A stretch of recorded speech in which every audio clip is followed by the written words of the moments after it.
What's up, everybody? What's going on? Hey, listen, I'm glad you guys are here today. To be here with Black Men Unfiltered tonight. I am going to. We're going to have a discussion. Hopefully, we can get Just in here because if Just can come on, man, that would be amazing. I'm just throwing it out there. Just if you can come on, that would be amazing to get your viewpoints on what we're talking about tonight. Emmanuel, I'm definitely going to bring you in later. Because you are definitely a fan favorite and a favorite of mine. So I appreciate you guys. But welcome you guys to Black Men Unfiltered tonight. I got all my compadres in the background right now. I just want to open up with this to talk about what we're going to talk about tonight. A lot of people get upset about the M word, the masculinity word, right? A lot of people are upset about it. They don't like it. A lot of women say we're tough because we're made to be tough. Most women need masculinity. Most women need masculinity to get from day to day, to do their day-to-day things, to get into professional areas. They need to be masculine. And so we're going to talk about it tonight. And so let's get it in. I got Lance. He's here. I got Brian in the building. I got Sean in the building, right? And we got Sir Hale coming up in a minute. And definitely, if we can get Justin here, that will be amazing. So, let's do it. This is Black Men Unfiltered. See y'all back in about 30 seconds. Let me get everybody up in here. Let's see.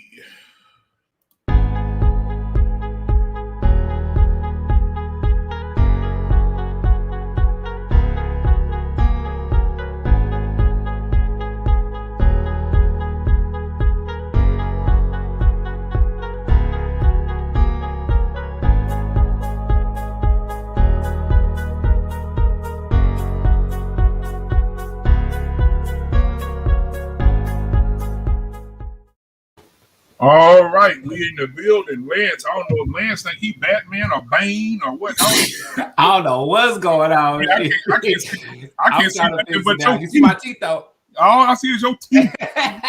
My God. My God. So it's good to see everybody. Sean, how are you doing today, Shug? I'm doing pretty well. How about yourself? Good. How was your week? How was your weekend? What did you do? Tell us about it. I had a good time. We went out. What was it called? Freeman? Yeah, Freeman's was wonderful. Mm-hmm. We enjoyed that time together with y'all. That was live music and a burlesque show that we did not ask yeah. I wasn't expecting the burlesque part. I wasn't expecting it. It was a good time. It was a good time. So yeah, what about you, Brian? What you got going on, man? What you been doing, bro? You muted.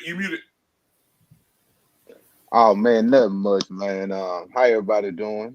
Sean, Lance, Black Man Unfiltered. Hey man, I just want to give a shout out to you, Black Man Unfiltered, man. Every week we get on this show, man. We get to speak our minds, get to listen to other people's point of views. You allow us to get our thoughts out, man, and I don't think you get enough credit for what you do every week. So man, I just want to give you your flowers while we're here, and that's why I always hit you up like, hey man, did I go too hard? Because I respect you enough to where I don't want to say nothing ignorant and stupid, because I'm an ignorant dude. Right. But sometimes I have to tame it down because I have respect for your platform. I don't want to run your guest away with my ignorant thoughts. So man, to you, brother, I appreciate you having me on every week. This helping me get sharp. So when I get on other panels, I know how to handle different personalities and stuff like that. So when I see brothers come on here, I'm just sharpening my skills. You know what I'm saying? That's all I'm doing, just sharpening my skills, because I want to get on other platforms to where I can, communicate and play some mental warfare with people. So it's just a game, and I love it, man, and I thank you. Hey, no problem, bro. Hey, I appreciate you for coming on every week, giving your point of view. Lance, Bane, Batman, whatever. I don't know. Bathroom 2 hour, man. 2 hour, man. All you had to do is call me, let me know, man. We could have took up a little, GoFundMe collection. Look, I need GoFundMe for a way more important thing than being seen. Shit, I get enough of being seen. I'm doing good. I wish I could share my screen. I wanted to share something with y'all. And I'm gonna try this. Let me see. Can y'all see? Since y'all can't see me, can you see this? No, we can't see nothing. Damn. Well, when I get my camera working, I'm gonna show y'all. I want y'all to jump on this young man's platform. His name is Jackson Turner. I met him when he was about 7, 8. When he was younger, and I met him, he said he wanted to start a charity, and him and his mom believed in him, and he did. He's been doing it for 5 years. He has gotten multiple notary awards from this. He's in Dallas, Texas, Frisco, Texas. I'm sorry. He's got multiple awards over. Oh, come back, Lance. He'll be back in a second. So, guys, while we're waiting on Lance to come back, we're gonna jump right back in it. I met this guy on another platform. We Ain't Signing is his name. We Ain't Signing Shit is his name. And he's all the way right now, guys. He's in Shanghai, China. So I'm going to bring him on. He wants to be a part of the show tonight. So I'm going to bring him in right now. What's going on? We Ain't Signing Shit. Hey, how you guys doing, man? Thank you for inviting me to the platform this Tuesday. And, I'm not familiar with the other two panelists, but nice meeting you and look forward to a good discussion. All right, man. And so, man, what time is it in Shanghai? It's 10:30 in the morning. Wow. Yeah, so today I'm off today, so I, just decided to sign on and contribute to the conversation. Okay. Welcome. And E-Man, I don't know what you're waiting on, E-Man. I don't know what you're waiting on. And Sir Hill, I'm waiting on you to come on in too. But anyway, so we're gonna go ahead and hop right into what we're talking about tonight because we're gonna need the space in the room for it. So we're talking about Sean's favorite subject tonight. The question is just it is what it is. When it comes to the whole masculinity thing, is there a benefit to a woman being masculine? And I think, and since you're in Shanghai, I'll go ahead and let you go. We ain't signing shit. You can go first. Well, you know my stance on that. I think there is a benefit for women to be masculine because I think for the past 50 years, Black men have a little been hoodwinked, right? Mm-hmm. We were taught that our women are with us 10 toes down with us. And now through the advent of social media, we kind of really see that, these kind of experiences that we're having with our women is systemic and it's systematic. And, and you can only make the right decisions once you see the truth. And so, and we're seeing how black women move and how they operate. So because of that, I would say it's a benefit because now we can take the right steps, right actions to adjust, right? Because, it is what it is, right? So what you need to do is to take the proper action based off of what reality presents you. So I would say there is a benefit. Now, as far as coupling and being together and this quote unquote black love, no, there's no benefit there. Unless you want to be in a LGBT mental state relationship, right? Because you're mentally masculine, she is mentally masculine, right? So mentally, you unless you want to be in that type of relationship. But for those who do not want to be, and those who are heteronormative, then no, there is no benefit in a relationship context. Anybody want to respond to that? I seen Sean nose go up and her glasses kind of tilted a little bit. So you want to respond to that? I'm listening. I would love to hear more from other individuals on the panel before. So Brian, how do you feel about it? Do you think that that it's a benefit to have a woman that's masculine? Masculine in what way? Just being like you. Well, I wouldn't want no woman that act like a man or anything like that. But I do like a dominant woman. I do like women that do have I like alpha females. Fierce. Honey, it's called fierce. I like women like that. That's my type of line. I'm also a dominant male. You know what I'm saying? So sometimes a little prissy woman that most men want I'll run over. You know, because how I talk and how I am, you know, so I need a woman that can handle me and my personality. So for me personally, she ain't not masculine or whatever, but a woman that's kind of like alpha like me in a way, you know. And most women I meet that are like that, they are feminine. They do, I guess, I hate using that word submissive or whatever, and they do still respect me as a man. But I do like women that can balance me out sometimes. Sometimes I be a little too lion, you know. I might have that too much of a royal image sometimes, and that alpha female know how to get me corrected. All right. Well, and is there? But let me ask you this though. Let me push back a little bit. You said a alpha woman. Is there such thing as an alpha woman? Well, I'm just using that word. So let me put it like this. I just want to get some clarity. Oh, let me put it like this. I like women that are. I like women that I can't run over.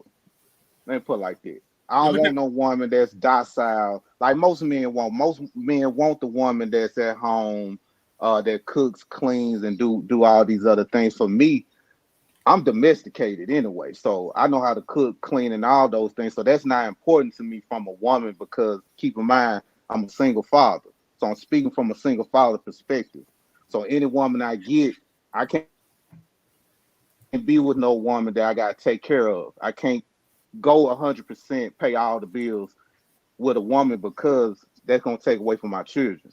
So when I speak like that, you know, I need a woman that really just a go-getter, that can get on her own without me have to carry her and put her in all these situations that men want women to be in. And I hope I answered that kind of good in a way. And Sir I hope Hill, I understand it. Yeah, Sir Hill went ahead. We didn't look in the comments at the bottom right there, Brian. Sir Hill already said what kind of woman you want. A mess. Yeah. Because I run over a woman, man. Like them women y'all be talking about, man. I talk to them like they ain't shit. I ain't lying to you. But that's just me though. That's just me. Yeah. E-Man gonna push back on that real hard. I know he is. Hey, I know. Coming. Well, he coming. I know he coming. I know my boy. Coming. I know he coming for me. So Lance, how do you feel about that? I didn't hear the question. I mean, I got to, and then I don't know. I fell off for some reason. Shit. All right. Well, before I bring you in, Lance, let me go ahead and introduce you guys, because we need another female on the panel tonight. Because I want to say, you know, send shouts out to Megan. She's not feeling well today. Mother is not here tonight because she's not feeling well. So, you know, shout out to her. But however, filling in for her today, I've been doing her for some years now. She's a public speaker. She's on her game. She has her own business. She has her own channel. And so I'm going to bring her in. Her name is Felicia. Welcome to the show, Felicia. How are you? Felicia. Yeah. Hello, hello. And while you're here, Felicia, go ahead and introduce yourself and tell us what you do, and tell everybody how they can and look at what you do and how you do it. Can you hear us? You're muted. Go ahead. Just hit the unmute button. But while we're waiting on her, go ahead, Lance. I didn't hear the question again. Oh yeah, my bad. Is it a necessity to have masculinity as a woman? Is it a necessity? I don't think it's a necessity. I think masculinity is necessary for survival. I think it's impossible to live in this world without, in the simplest terms, like comparing masculinity, putting masculinity and strength in the same boat. I think it's impossible to live in this world without masculinity. But on top of that, I mean, I don't think there's anything wrong with a woman being masculine. The problem is that they feel the need to be domineering. And that's the problem. Like, because to dominate another human being is just kind of disrespectful. So no, I don't think there's anything wrong with masculine. I don't think that it's necessary. I think there's been plenty of women throughout time that have been docile and passive and sweet and have been able to stand in the background and get their point across just fine, as well as, you know, the woman who screams and rants and raves. And I mean, it's all about your approach. All right. Well, I mean, Felicia, I'm glad you're back. Can you hear us? I can. I'm sorry about that. Oh, no, Hello again, everybody. So you have refocus. So tell everybody what refocus is, and then we'll get your take on do you think masculinity is a necessity for women? But go ahead, tell us about yours. Refocus is a healing platform. Those that have experienced traumas of all kinds. It could be relationships, it could be church, it could be families, it could be job, whatever your traumas, childhood traumas have been in your life. Refocus is a platform to get you to divert that past trauma into a healthy healing place. And so a lot of us are speaking out, we're talking and getting ourselves whole just to be able to see who we are. Most people that have experienced traumas don't understand who they are in today's time. And so we're reintroducing ourselves as healthy and whole. Love Okay. it. Love it. Right. And so I want to say, to ask you the question: do you think it's a necessity for Black women to be masculine? Oh, well, that's kind of an interesting question. I guess you would probably have to define masculine. Are we talking about the look, or are we talking about the voice? We're talking about the more of the voice. The look, it plays a part, but the voice being more, okay. Like it's been more. Well, I can talk on both areas because I manage a gym, and where I see every day where women are healthy and fit, and they're building more muscles than some men, in today's time. And to me, I guess I'm in a place of whatever floats your boat. My healing journey sees things differently than I probably would have seen it 5 or 10 years ago. Today, if that makes you happy, we have a thing called psychodrama in your healing, and your psychodrama is a something that brings you peace. For some, that could be drinking wine. For some, that could be smoking. For some, that could be praying. Whatever your psychodrama is, a lot of people in my gym, theirs is lifting weights, and a lot of women in there are the same way. So they're masculine in that way. I think when it comes to the voice, though, I think that I wouldn't probably use the term masculinity in there. What I would probably say is women have had to probably usurp authority just to be heard.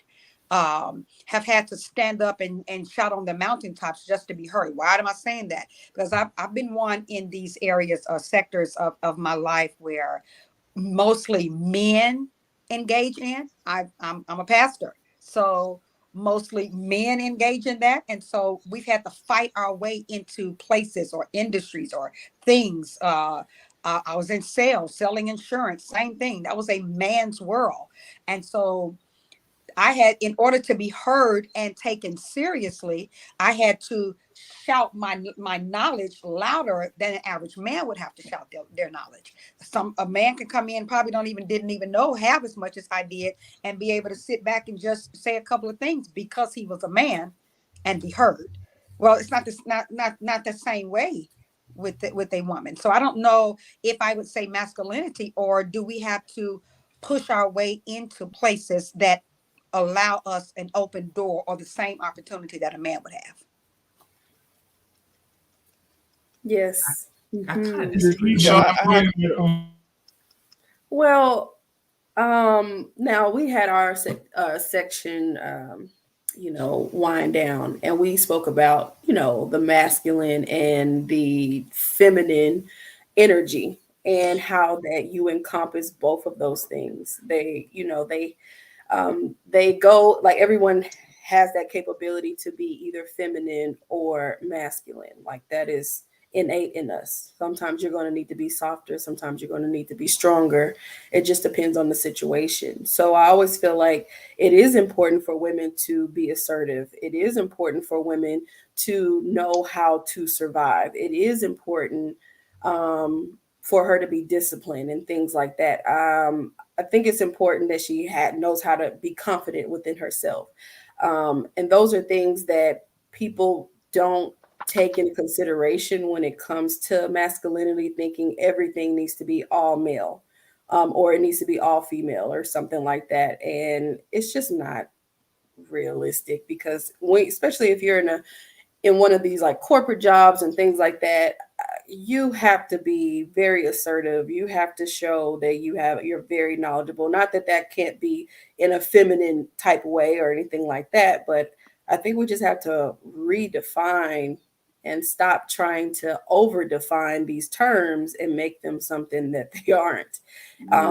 When you ask Felicia, are you talking about in terms of dress? Because some people deem that as, masculine, and that's all. When some of the women who even dress like that are very feminine, it's just their attire. So then we like misconstrued who, the women, or however they identify themselves as, and take it as, oh, they're trying to be something that they're not, when they could just like those clothes, or they want to be comfortable. So I just don't want us to like misinterpret what that is. And we ain't signing ish, like, what do you mean by heteronormative? Like, what do you mean by that? Could you clarify Well, what sure. that means? Mhm. Heteronormative, a normal heterosexual man or woman. So did you take it as like attire, or how do No, you no, no. define Well, masculine?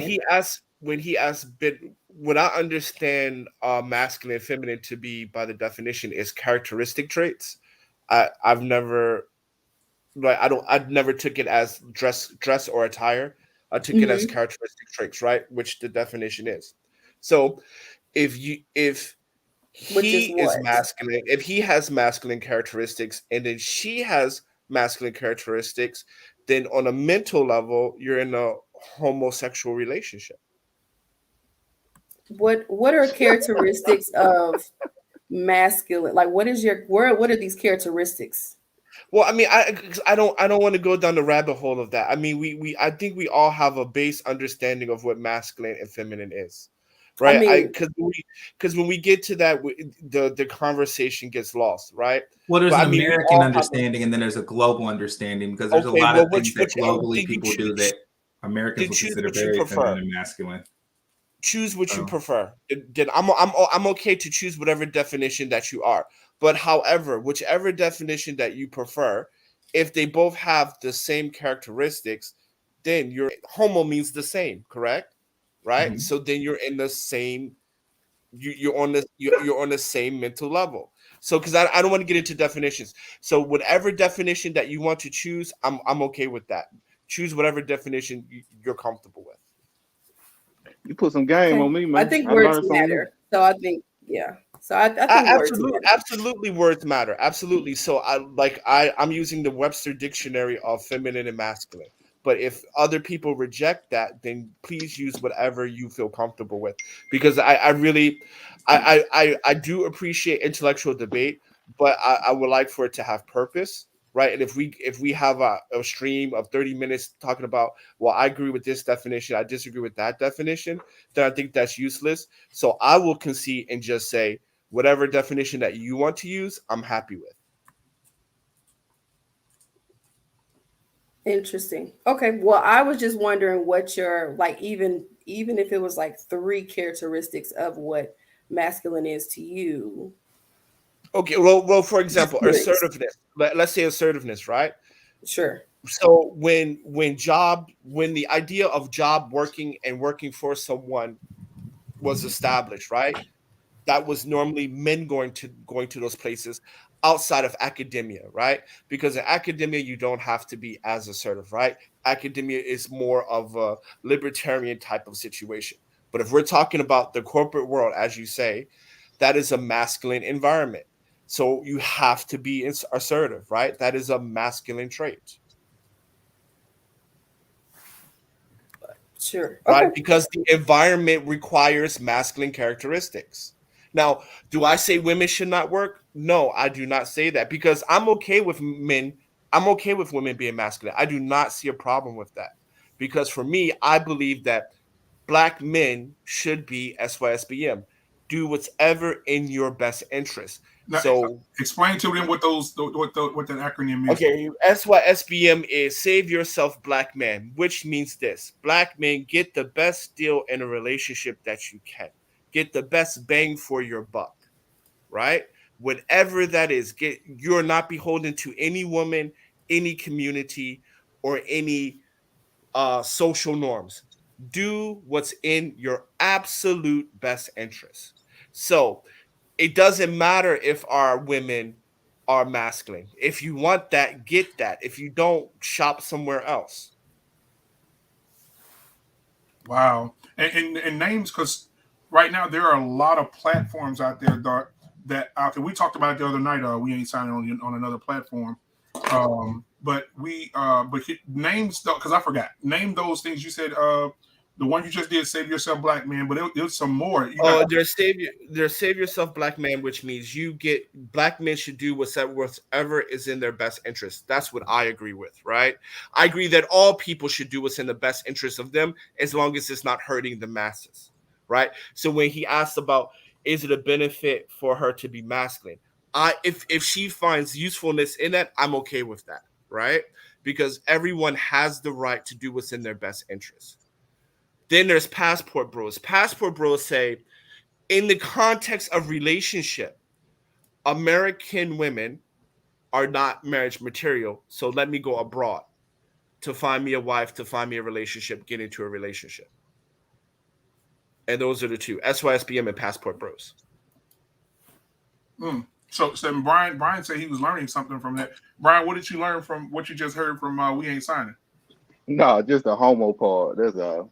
Oh, okay. So anybody want to respond to We Ain't Signing about I can't respond to a context that I can't even understand or define.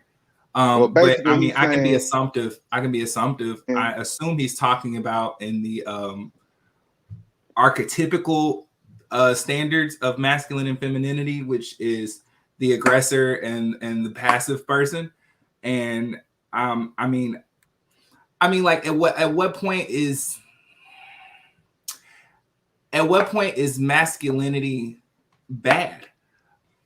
Because I mean, some would say that like I'm pretty sure we remember all, if not most of our mamas, you know, beating us down, and some people would see abuse as masculine, but that's typically because of the trend that has happened in the African American community. That's typically what women have been put in the role to do, is be the aggressors, be the abusers, and most men who I feel are like real true men don't ever feel like they have to raise their hand, and they can get all of their masculinity across without ever touching their children. Oh, not ever. Sometimes you just got to. But I don't like what in what for me personally. There is the American stereotype, and if we go by the American stereotype, I mean, I would say that white women are the most powerful beings in America right now, and I don't think anybody even sees them as aggressive until they start turning into a Karen. So I mean, right. I mean, I think they're still like the saviors of the world, like the angels that need to be saved in America. So I mean, like, but we were using the word assertive, right? We didn't say anyone was aggressive, and we didn't say they were bad. We just said, is assertive masculine or not? Well, right? No, you didn't say anything. I was putting it in my context. Okay. I was saying in my context that's what I stereotypically think of, even though I am open and broad enough to know that that's not necessarily the case, because globally it's not like that. But I mean, personally, for me, when I think of masculinity, I think of, in a negative, yelling. I think of aggression. I think of violence. I think of, huge, like in terms of size, like immediately, like just in my head. And on the lighter side of that, I think of honorable. I think of, steadfast. I think of, just assertive, not aggressive, but assertive. I think of, strategic. Like, I don't know. That's my terms. That's the stereotypical terms that I'm thinking of. But I mean, if we're going to talk about masculinity and whether it's bad or not, bad or good for a woman to have, I agree with Alicia. We need to actually talk about what masculinity is, and we need to get on that track of actually talking about what it is, or what it's supposed to be, or what we think it should be, going forward. So, but personally, I don't know. It just seems like there's a lot of people that want to pick and choose between modern and the archaic view especially when it comes into relationships. Like, it's okay for a woman to have a job, but she better not raise her voice at me. Like, do you not understand that letting her have her job gives her power? If you want a woman to like actually respect you, you know, and do everything you say, then she needs not to work, you know, and she needs to understand that it's like part of the deal, respectfully. And there are plenty of women that like go for that, and there are plenty of men that go for that. But I don't know. It just gets kind of confusing when we talk about this every time, because it's just like flip side, like niggas want bitches to be modern, but then on the flip side, they want them to like go out there and make it through, and it's But do black men really demand? Do black men demand submission or cooperation? Real talk. Cooperation. I think more than anything, black men don't demand anything. They just go out and get what they want, like you said. If they don't get it from her, they get it from somebody. Black American men don't demand their women to be submissive at all. At most, cooperation. There's too many topics on men demanding and doing what you just said that they're not doing. It has not been about collaboration. No, that is not how it's been, and it hasn't been that way. That hasn't been my experience. I got to throw a firebomb. Look, the reason why black women are in the situation they're in is because black women chose it. If you're a single mom, you chose it. If you work in whatever, you chose it. And yeah, that's just facts, man. You chose it because at the end of the day, but that's not the truth. That's an opinion. That is definitely not the truth. An opinion. That is not the truth, because you have a lot of single women that could have started out married and the marriage didn't work. So did they choose that, or did it just happen? Yes, you chose that. You didn't choose it if the marriage didn't work. So you're saying, wait a minute, hold on. You're saying to me, to the woman that was in an abusive marriage, till she decided to walk away and raise her kids by herself, she chose that? So she should have stayed there and let them continue to beat the hell out of her? Come on. Let's talk real talk. The first time he went upside her head was not when they were married. It's when they were dating. That may not be, but the idea of submission. That's not always the truth, because there are levels. Yes, there are levels. Coming from a woman who's been in an abusive marriage before, there are stages and levels to abuse. And it does not start off with a knock upside your head. So that is absolutely not the truth. And if you haven't been there, that's probably one that you shouldn't probably speak. I have been there, right? I have been there. So let's not disqualify experiences, right? Because I'm not disqualifying yours. So did that happen? Did that happen before and you stayed? Yes. Okay, then that was your choice. But that's not everybody's story. Yes, it is. It is. That's not everybody's story. You can't sit and tell me that your story was my story, because that didn't happen in my case. No. What I'm saying. Okay, let's take it down a bit. What I'm saying is that. Oh, I'm sorry, because I'm raising my voice. That may be a little too masculine for you. Let me pipe down. Okay. Yeah. Actually, it is. So I'm going to calm down. You calm down. Because I'm on the platform like you're on the platform. We're all guests. Yeah. So I'm calming myself down. You're free to do what you want. I don't control people. I'm just saying I'm going to control myself. Okay. Thank you. I appreciate that. There are signs of abuse. There's red flags of abuse. Right. And on top of that, and then let's just go here. Right. When we talk about abuse in heterosexual couples are much lower than lesbian couples. So, and we can get the data on that. But in the most part, I'm going to give you abuse because I don't want to go down that rabbit hole. In general, when you're in a marriage and a marriage doesn't work out, not excluding abuse, whatever reason, maybe you guys just fell out of love with each other, whatever, right? You guys chose one another. So ultimately, it was his decision and her decision. And yes, I am married, right? So if it doesn't work for whatever reason, she left me, I chose the wrong person. If I left her, she chose the wrong person. Can I interject right there, just for one slight moment? Because I believe that in the beginning of relationships, I don't even know how we got on this. I thought we were talking about masculinity, but I believe in the beginning of relationships that everybody presents their representatives. Now we can argue to agree to disagree on that, but everybody presents their representatives. Nobody presents their real true selves because they're trying to look good for that other person.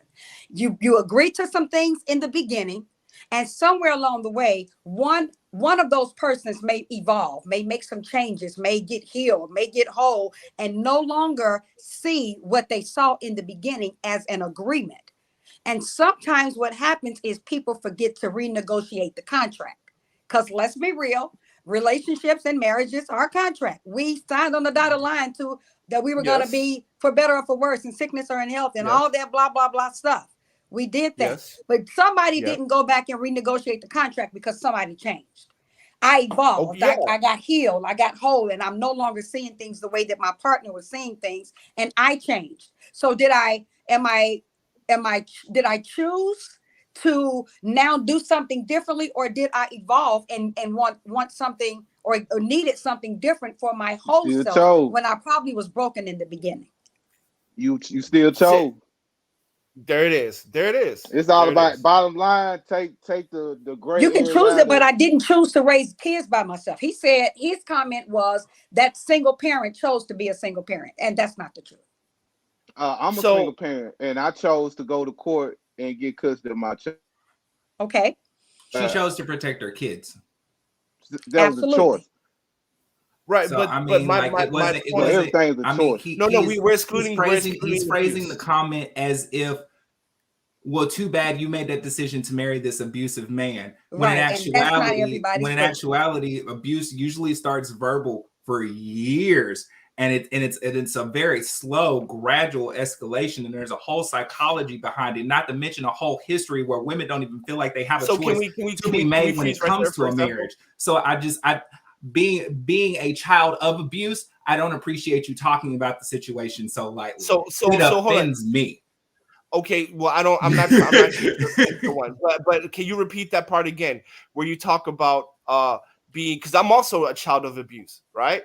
Because when she asked that, I said, yeah, I come from that, right? So when you say that again, right, it starts off as a verbal abuse for years, correct? Can you honestly say, with the history that we've had with marriage, with families, with the stuff that we've been under the pressure cooker under, and with the amount of abuse that went through now, where we find out that we've been the product of kids that have been raped, that have been molested, that have been beaten, that have been shoved in closets and shoved in basements and shoved in attics and left outside, you're telling me that someone has the sound mind to make a decision at the age of whatever age that we say now is impossible to even know ourselves well enough to even go into a marriage now. There are a lot of factors that's going into what you're talking about. And I think because you're talking about ignoring all of them and just saying, you made a choice. No. You're talking after the fact. What I'm saying is that when the verbal abuse happened, you still made a choice to marry that man, even though he was verbally abusing. It doesn't even look like verbal abuse. Yes, it does. Yes, it does. I come from that. What are you talking about? I do too. I come from that. I do too. And I've done extensive research on it to figure out why the people that I knew in my life dealt with that. Only to find out that the people before them dealt with that. Only to find out that the people before them dealt with that because that was what was expected. That was the standard. But they saw it. You cannot say they didn't see it. They saw it. Yeah, you absolutely can. You absolutely can. If somebody is put in a situation where they see wrong and they don't even recognize it as wrong. You can't tell me that. You can't tell me that because there's too many men right now. You're framing this. You're saying that I married this guy. He was wonderful. Everything is sugar and spice. And then we got married. And then he started being abusive. No, it doesn't work like that. Well, I'm sorry. I'm sorry. We ain't signed it. I'm sorry because that was my story. So you can't tell me what I saw in the beginning. Now, maybe if that's what you saw. If that's what you saw growing up, but what I experienced was a wonderful man, and then one argument, abuse happened. So you can't tell me what I experienced. You don't know that. Speak for yourself. Well, I mean, I can say the same thing. You can't tell me what I experienced. I'm not telling you what you experienced. I'm not telling you what you experienced. I don't know. I told my story. Right, I can say the same thing, but it gets nowhere. Right, it gets the solution gets nowhere like this. I don't think you. Abuse is such a touchy subject, so I don't get into that. But the choices, like if I'm in a relationship, like I don't blame no one for nothing. It was my choice to be in that situation. But with the abuse and everything, I just look at abuse, physical abuse specifically, man. Sometimes that shit goes past choices. You know, fear is a motherfucker. You know what I'm saying? You can put fear in somebody so bad that they don't even know how to make a choice to get out this situation. And you do have people that can't peep game. You know what I'm saying? Some people been talked to bad all their life, and they just think they shit normal. So some people think abuse starts with just somebody putting a fist on them. A lot of folks don't understand it starts with verbal also.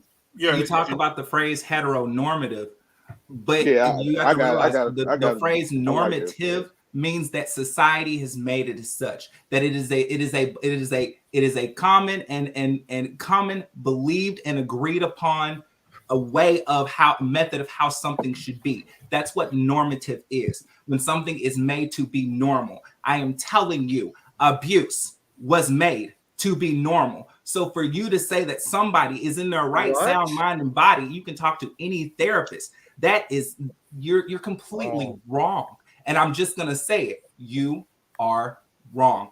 And loud. Everything out there says you're wrong. First, I never said abuse was normal. First and foremost, I was defining the word normative, and I was applying it to this situation. I am telling you that abuse was the normative. Abuse was the dialogue. If you didn't do what he said, you were gonna get slapped. That was it. And most women didn't even know that until they actually said that they wanted something different. Or men. I'm not even gonna say it's not men that don't get abused either. And it happens. And usually the people who are in abusive, intimate relationships have been in abusive, intimate relationships at a younger age or seen abuse, and that was their normative. I agree with that. They were in it before but the point of in average, I'm not going to talk about nuances. It was about choice. Abuse is a right. So abuse is a progressive, right? I think we both agree on that. Right, and you can see the red flags, right? That's all I'm saying. So, well, I will agree that there are a lot of things in relationships that we do see early on that we do choose to ignore. Right. So I won't say that it's always abuse because that's kind of far. That's kind of far stretching it. But there are a lot of things in relationships or marriages that I did see early on that I chose to ignore because I wanted what I wanted. So if we want to say that, then I totally understand that. And that's all I'm coming from. That's all I'm coming. That's the point I'm coming from. That's all I'm saying. Right. And so even there was a conversation I saw on the Lapeef Network. I don't know if anybody watches that, but I know that Sir Hale does. And welcome to the show, Sir Hale. Kaylin, welcome. Hey, Sir Hale. Hey, Kaylin. So there was a conversation that was had on the Lapeef Network between Kevin Samuels, Anton, and the Lapeef Network, and he mentioned something that I had never heard of called domestic discipline. And these women, what they do, the husband and the woman has an agreement. They sign documentation, and they say if the woman agrees, if I get out of line, and you have to put me back in my place, you can legally put me back in my place physically. What? There are women. Listen to me. You got everybody got laptops. Everybody got laptops and computers. Look this up for yourself. There are women. So when the police are called, there's documentation showed to the police.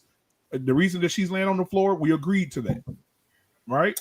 So I'm good, love, enjoy. So right, and so how do you guys feel about women that say, you know what, sometimes I may get too masculine, I may get out of line, and if I do, you got a right to knock the hell out of me. But can I qualify that? Something is wrong with them because they have. Is there more context? I want to qualify that though. I need to know the context. Go ahead, Sir Hill. Sir Hill brings the balance. Go ahead, Sir Hill. So there's some truth to that. Hey, what's up, everybody? So the domestic discipline, the goal is not that when something goes wrong, he gets to hit her. That's not the goal. Okay. The goal is she's in a position where she's not even trying to get it to that place. But let's say it gets to the place where it's getting aggressive, it's a heated argument, then he would have the right to pop her in her mouth. So it ain't like he goes well off on her and punches her and stuff. It's a pop in the mouth. This was like a what child? people. So let me. Yes. So this is what people were mad about from Shahrazad Ali in her book about the black man's got to understand the black woman, because she also referred to it should be okay for a man to put his wife in check by popping her in the mouth, and that saying that women shouldn't put themselves in a position to have to be popped in the mouth. So that's what Kevin Samuels and the Peep Network was referring to. I mean, there was also a law in Arkansas that said that you can beat your wife with a stick that's at least that's no wider than 2 inches. So I mean, like, yeah, there's a lot. Also, the normative. Wait. Set. That was the dialogue set, which is further to my point. How can you expect someone to make an informed decision when that's the normative? That's the dialogue set. Miss McLean, can you say what you said in the private chat, please? Miss McLeod. McLeod, yeah. So McLeod, I apologize, McLeod. I can't read. No, you're okay. Can y'all hear me good? Because I know my connection was kind of acting up. Okay. My whole thing, I just wanted to comment on the choices. At the end of the day, we make choices when it comes to the people we're with, decisions with our kids, just life in general. We do what we feel is, I hope, would be best for us. Those are the choices that we decide to make. But I just kind of want to address, the people who make these decisions to get with the wrong type of individuals, and they choose to stay. Kind of like what I think it's Felicia, what you kind of said just a little bit ago. That's my whole thing, because a lot of times you have situations where people see, the red flags, and they continue to stay regardless. And that's something that we got to stop doing, because it becomes toxic. And that's where we're carrying on all of these, generational curses, all of these, violent situations, domestic, things of that nature. So when you start seeing red flags, we have to start taking the love out of it and the sex out of it. Let's bounce. Yep. Because especially if there's kids in the mix, at the end of the day, we make choices, whether it's a good choice, whether it's a bad choice, whether we thought it was good at first and the person changed, whether the person changes or not, that's still a choice that we made to get with that person. It's not, and it was unfortunately, it became a bad choice if we decide to stay. So as far as whether the choice is good or bad, it kind of really depends. Like, when you recognize it's a bad choice, that's when it's time to exit. But at the end of the day, it's still a choice. So, I just wanted to just hop in to say that, because my whole thing is, I think we need to focus more on, once we start seeing things that we don't like, instead of making excuses after excuses for it, hey, it's time to go, because it's not healthy. It's not a good situation. And that goes for men and women both. Women, we are a lot of times more emotional. So we try our best to hang in there, stay in there. I'm just going to use my situation, for example. Love my child's father to death. It didn't work out, unfortunately, but I started noticing things like, hey, this is not for me. Initially, when I got in it, it was like, okay, cool, but also too, I was really young when we got together. But yeah, it was one of those things. I felt like as I got older and started elevating in life, I kind of felt like I was growing up, but we just weren't. And not to disrespect my child's father, because I still love him to this day. It's just we didn't connect. I just two different wavelengths. So with that being said, when you recognize something is not for you, and you feel like you're beat up all the time, you're down all the time, you have to make that decision to leave, take the love out of it. You just have to make those choices, because you don't want to fall into a domestic situation or a violent situation. And we see a lot of that. And that's kind of what, that's just what I wanted to get on here and say. Just when we start recognizing, make the right decision to do what's best for you once you see it's not good. So that was just my whole take. Right, and it gets difficult, because you do make a commitment and you do want to take that seriously. And even women who have even in my head, even being a child of abuse, and I know that's a dysfunction of me, I still have a part of me that, like, if I see a woman or man getting abused, it's like how many times did it happen? What happened?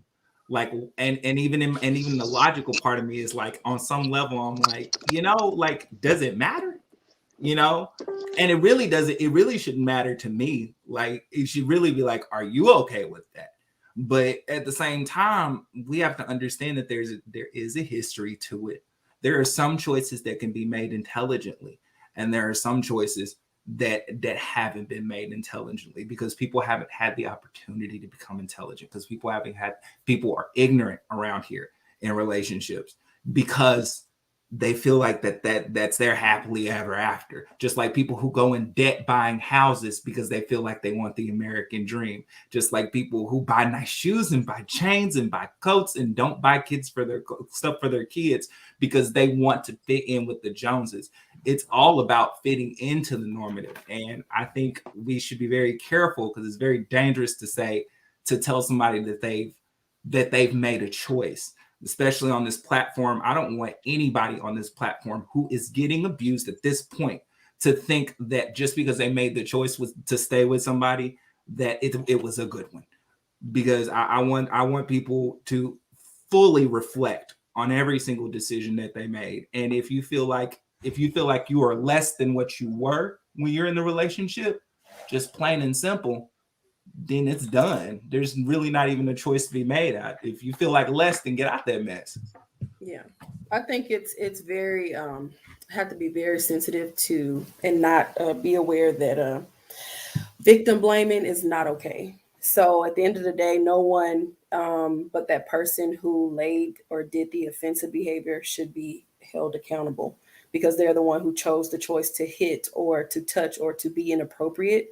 I think we have to be very, very cautious, because some people do not choose abuse. Okay.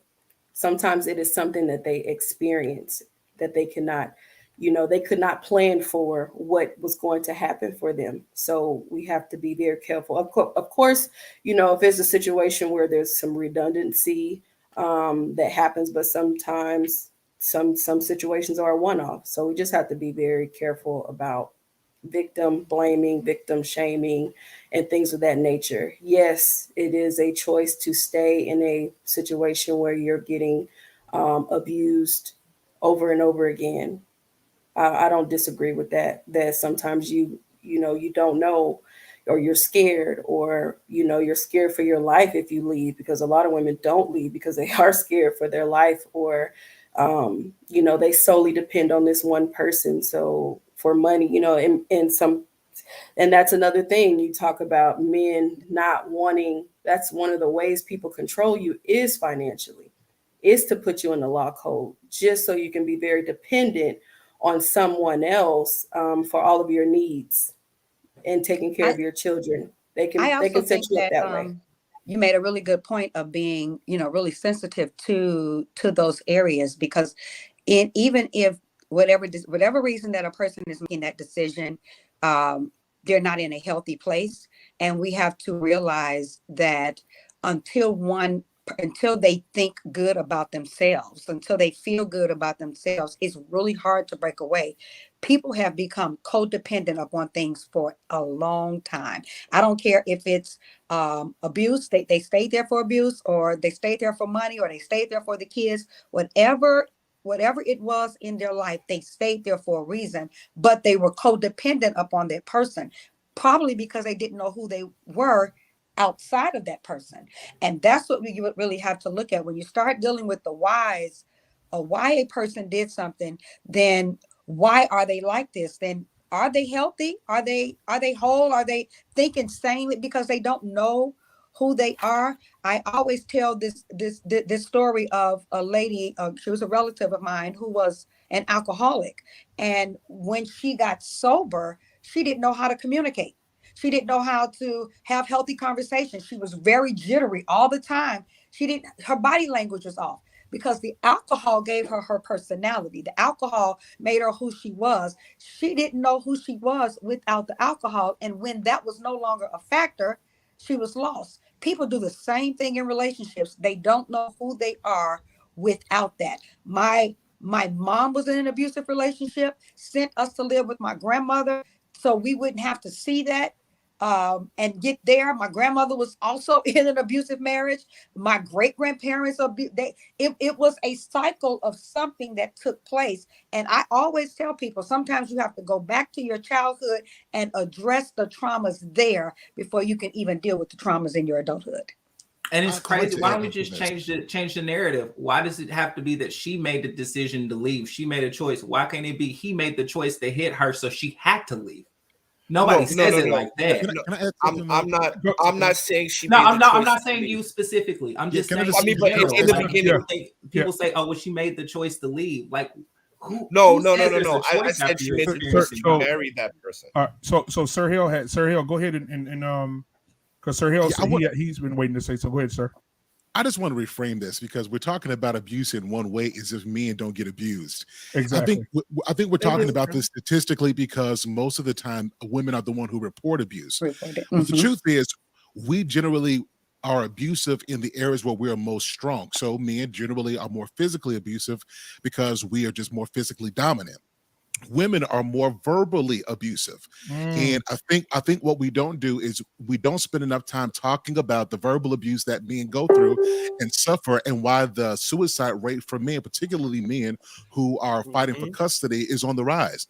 Because I think that this narrative is that men are abusive, and it's men. It's whenever we think about abuse, we never think about both people. We think about men, an aggressive, angry man. And I think that in this age where mental health is a big thing, we have to start talking about the psychological damage of a mother or a wife calling her son a bitch, or a husband a bitch, or saying you are nothing, you are, you just a nigga. We got to start talking about this because there's a lot of women who are walking around with black eyes because of abuse, but there are a lot of men who are walking around with black hearts because of abuse. And I think when we start talking about this, we got to start talking about it from certain angles, because men, and being more specific, black men, we already have a reputation for being hyper aggressive, hypersexual.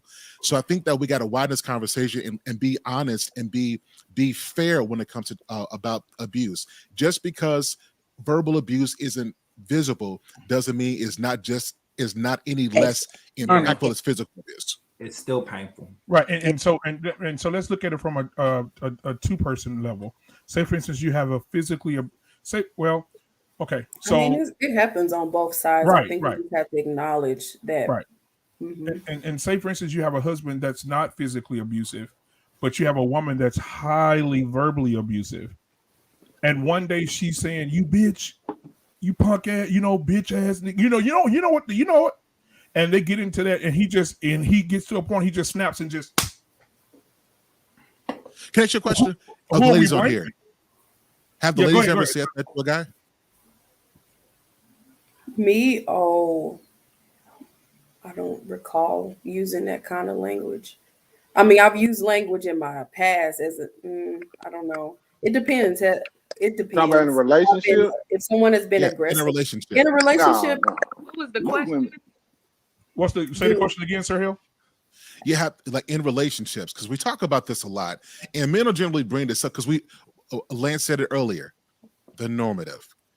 It's cool, when she get upset and she heated, we accept verbal abuse because she just being a lady. She just emotional. She just, that's she a lady. She a woman.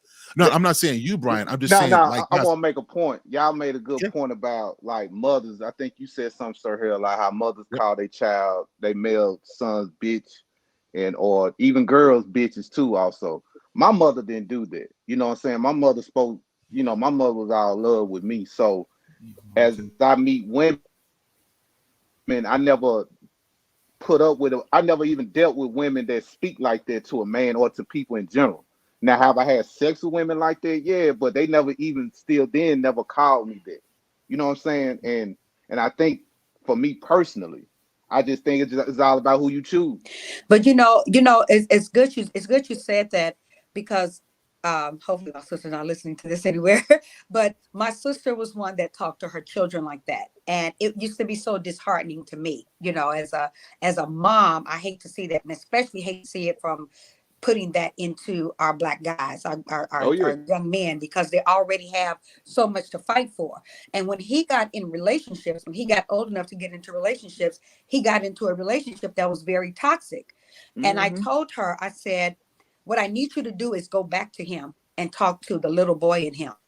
And you need to make that right and apologize to him, because now what he's doing as an adult child is looking for what he saw as a minor child.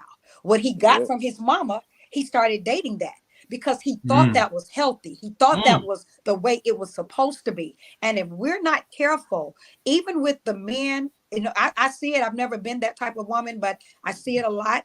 Even with the men that we date, the men that we marry, because we get upset, we feel like we got to say, I'm saying we as in women, because we get upset, we feel like we got to hit them hard or hit them below the belt to make them feel it.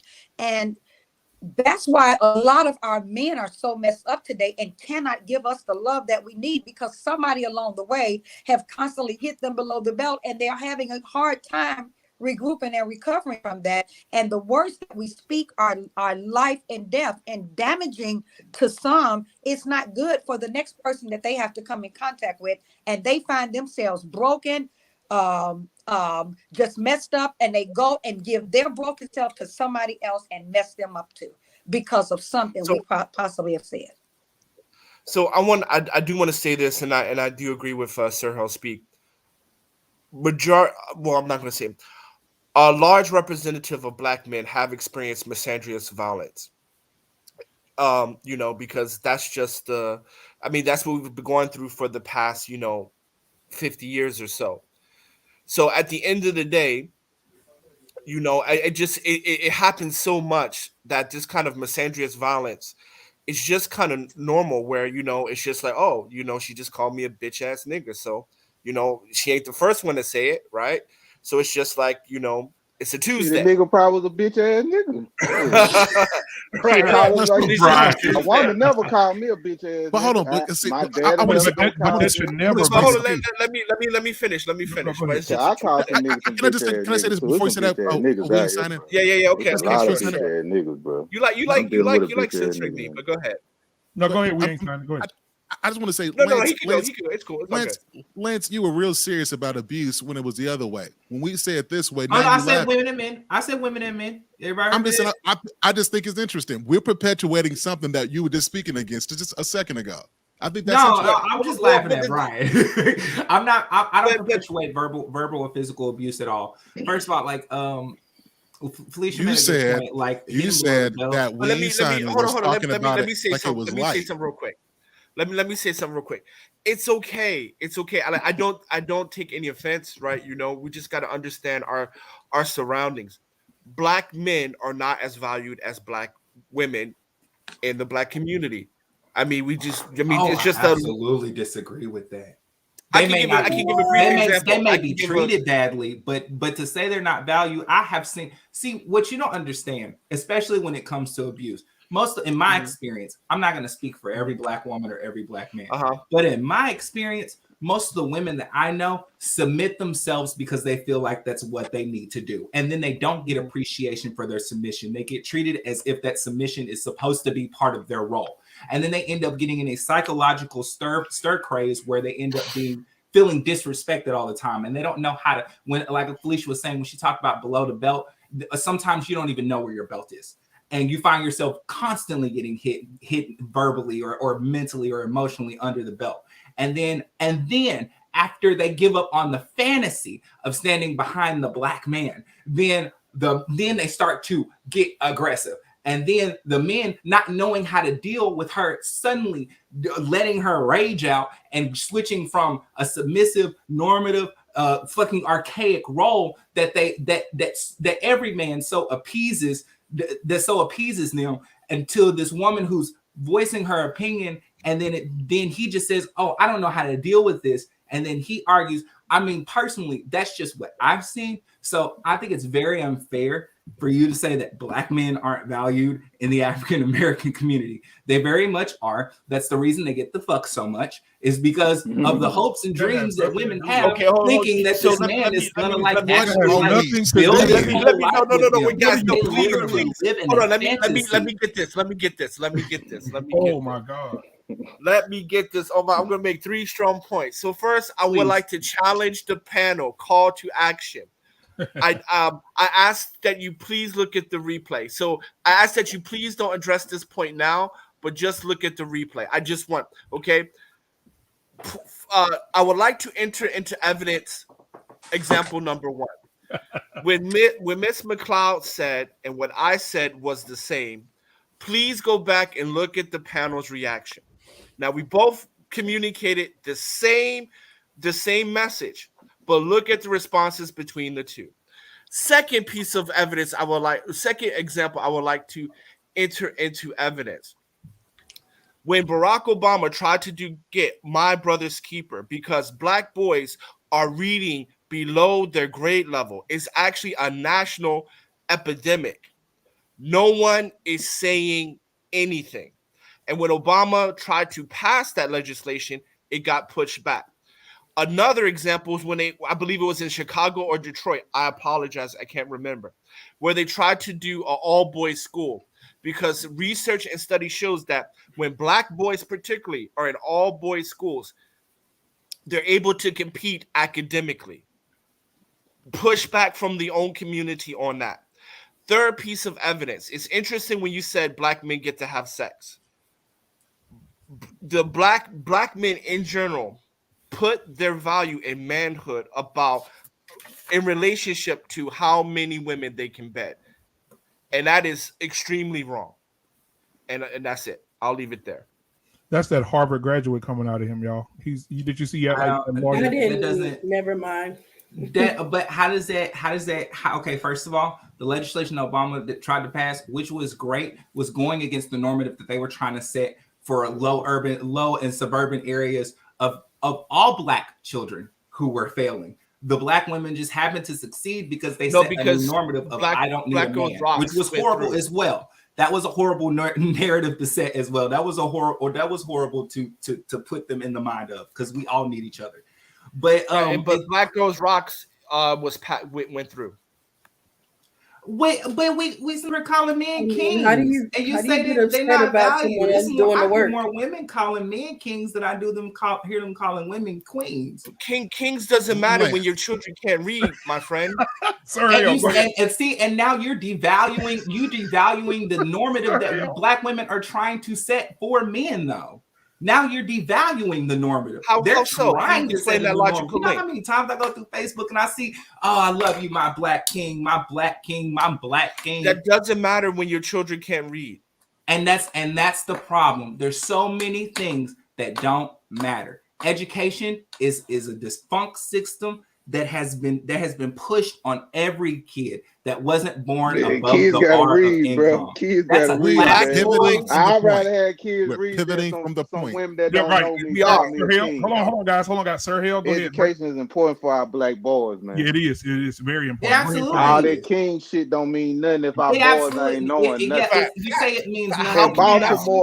You say it means nothing now, but okay, so in the for all the city Black of women who heard that, don't call them no kings no more. It doesn't even matter. It don't That's how we got tricked in the first place as Black people.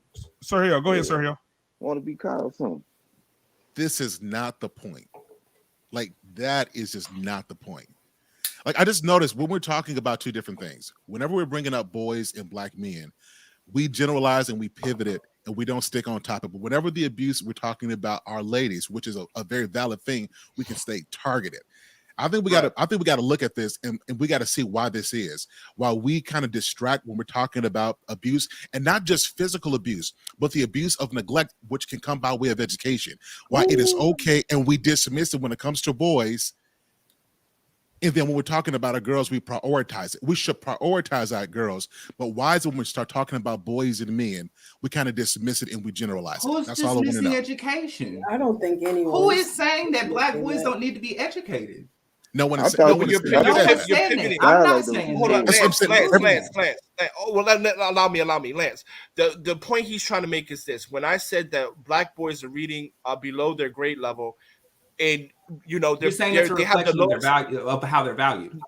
No, let me just highlight the point, right? So black boys are the largest group of people who can't read at their grade level, right? Facts. Facts. Then and then when I said that, then your response was, and I said they weren't valued, and then you said, but we call each other kings and queens, right? That was That's your not the response. response I said in response to What your was the education. response? Please don't twist my words. My Okay. response So to what the was the education response? was that was a systematic defunct that was aimed at all Black, brown, and indigenous people. They never wanted to see us educated, and low value white people. I'll throw them in there too. They were trying to, that was a classist and elitist issue. I don't. But I mean, that's a personal feeling of mine. I'm trying to recant the process, right? Okay. So then we moved on to, but Black Girls Rocks went through, and then at some point you went to what we call each other kings and queens and things like that, right? At some point you got there, right? And that's his point, right? Why can't we just stick to why Black boys aren't reading at grade level? That's that wasn't even the topic from the jump. Yeah, that wasn't even it was masculinity, and then it went into abuse. and personally, I feel like education ties into the abuse. I agree with you. That is a form of abuse. That keeping someone ignorant is absolutely a negative form of abuse, and it's been held against all Black people for too long. I think the reason that women are striving besides other than men is because they've been trying to set a new narrative for themselves. And that's not without Black men's support. There are plenty of Black men that supported that narrative too. I think there are plenty of Black women that support the narrative of strong men, educated Black men as well. I just think that what we have relied on for Black men to be valued, and all men really to be valued, literally it's been like just being a protector and a provider, which doesn't require education. There's plenty of jobs that don't require education. It's a whole systematic thing. I don't think it's fair to minimalize it to just like, well, Black men are the most undervalued people in the world because this is what's happening to us. I don't feel like that's fair. Like all Black people didn't go through slavery. Like all Black people weren't abused. Like all Black people weren't tricked by Uncle Sam. This is a combined effort of dysfunction pushed upon us by a set of people who were setting the rules. And now we get a chance to set our own rules. I just don't think it's fair what you're saying. I think the power that you're placing in what you're saying is very, very shifty. And that's all I'm saying. I'm not necessarily saying that you're wrong or right. I'm just saying it's a little You just speaking on the statistic part about it, just what's real out here, man. Right, I mean, it's facts. Black boys are not reading at a great level. That's I know, I get that. I understand that. It's horrible. And we're not going to. But that doesn't mean they're undervalued. That doesn't mean they're more undervalued than women. And you know what? We talked about the men being leaders, and we talk about the incarceration for the men, which is turning for Black men. The incarceration is down. But I will say this, just to add a little light to it. I was on another platform. I don't remember what it was. I think Sir Hill may have been there, may have not. I don't remember. But we were talking about the lineage of the kids and how the men are locked up in jail, so there's no leadership, right? You remember back in the day, they had big brothers, big sisters. They had all these different organizations that would reach out to kids and try to help children, right? All of this stuff is just pretty much falling off. And now you have single Black moms, right, that are raising our sons, and they have the low and they have they can't read. And I've heard this on so many other platforms and so many other like just YouTube videos or whatever, just watching these little boys reading, and they're in the 8th grade and they're reading like they're in kindergarten. It is embarrassing to see future leaders can't even read. And you can know right now, as children, they're going to be screwed over. If they can't read a contract for their apartment, they can't read a contract when they buy a car, they can't read a contract they're going to get screwed over the rest of their life. They can't read or have any. The number one thing is they said that comprehension is the number one thing against Black little boys. They can't comprehend what they see, what they read. It is horrible, right? And I really hope they start pulling kids out of sports, because my thing is, if you value sports, not all, some, will play sports, like they will pass along a child that is very talented in in the athletic area. Now you're supposed to be a student athlete. However, some people will make it okay to slide you into these different things so that they can manipulate you to what you're doing. So to me, like Lance was stating, it's very systematic the way they handle. Women always, women, if you're the person who has to get off work and all this kind of stuff, there's so many different barriers to being a single Black parent and just single in general. If you do not have a partner, not to say you can't make it happen because people do it every day, but we do have to address some of the barriers that create some of these dialogues. And that's just a societal thing, like not being able to get off of work, not being able to take breaks, not having a support system, not having a tribe, not having certain resources, or not even being in a two-parent home so you can balance, not having a tribe, starting all over again. That's going to look different from everybody. And I wish that the society as a whole would, make getting help more accessible. I would say that. But I don't want to pivot and make it small. I think we should value our Black men. I think they go through a lot. I'm not saying that, but I feel like we both are going through it a lot. And so I feel like we have to be empathetic towards each other as we're going through a lot and not feel the need to abandon each other when things get tough. Right. And I think we do need to communicate and, work in collaboration with each other. And, Can you explain what you mean by abandonment, please? As far as what, sir? No, when you said we shouldn't abandon each other, can you give me a little bit of context to that, please? Sure. Sometimes there is abandonment when things get really, really rough in relationships, and it's easy to leave. It's always easy to leave than to to deal with some things. Not to say that, you have to do what's best for you. Of course, you've said that as well. Like if it's not, you said you were a person that if, do what's best for you. And if the woman, or we're talking about, as long as it's not hurting someone, as long as you're not hurting, as long as it's not hurting someone, do what's best for you. Now, as a collaborative effort to move along the Black community as a whole, I do feel like it's important to be collaborative with your better half, which I think, if you're talking about the community as a whole, would be a Black woman. So now that's not, can you move it without having a Black woman and still, give into the community? Yes, you can contribute.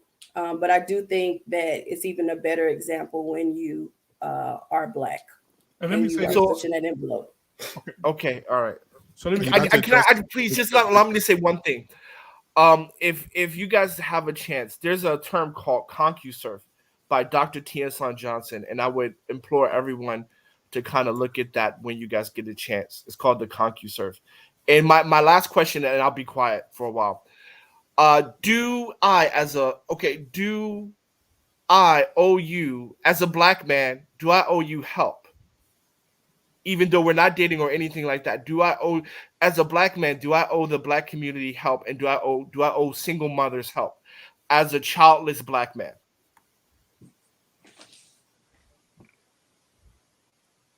I don't feel like anybody owes anybody. Maybe, I don't know. Maybe he's not expecting any. I'm sorry. If we're community, the answer, if we are a community, then we owe one another. How that looks, we can discuss that. But if we're going to be a community, then we owe each other something. And you know what? This is. Let me say this, because Nyambi's in the chat, and she said something that infuriates Black men, especially me and Sir Hill, because we were on the panel with her the other night, and it went way south when she made this comment. And she says that when are Black men? I think this is what you're talking about, right, Sir Hill? When are Black men going to take their power back with your women and your community?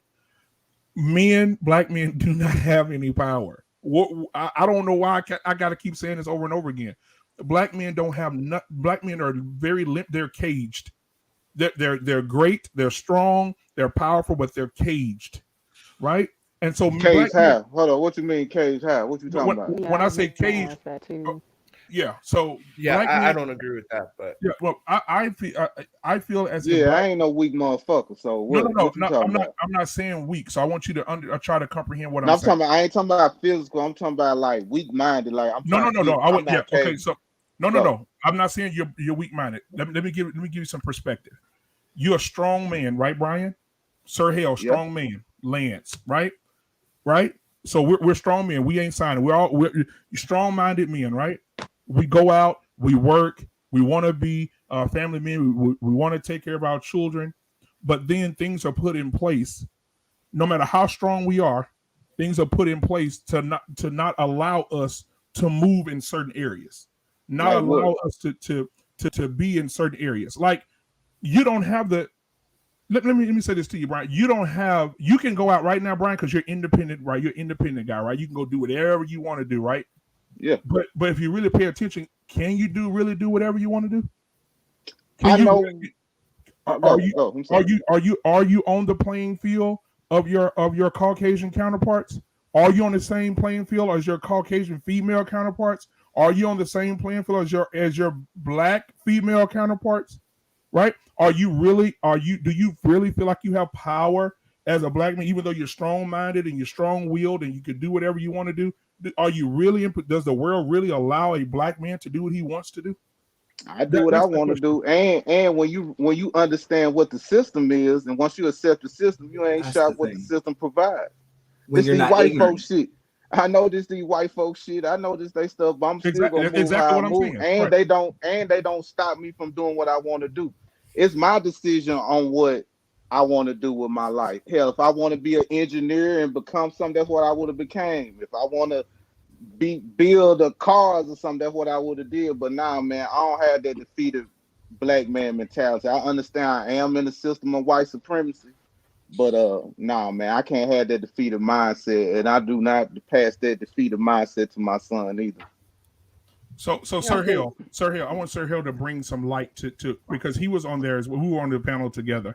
So Sir Hill, bring some light to what we're saying, or add on to what I said to try to bring more balance to. Maybe I said it wrong.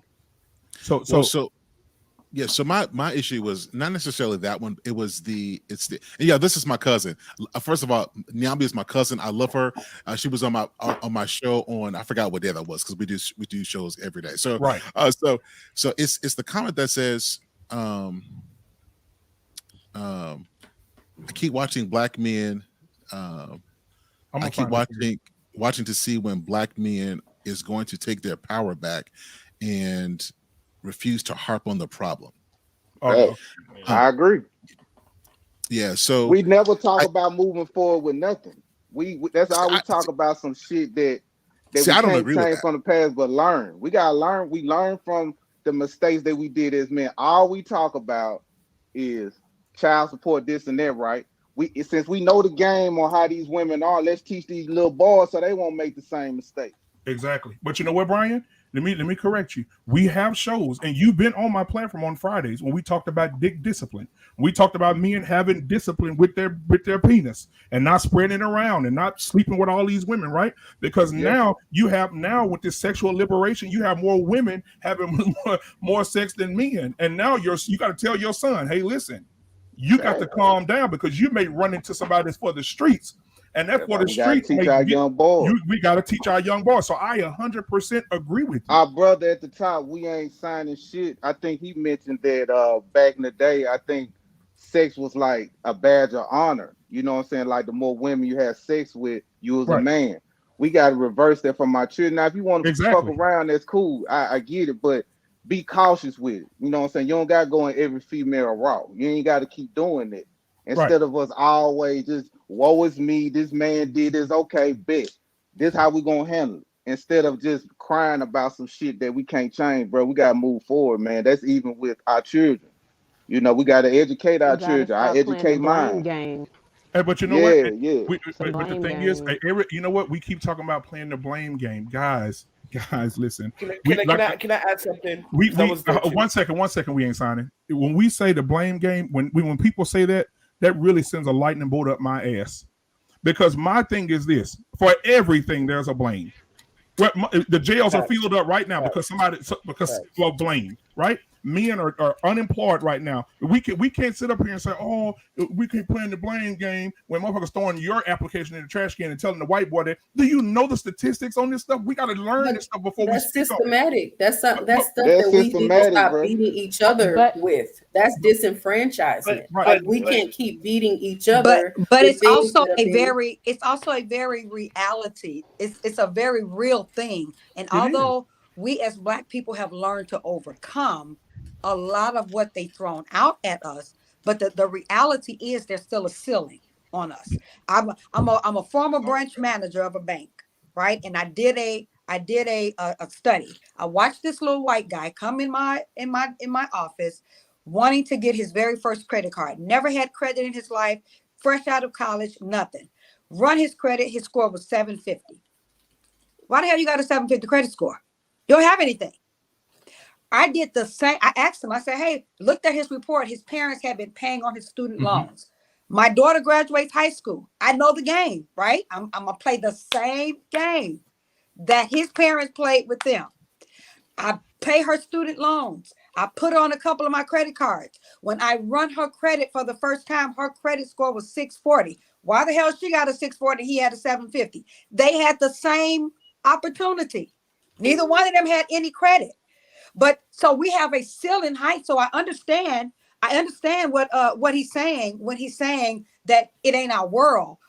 Although we make the best out of it, as Brian said, you don't let anybody dictate your outcome because you get control of that. But reality says, I still know that they got ceiling over me. I'm going to make the best out of it, and I'm going to become whatever I want to be. I'm going to do whatever I want to do. But you and that same somebody can go for the same job, and they're going to get a $150,000 salary to your $50,000 salary, and both of y'all educated the same. Only difference is your skin color. And you know what? I wish I could. Hold on. Let me. One thing when we ain't sorry. I swear to God, I'm gonna let you go. I wish I could pull it up. I didn't prepare it, and I should have prepared it. There's a statistic, a stat that says this: that a black man, a college educated black man with a master's degree or a bachelor's degree, right, versus a white man with neither. The white man, the study shows that the white man will get the job twice as fast as the black. He will get the job before the black guy gets the job. This is a fact. I read that. This is a fact. You'll go to school for 6 years, 7 years, 4 years, whatever you going to major in, and we keep saying the blame game, but this is the facts. This is what we live. This is reality. A black man can go to school and do everything. He can put on a nice suit. He can look nice. He can have on the nice clothes, and he can go in and say, "Here's my bachelor's and my master's. I graduated from Howard. I'm good." It's the white folks shit at the end of the day. No. But if you're right, but black men should not. It's their ecosystem, though. It's their ecosystem. We have to create our own black men ecosystem. should not just be subject. Black men should not. Hold on, we're trying to fall into their ecosystem. Black men should not just be subject to fucking football and construction work. To make the money. It should be black. It should be black banks. It should be black presidents of banks. It should be black presidents in these. We got to get out of the fact that if the black man ain't sweating and moving bricks, he ain't shit. We got to get out of that. We got to get out. Let me say something. So Brian, I agree with you. Right? You can do like whatever you can think and dream of. You can make it. You're not caged. I agree with that. But I think we're putting it into the context of the other panel because I was there.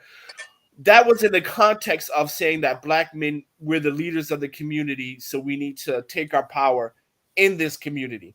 And I say, and what Black Man Unfiltered said and Sir Hellspeak says, we don't have the power to fix the community because we don't have the power behind that authority, right?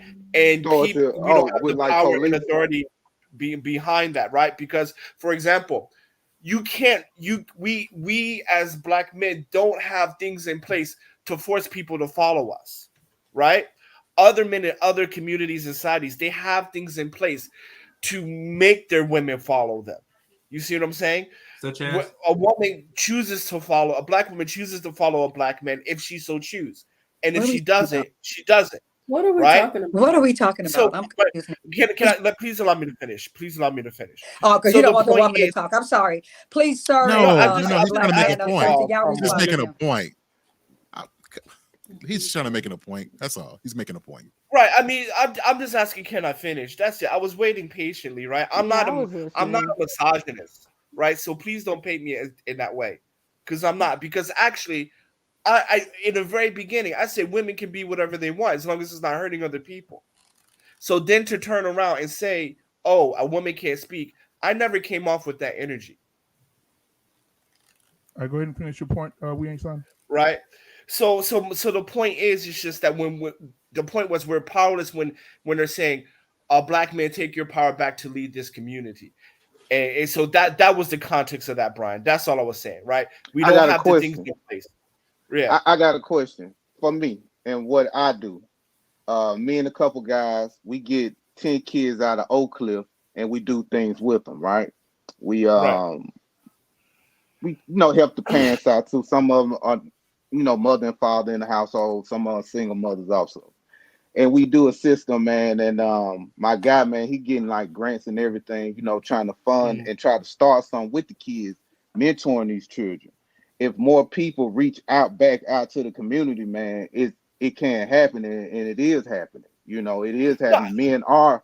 Let me say this, and I understand what you're saying in whole as of women following or whatever, but there are women out there, man, that is following us men, man, and they is doing a lot of work, man. They put in a lot of work listening to us because we out here, man. We dealing with these kids that's coming out of juvenile prison.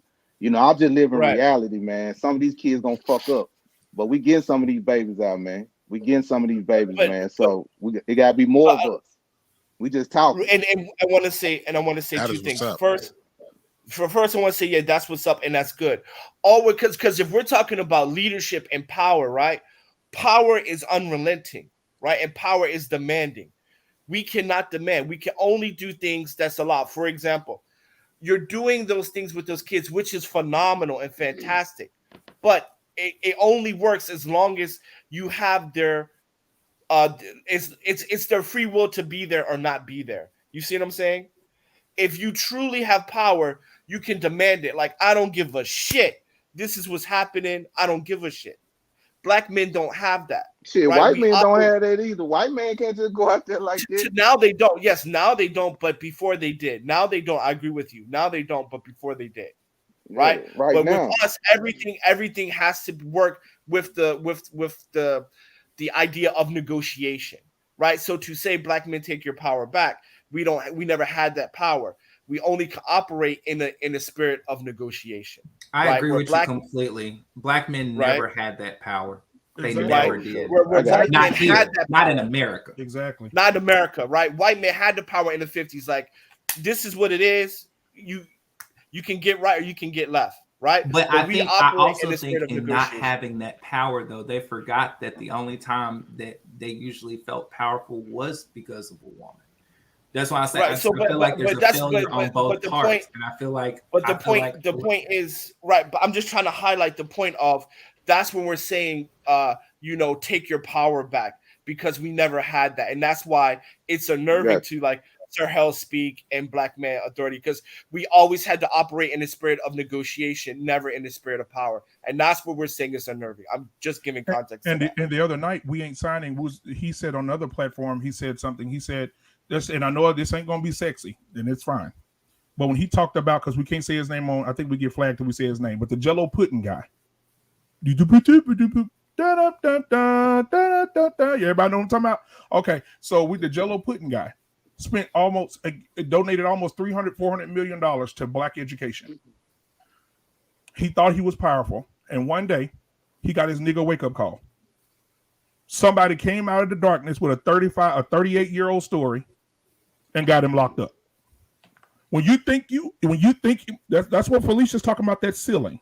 When you think you can spend $400 million getting black kids in college and educated, you know how many careers this man paid for?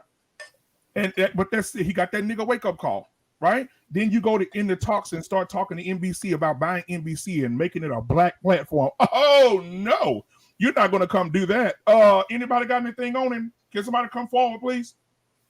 Because before he started making negotiations about NBC, there was nothing. No rumors, nothing. But when he sat down at the table with those white people and said, I got the money to purchase this entire network, let's make it happen.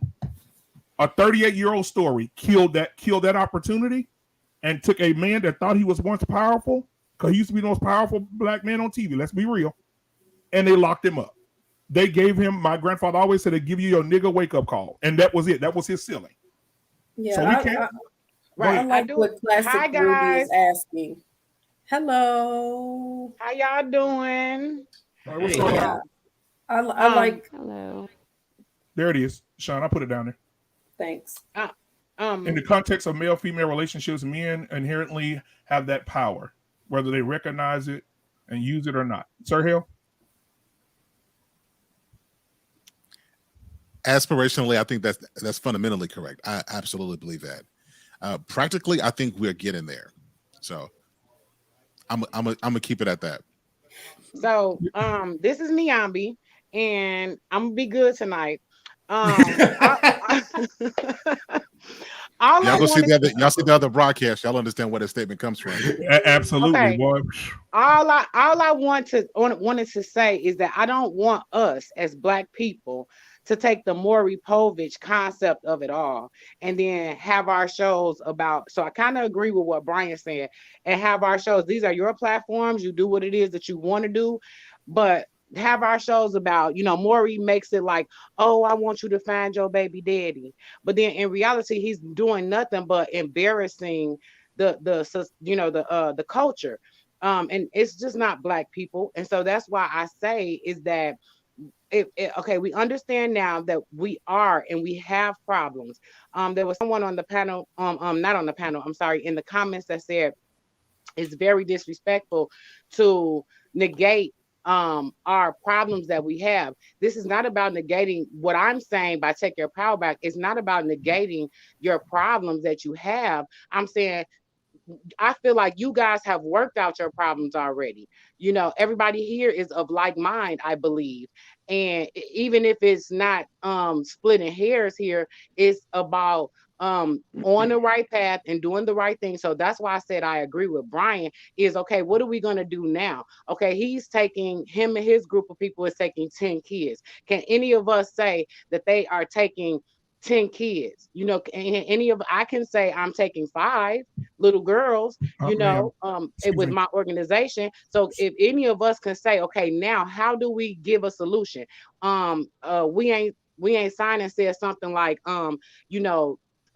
talking on a national level, like, as far as statistics and so on, is that we don't have power. Okay, but we have power in our own communities where we can take that.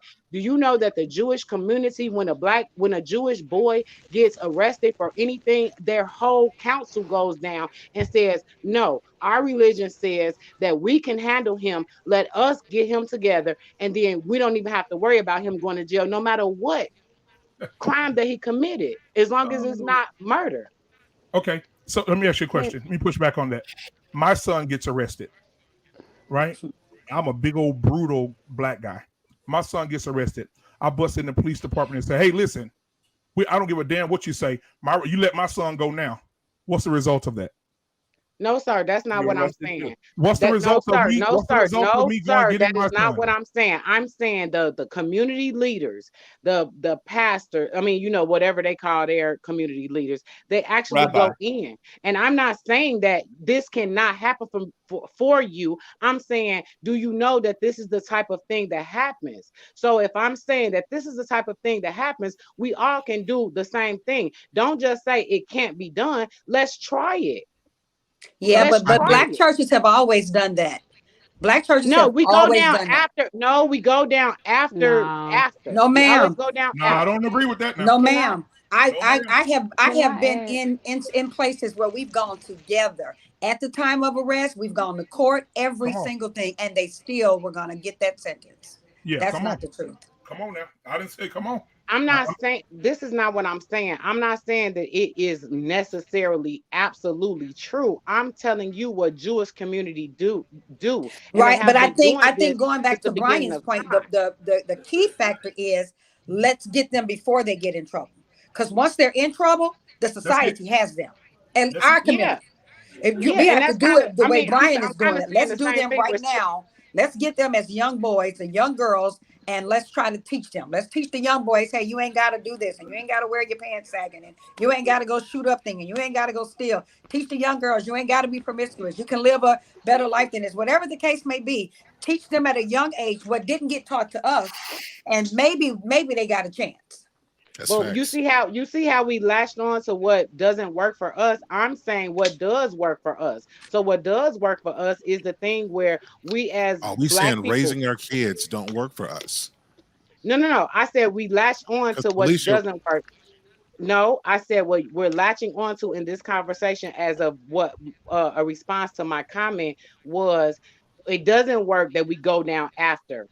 Okay, so if we know that it doesn't work after we go down after they're arrested, my point that I said for about at least a minute or two before I said anything about the Jewish community was let's get them now, which is what Brian is doing, which is what I am doing. And can any of us on this panel say that we are working with? I don't have children, but I do have 5 girls that I am connected to. Yes, ma'am. Yes, ma'am. Matter of fact, 2 weeks ago, I took 16 kids. Yes. To Six Flags. Had a whole day with them. 16 yes. of them. Right? Yes. So take them to Rotary Club. Shit. So understand. So understand this. Understand this. Let me share something with you. I'm not going to share their names. Let me share something with you. I had a young man, because this is personal for me. And Sir Hill, I meant to talk to you about this too. This is personal for me. I had a young man that goes to my church. And I took on the responsibility. His mom is a single mom. I took on the responsibility, and I said, you know what? I'm gonna spend time with these boys, and I'm gonna go out with them. We're gonna go out and eat. I'm gonna go buy them something to eat. We're gonna talk. We're gonna chat it up. See where they're at in their minds. One of them want to be a wide receiver in high school. He wants to, work out and be a better football player. And he's smart, right? Then you got one. He's kind of quiet. He's kind of reserved. And then you got one. He's kind of he doesn't know where he don't know where he is in life. And so one night I got a phone call and said that they found one of the boys ODing in a driveway. Right? I got this call, right? And I'm like, man, what? So they get him. They take him to the hospital. They pump him out. They get him good, right? He shakes back, right? For the people in Dallas or in Texas, you probably heard what just happened. So about 6 months ago, there's this boy that walked into this house. And as a result of that, a little boy that was 5 years old, 6 years old, was found dead in the street. Right? They saw this young man that I'm mentoring. Right? He's funny. He's laughing. We're having a good time. He's been arrested for that little baby's murder, and they've charged him with capital murder. Watch this. This boy slept in my house. Right? He slept in my house. He played with my sons, and he watched TV and football with me on Sundays. He's right now sitting in jail awaiting trial for capital murder of a 5-year-old little boy. Right? The pastor of the church, the pastor of the church, Nyambi, went down to see him. Do you know what the white man told him at the jail? Oh, ain't nobody finna see him. What you want to come up and see him for? Oh, no. You're not able to see him. Weeks went by. Still can't see him. Still haven't gave permission. Still can't see him. Still haven't gave permission. Right? I've called. Can I come see him? Still can't go see him. Still don't have permission. After 6 or 8 weeks or 10 weeks after they've driven him in the ground and put him in a hole and made him admit to something that he possibly said he didn't do at first. And now he's so spaced out now. Now, you can come see him now because we got what we wanted out of him. So when you say people are out here trying and people are out here trying to do what they need to do for the community, I am one of those people, right? I know people. My pastor is one of those people. He tried to go and see him. He tried to go and comfort him and be there for him and talk with him and see where he was mentally. He wasn't allowed to do that. You know why? Because the system said, you're not bringing your ass in here to see nobody. Yeah, I understand that. You can't, but he should have had an attorney. But the white people always the white. I'm not blaming everything like the blame game. I'm not blaming white people for nothing. But there are people in power that don't have skin like ours that builds that roof that we cannot stand up and do hardly damn it anything. But hey, back to our point though. That's what she was bringing up the Jewish people. See, if people surrounding him, y'all should have got an attorney, and an attorney would have got to the bottom of it. sometimes the passengers ain't got the pull like they used to. And you know what? We got a lot of attorneys to do now. Unless the boy didn't have an attorney, I get it. Right. He did. But He didn't. He didn't have one. He has yeah, one see, now. that's why we gotta He get our didn't have money one up then. so that boy didn't have to go through there for 6 weeks. See, that's our problem right now. We ain't got the money to fight the system. See, that's one of our problems now. See, that boy shouldn't have been locked away for 6 weeks like that. Yeah, he should have had an attorney immediately. I agree with you, Brian. But we can't afford it. I understand the point of not having the money of the system, but it's deeper than that. We don't have the education. We talk about empowering Black boys, but nobody's talking about how they're taking kids to, Greece so they can get, exposed to a whole different community, a whole different environment, to see that see outside of this racist structure that we've built. And they framed us. We were allowed to have I've never been out the country. I'd like to think that I could go and do anything, but I don't fully know what anything is yet. And we haven't even had that exposure until like fucking Facebook and internet really just kind of blew up, which has just been the past 20 years. Now we are seeing a lot of Black boys who's like, oh, I want to do this. I'm going to have to do this. Oh shit, I want to do this. I'm going to have to do this.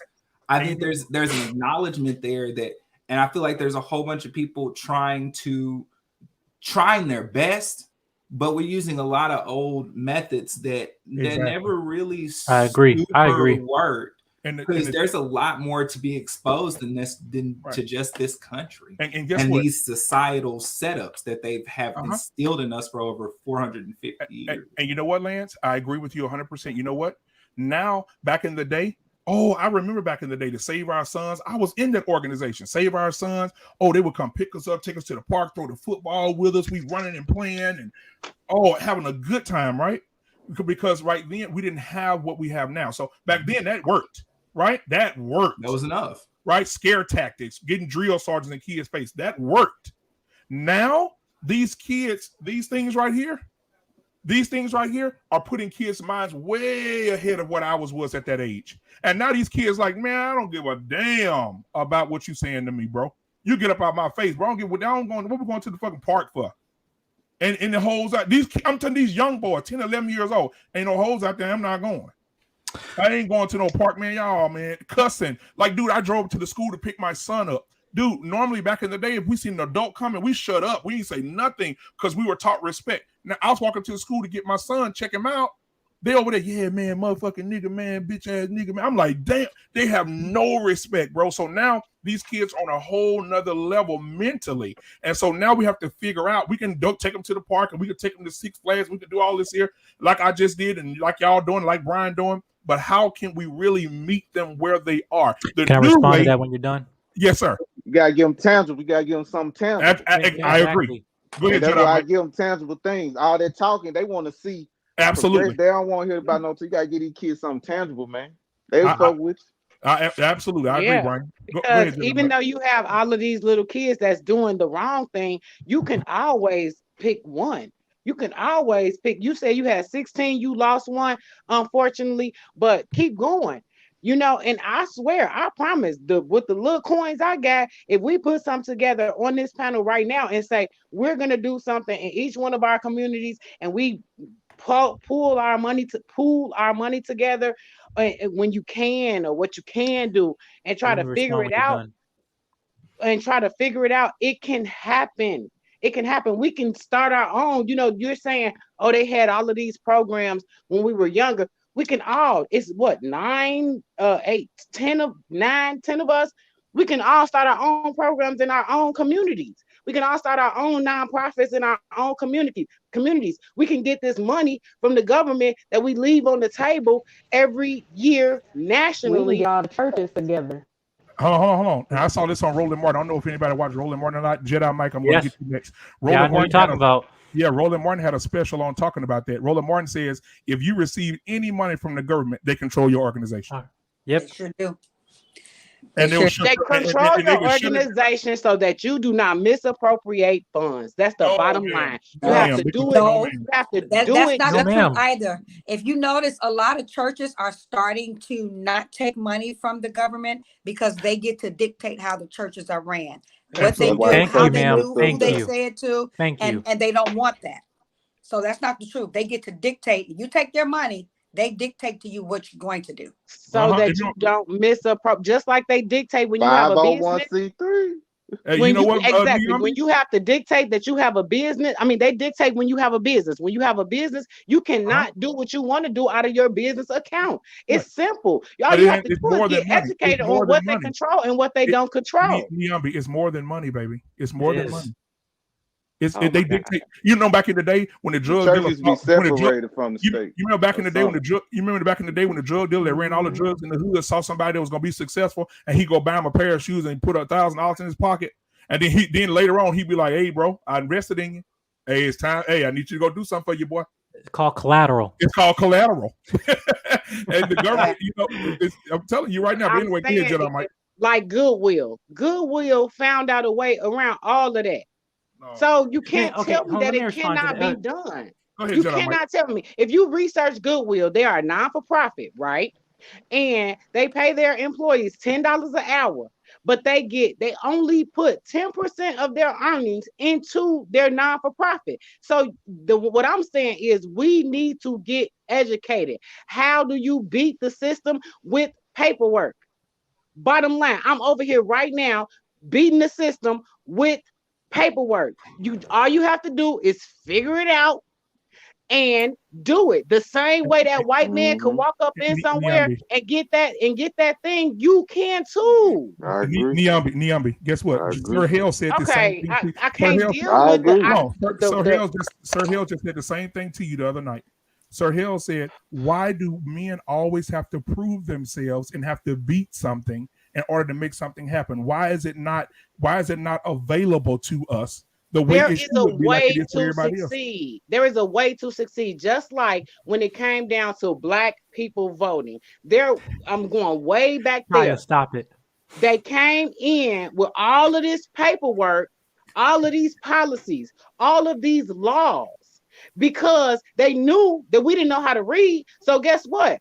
Now with all the policies and the laws, you can look stupid on the back end. But now with all of this information out there, there's a way for you to find out. I will send all of y'all links to find out. But there's a way to find out how to beat the paperwork. That's all it is. It's paperwork. Okay. And so we've been so busy on focusing on ourselves, we don't beat the paperwork. I'm not bragging, but I'm a very successful man with a church, and I've got 2 businesses. I know how to beat the paperwork. I think what we're not talking about that specific thing. There's a lot of different components, and I think what happens when we start talking about this is we start talking in aspiration. And I keep saying this: if you go to the doctor because you're sick, think that you go to the doctor, you got cancer, and the doctor tells you, "Hey, stop. Be positive. Look on the bright side." You want them to say that, but at the same time, they still have to diagnose the issue. And if that means you got to go through radiation, you got to go through chemo, you got to do that too. What we do as Black people is we only do the aspirational part. And we never want to deal with the cancer. And that's what we're talking about. The cancer is ignorance. Hold on, Niambi, just a second. Jedi might have been waiting to speak. Go ahead, Jedi. Because, and this is a ghost thing that I appreciate what Miss Felicia was talking about, the thing with the churches, because my biggest issue, even as Black people, we will pay for things we want, but pray for what we need, right? So it's just like with that, it's just like we're not being, proactive on in terms of micro solutions and actually, leading them to macro outcomes, basically. So, because the point of what I was talking about for me, my background, I work as a licensed educator. I work at a company STEM Excel where I teach kids programming, robotics, art and design in the DMV area in the county schools, right? But 2 years prior to when COVID happened, I spent a whole summer in Richmond where I was working in this program called Youth Life Foundation. And we were targeting kids. Mainly, I was only men there, but we were targeting high schoolers. None of them had their fathers, right? And teach them about post-high school prep and or whether they're going to go to trade or anything like that. At least give them an outlet. So I had a plan that I was going to go through, right?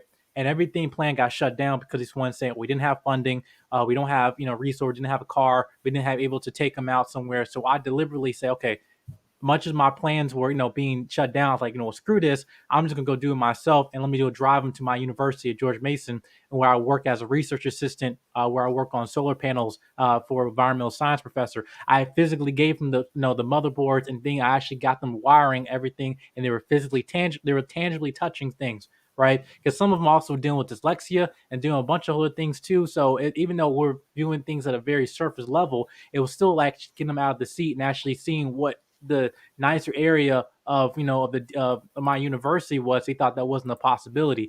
But my point, what I'm saying is that I'm not trying to discount what Nami's saying. You talk about aspirations, but that's the whole thing. It's like, again, you pay for the things you want, but pray for what we need. I just don't think that on terms of situations, saying that it's so moving so naively, saying, well, there's always a solution, always naively, where you can get get the paperwork and all that stuff right there. And Sorhale, me, and Black Man Unfiltered both speaking the same perspective here, saying that there, like, you can't really view that in that way, because you basically, it's like a double-edged sword. It's just like you can't move like that, not so naively.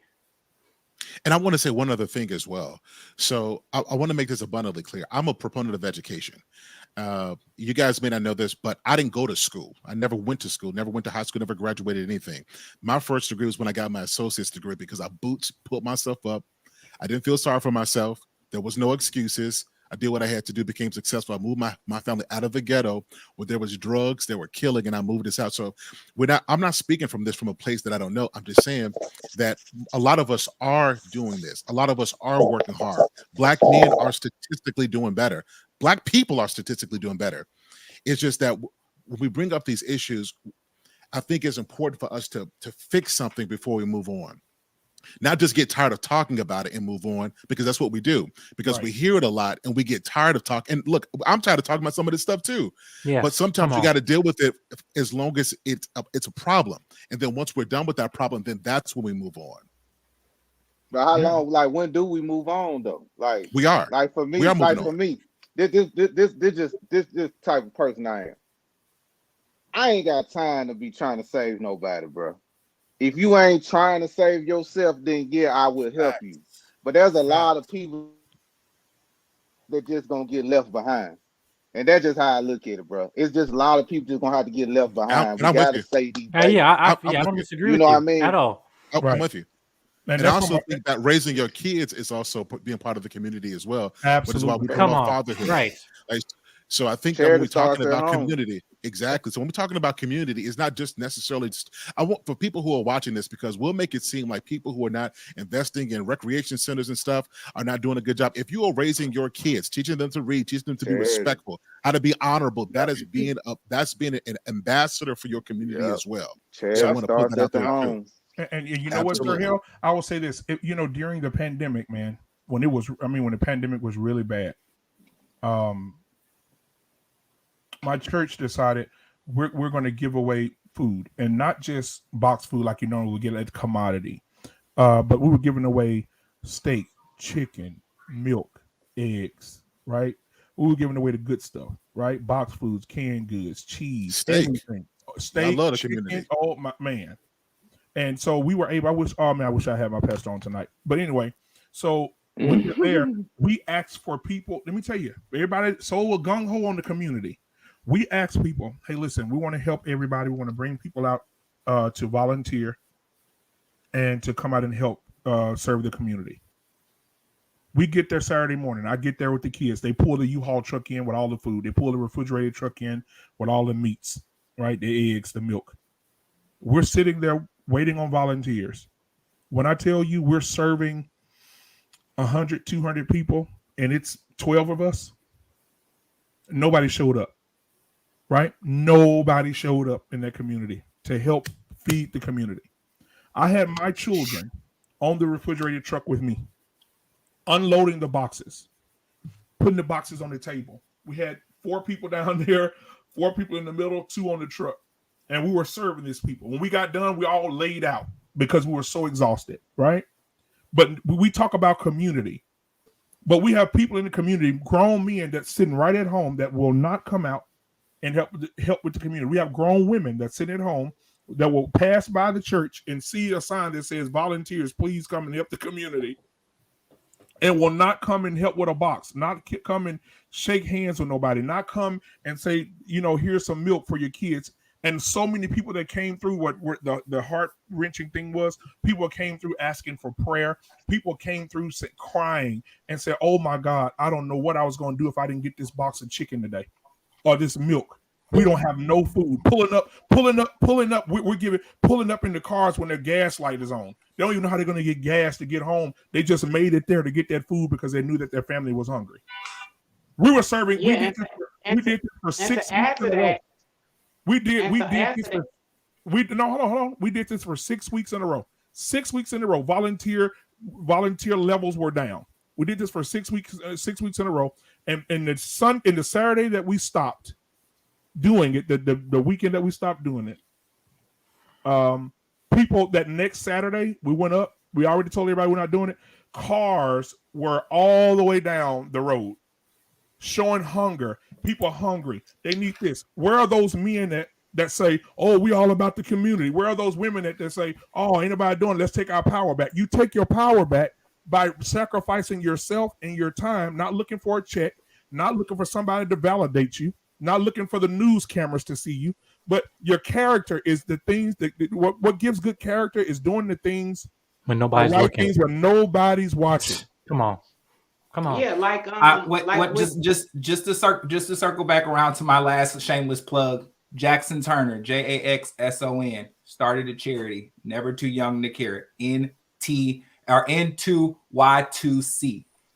He's been doing it for 6 years. He started when he was 9 years old, and just to give kids that didn't have backpacks, didn't have lunch money, didn't have coats, didn't have whatever they needed. He's got a certificate from the mayor. He's had countless donations from small and large businesses. Just got a big old check from Walmart. He was on Kelly Clarkson's Real Live Santa Clauses. They had him on there, gave him a huge donation toward his charity, and he's not stopping. So I just want to say there are plenty of Black people that are still doing their part. They just don't stop. And when he started for the first 2 years, it was just like me and his family doing it, and that was it. And we just kind of we did it whenever we can, and we fit it into our schedule. I've known plenty of churches that do it too. It's just that's not the shit we talk about. We don't talk about those people. And I agree they're not fascinating, and they're not important. Right. And I agree with Brian. Enough to talk about. I agree with Brian when Brian said you can't save everybody, but that's on adult perspectives.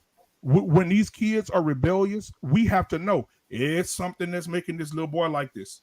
There's something in it. What is his father? Where's his father? How's his mother treat him? Because just let's go back to what we said earlier. Maybe he does have a single mom, it's a single mom raising him, and he does hear bitch every day. You little bitch, go in there and take out the trash. You punk bastard, you bitch nigga. He may be hearing that every day, right? And then he takes that anger that he can't give to his mother, and he brings it out and spreads that out to everybody else. That's the future toxicity that we're talking about. And then when you said, like earlier, Brian said, yeah, he may be a bitch ass nigga. That is the seed that's planted in him early. So then when he gets older, we criticize him and say, that's the nigga we're gonna leave behind. That's the nigga that's really a bitch ass nigga. But where did it start? Somebody planted that seed in him to make him that way. But I'm gonna leave that curse on him. No. Yeah, I mean, shit. So I don't want to be crazy. Yeah, y'all can have them bitch ass niggas. Bitch ass niggas get you killed, hurt, robbed, stabbed, all this shit. Them broken niggas. We gotta tell it's just the truth and what it is. See, them this reminds me can't be saved. They broken. This reminds me of the recent Spider-Man movie. And this is no spoilers, whatever. But basically, the whole premise of there was a premise where he was trying to save some of the villains, right? When he could just let them, I don't care, let them die. But basically, what Aunt May was telling him, if you save somebody, you save everyone. It's like it's basically a cycle when you start with one person. And talking about rehabilitation, that some people, the way that they are is not because of the circumstances and becoming a product of their environment. They didn't choose to be a product of their environment. They can choose to be a product of their choices. But when it comes to mostly the example that Black Man Unfiltered gave, that was their environment. We don't choose our parents. We don't choose the situation that we're born into. However, on children, I'm talking about children. When you're a grown adult, whatever, there's some things, there's certain things like, okay, this is just a certain decision that you have to, talk about. You don't have any excuses, the luxury excuses that children have, because children are the most vulnerable and they're uncovered. So when this situation right here, when you're talking about, just leaving them. I strongly disagree, because with them, I didn't say the leave reason the why. children. I never said leave the children. I always advocate to protect these kids. But I'm the talking about point there is, are these men people were in killed. The society, people that you calling the niggas, whatever, they degenerates, were once yeah, children. degenerates, the dusty folks. They were Now I once never children. said That's what I'm children. talking I was about. Like, speaking about adults. right, but I'm Adults. saying, I'm if talking you, about the adults. I think Kaylin wants to say something. Sorry. Go ahead, Kevin.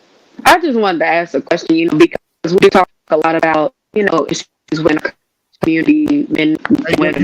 you break it up a lot, Break up Kayla. a little bit. You break. Yeah, fix your Am I? headphones or Hey, yeah. So if I could jump in momentarily, what I wanted to say was just that, I understand we have all of these issues. I understand we have all of these problems. I understand. I feel like us as adults is incumbent on us to deal with those things at the ages that we are, where we got beat down and battled, and we finally were able to make it. It's incumbent on us for us to figure out those things for ourselves and then reach back. And that's the only thing that I'm saying, is that even when there was no power, with going back to slavery days, they still gained power, they still gained momentum. They still went out. You said the story about how you helped for 6 weeks or whatever. I think it's a issue of people seeing humanity and just hoping and wishing that, I think Sir Hill said something about aspirational. This is not aspirational for me. It's about actually getting out there and getting these group of girls together and doing it every single week. We had when Michigan had the water problem. Just because we were getting water together, we actually was able to get a guy who drives a semi truck, and he was like, all I've been looking for is a way that I can help. So we took a semi truck out there. So it's not about who didn't come. It's not about who didn't show up. It was literally like 3 or 4 of us. We did this. We had cars around the block trying to get up there. We had a man who said he had 8 girls at home, and he was like crying profusely with a pickup truck to get all of this water. We just continue to give the water. It didn't stop us from giving water to Michigan, because nobody was there to help us.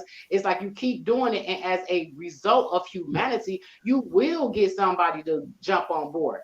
I think that was a matter of organization, because you keep asking, you keep going out there, you keep asking for volunteers, even if it's not the volunteers from that very own community. You'll get, we're talking about Black people, but you'll get white people, you'll get bigger organizations, you'll get noticed, you'll get review, and that's where I am. It's like, okay, we know that there's a lot of people out there that are in screwed up situations. We know that there is even when to go back to this topic, we know that there's women who exhibit a masculine quality. We know that there are bad relationships going on. We know that people hit the red button. But at this point, at this juncture, as Black powerful human beings, I know I'm powerful. I don't care what the statistics say. I don't care what I don't even look at what the statistics say, because when I see momentum going in my direction and what it is that I'm doing, I keep going. So now what's the solution? Yep, how about we take half of the time and talk about the problem, and then the other half talk about the solution? Okay, Niambi, I appreciate everything that you're doing for the community. I want to say that first, right? If you're doing what you're doing, that is amazing. Continue to do that. I'm very proud of you. Continue to do that, right? I'm gonna continue to pray for you guys, that you guys can continue to grow and more people continue to and volunteer and come into your life to grow that organization, right? So I want to say that first. But you made a valid point about something that goes back to the question about the Black men having power in their community and taking their communities back, right? If I recall, if I'm correct, the water crisis happened in 2014, right? For in Michigan, right? It's still going And on. mostly in the urban areas where we live, people our color live. It's still going on. It is 2021. We're 2 weeks out from 2022, and the water's still bad. Right. Imagine if that was in what's a nice part of Michigan. Imagine if that was in that part of Michigan, what would happen? Imagine, even here in Dallas, I'll use Dallas because I'm not familiar with Michigan. Imagine if in South Oak Cliff, and the water crisis happened in Oak Cliff, and the water's bad. Imagine if that same thing happened in Frisco. How long do you think it would take for them to fix the water? Shit, 1 minute. No, it wouldn't even be an issue. Well, this is just me based on that. I'm gonna say this. Nah, I'm gonna get out of here because my battery is low. Okay. I want to go ahead and say this because my battery is low and I'm gonna get out of here. I travel home tomorrow. I just want to say this is I understand what you're saying, but this is where I took the power back at a place that I moved to. I moved to St. Louis, Missouri, about 7 years ago. And what I did was by taking my power back, I stayed there. I kind of felt like, well, what's going on here? Something don't look right. So I researched with the CDC and I found out that it was an accelerated amount of radiation that the city, which is kind of the same problem that happened with Michigan. With Michigan is that their mayor put them into a stagnant water supply. Well, I found out that in St. Louis, Missouri, on the north side, there was an accelerated amount of radiation. They got funds, but it wasn't believed that this was a true problem, so they misappropriated the funds. They had the feds out there. I had to take it upon myself as a adult, as a Black woman, and say, I'm not staying here. CDC said they had an accelerated rate of brain cancer, stomach cancer, loss of joint momentum. There was a problem. So me and I'm saying Black woman, but I'm saying that was how I took my power back. It was addressed to me not to eat homegrown, not to bathe in the water, not to. That's how you take your power when you have been marginalized and mishandled by the government. You get out of there. I didn't even stay for a whole year. I paid the rest of my lease up and I left. Niambi. So that's what I'm saying. Earlier when Felicia said, I don't mean to interrupt you. I'm sorry. I apologize. But I have to say this. Earlier when Felicia was saying about the churches, the government being tapped into the churches, your response was that the government is taking over that because they don't want misappropriation of funds. And now you just stated that in Michigan, the reason that they're in the water crisis is because misappropriation of funds. But the government that was the government. That was the government. That was their local municipalities. I'm sorry. Right. It goes back to what I said. If you take a check from them, they control the narrative. Well, no, that check was misappropriated by the local government. So we're talking about different sectors here. We're talking about the government gave them the money and then they did what they wanted to do with it. And then they had to send the feds in for them after that to remove the radiation properly. But I wasn't going to stay there to figure out when they were going to move it. I took my power back by leaving that community. So yes, you're going to always be slapped as people because trust and believe it was not just Black people in the northern part of St. Louis. It's Black and white people. The government will do anything to you, which is my point overall. The government, institutions, jobs that you work at, they will do anything to you. How do you take your power back? If you're working for a company that's not treating you right, you leave, right? No. It depends on the situation because everybody can't leave. Go ahead, sir. Yeah. That's what I'm saying. We're talking aspirationally. People who have see. You can pick up and leave because you have yourself. When you've got kids, you've got a mortgage, you've got bills, you've got retirement, you've got these kind of things. Your decisions are different. This is what I'm saying. You're speaking aspirationally. This is not practical. No, I guess I'm not speaking aspirational, and I'm bucking against that because there were things that I actually did. And even men who have families or women who have families, they find a way out of that. There's a way to get out of that. Remember, I lived in Harvey. Remember, I lived in Harvey with my family. Remember, I moved there in the suburbs, big old house now. I know about that, right? I'm just saying that took time to do. I couldn't just leave a job. I had to not only work that job, but I had to spend those nights learning a new skill to get a better job. And then once I got the skills and got the better job, then I was able to leave the other one. You see what I'm saying? Right. But you did empower yourself. You did empower yourself. Even now, you say you're not powerful, but I believe that you are powerful. So you've never heard me say I'm not powerful. You've never heard me say I'm not powerful. You say black men and you a black Naomi, man. I mean, we've been belaboring this point for a while. Can we just move forward? I mean, I'm gonna leave out with this. Everybody's dug into their decisions. I'm gonna leave out with this. I love y'all. Have a good night. I love you, cousin. Love you too, Neon B. Hey, black man unfiltered. Was I good? No. I didn't disrespect nobody today, did I? No. I'll call you later.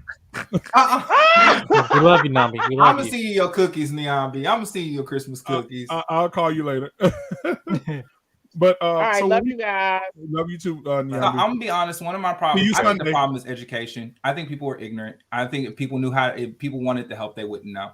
I think I'm helpful towards the community just by empowering kids to to invest in literature, to invest in their dreams. Every one of my little cousins, every time I see them, I ask them questions. I invest in time in them. But I have to be honest, I haven't taken the initiative to see what programs are out there or what started. And while y'all been talking, I've been looking, and there's literally no black programs for black kids, black men specifically, except for when it comes to the systematic problems that have already been instilled into them. So it's like a justice system, the initiative. Really, the Obama program is really the only thing that I can really see. Now, there are a lot of black programs in the UK. A lot of them. There's like a list of 20. I'm looking on Google and I can't. This is the first time I've been on Google and searched for something, and it literally stopped after like 7 or 8 responses. And all I put in was black youth, black boys education charities. And I got seven responses. No, and I think and one of them was Boys and Girls Club, and that's not even a prevalent community anymore. And let me share something. I feel like that's the only problem. We just don't know. I think we're all doing our part individually, and I think that's why we're growing slowly. Personally, I think black people are kind of on top of where they used to be. I'm so proud of us. I am so proud of us, because even the black kids that aren't educated at least know what they want to do. For the most part, or they have a dream to follow. There was a point in time where it was unthinkable for us to even dream. So Lance, and I agree with you too. I want to share something. One day I was taking my kids to the park, and I was driving, and we were going down this country road, and I was seeing a lot of construction. I look over to the left, I'm like, damn. Like, it was a huge building. I'm like, man, that is beautiful. They got a big jumbotron outside and clear windows. You can see straight through the building. I said, man, let me go up in here. You know how we nosy. I go up in there, I'm driving. I said, let me see what this is. And it's a school called Vanguard High School. Anybody ever heard of it? Amazing school. Amazing school. It's out in the middle of where you ain't gonna see it from the highway. Oh, no. They got it built out there in the woods. And let me tell you what they offer. It's a PWI for sure. Predominantly white institution. Right? You probably have 1 or 2 blacks in there. You ain't gonna have it's not a lot. And let me tell you what they offer, Brian. Lance, since you said that, I'm gonna read it to you. School of Engineering, Auto Collision, Auto Tech, Engineering, Robotics, Logistics, Computer Programming, Graphic Design, Visualization of Animation, Construction Science, Architecture and Construction Technology, School of Health, Dental Assistant, EMT, Medical Assistant, Pharmacy Technician, Sports Medicine, Simulation Lab with Nurse Desk, Firefighter Simulation. Opened in 2021, opening at so they opened it just this year, with 250,000 square, 250 campus features, a central open common area, 4 classroom wings, a walking trail, courtyards, and outdoor learning space. They offer all of that for those babies. Now, name one black school in Dallas or any area that y'all living in right now that offers that to black children.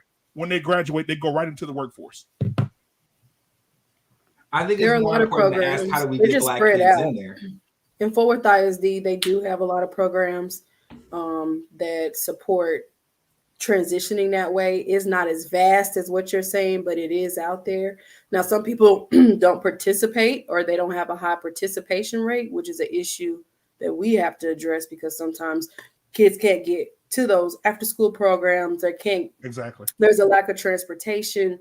There's a lack of resources within certain areas. So I just feel like, the prison system is a big disenfranchiser for men. And I think that's something that, we have to talk about, because it affects our vote, it affects our power, it affects the things that we do within our community.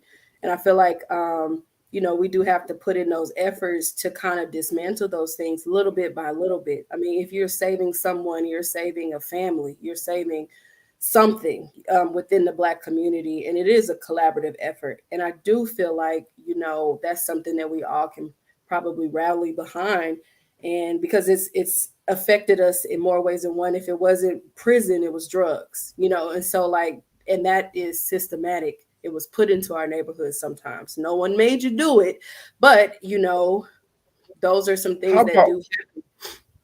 So I think we have to look at it like in a macro type of environment of like what is affecting us as a whole, and kind of put our efforts and kind of tackle it, put all of our efforts as much as we can into those different things that are really, keeping us disenfranchised. But I don't think, what was that, Mr. Black Men Unfiltered? No. I was saying I agree with you completely. Okay. And I think the only thing that's missing in the Black community for people that want to move, like you're saying, it's not so fit for fashion, is that we lost the village. Because we just talked about transportation. I remember in the neighborhood when I needed to go to football practice, Mr. Earl down the street would take me to football practice when my mom wasn't at home or my grandfather was unavailable. Right? You had a community. Now everybody's for themselves. It's such a selfish thing right now. Girl, you about to find something for kids? No, I'm not getting them kids. But I mean, that's not completely our fault though. As we branched out and stopped fitting in the boxes that we put in ourselves, that was very strange for us. Because we were used to being a certain type of people. We were used to fitting in a box. We had to break outside of I feel like we had to break outside of our mind first and lose the community. But the thing about it is the onus is on the parent. I'm sorry, man. Like at the end of the day, if your kid can't read, that is on you as the parent. My dad couldn't read. That's true. Right. Come on. But I mean, he knew that education was. But he knew that education was important. Education was a desire for him. It's your father's responsibility to make sure you read, whether he could read or not. His father didn't know how to read, but it's still his responsibility to make sure that you can read. But that wasn't a responsibility for men back then. That's why I'm saying we're breaking a lineage. No. It's absolutely the parent's responsibility. I agree with you. But sometimes the parents need to be taught too. Sometimes parents are just then don't have children. Don't have children. Then don't have children. I mean, as a community, have sex. Teach each other how to read. Have sex responsibly, right? Because at the end of the day, no. That is not hard. That is not hard. No.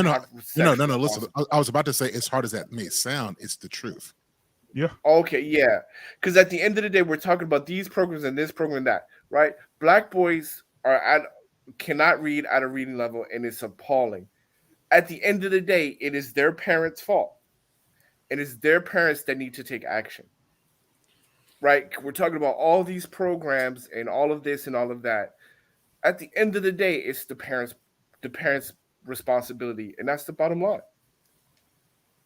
I don't think anyone disagrees with it being the parents. It starts at home. Education always starts at home. And trying to, but there are some barriers, and we do have to address those barriers that keep families from gaining certain knowledge. Not saying all, I'm just saying there are situations where you have schools who are taking Black boys out of classes or putting them in special ed or just passing them on or not being intentional, not working with them. Not saying it's all on teachers, because I would never say that. But I am saying that can be absolutely a part of the problem. I'm not saying that it's all. I'm just saying that, yes, you should be teaching your child, but you're, speaking from a place of privilege, because certain people may not have that background knowledge. Like Lance was saying, his parents was not, they weren't well educated. Hell, R. Kelly is illiterate himself, and he's was very successful at one point in time, but he's deemed illiterate. So my thing is, yes, you can teach, it's your job to teach people how to read. However, there are barriers that you still have to address. Fine, but if you cannot with that. overcome those barriers, and if you cannot address those, because I mean, there's challenges in life. Life is challenging, right? We're going to have challenges in life. You have to meet those challenges, and as one of the things is being a what parent. What would you say is, to a young black man to help him overcome those challenges? What do you say to a child when education okay, well, has you never gotta been let me important? finish first. You gotta let me finish first, right? Well, I mean, And if you decide to be a parent, you have to face those challenges. And if you're not equipped to handle those challenges, then don't have children. I agree with you. But if there is no parent, what do you say to the child? Because there are a lot of parents that don't have parents. They just have grown adults who had babies, unfortunately. And that is the reality. And it's our job to step in. What do you say? No, it's not. It's not it's okay. Well, then we will be in the same situation. It's because our charity. And that's the breakup of the village. That is the problem. No, because well, if you don't put that one child being left behind, it's everybody's problem, then it'll always be a problem. If you really want to keep it a buck. I mean, these kids are here already. That's like, support, like, oh, save the child, but you don't care about all the kids that are still living. It's just weird. No, you're missing my point. You're missing my point. So let's go ahead. We ain't signing. We heard you like a lot of times. Finish your point. So you know what? Because he's saying that then what do you say to the child that don't have the parents to do that, right? We have the programs like Brian have, and what Black Men Unfiltered have, and what Sir Hell Speak has, right? But that is a band-aid on the problem. That is a band-aid on the problem. At the end of the day, the parent has to come to terms that, you know what? At the end of the day, how successful my child is going to be falls on on me as the parent or the parents. Yeah, but the parent, what do we do then? It's just what do we do? Simple. Are we focused on the parents now? Are we focused on the child? I mean, just because if we want to keep it a buck, right? We're practicing the village wife, right? We're practicing the thing of the village wives, where our women in the community are getting pregnant, and the men that are reprocreating with leave them, whatever the situation may be. And then the men in the village or the people in the village are tasked to help grow that person. And when you're doing that, that problem never gets fixed, because the other young women will see, well, if I get pregnant and this situation happens for me, the community got my back. And that is a perpetual cycle that also nothing gets fixed. You're rewarding bad behavior. To another point to this is we say this about morals and education. Let me finish. I just noticed in our community, and I'm not trying to be too I've been trying to be respectful tonight. I put on my hat because I came here with a different level of maturity, so I've just been listening. But I just noticed with our culture, like all of our kids have a cell phone, have a tablet, have a video game. We give our kids cell phones and let them do whatever they want to do. And then when it comes time to read, there are suddenly reasons why we can't teach our kids to read. That doesn't make any sense to me. They know how to be on TikTok. They know all the songs. They know all the dances. They know how to keep up with the culture. But something as simple as reading, now this suddenly is now we need government assistance for this. I think it's absolutely ridiculous. Come on. Right, that's crazy. And the thing about it is, and the more that men help these underprivileged kids that come from single parent homes, you're perpetuating the cycle, because the next group of generation people will say, well, you know what, the community got my back, right? If I get this girl pregnant and I walk away, it's all good because somebody's going to be there to pick up the slack. If I'm a young lady, if I get pregnant and he leaves, it's all good because somebody's going to pick up the slack. You're perpetuating the cycle without giving a lesson with that. Like to me, I wouldn't say me helping someone else is enabling them. To an extent, yes, you can enable, but not without like direction, not without guidance, because some people didn't get that. So we can't just like, oh, you're perpetuating the issue. Everybody at some point in time may have had a hand up, or somebody pulled them to the side or gave them some education. That's not always enablement. That is sometimes pouring into someone who needs that nurturing, that needs that moment or needs that guidance. And to say, oh, we should just abandon them, or because that would enable them to, that's just a false narrative, in my opinion. But I don't think abandonment is the case. Well, we can look at the data. We can look at Generation X, the first group of latchkey kids. Look at Generation X, Millennials, and Generation Z, and Alpha. And you can see it in data, right? Generation X is the first group of latchkey kids that were born out of wedlock. And you can see that we're helping, they had a community, et cetera, et cetera. Now look at millennials. Now look at Generation X and look at Generation Alpha. It's not a narrative. We can see the data. Man, it's just, for me to see, it's heart wrenching, like to see. And Sean S. Dot made a very, very, very, very valid point. They do, it's very factual that if a young boy sits in class, just imagine this, guys. I wanted to just paint this picture for you. Imagine sitting in the classroom, because the classes are overcrowded. Like, do we all agree? Yes, they are. Classes are overcrowded. So imagine 20 kids in a classroom. 15 of those kids are moving on the teacher's level, at the teacher's speed.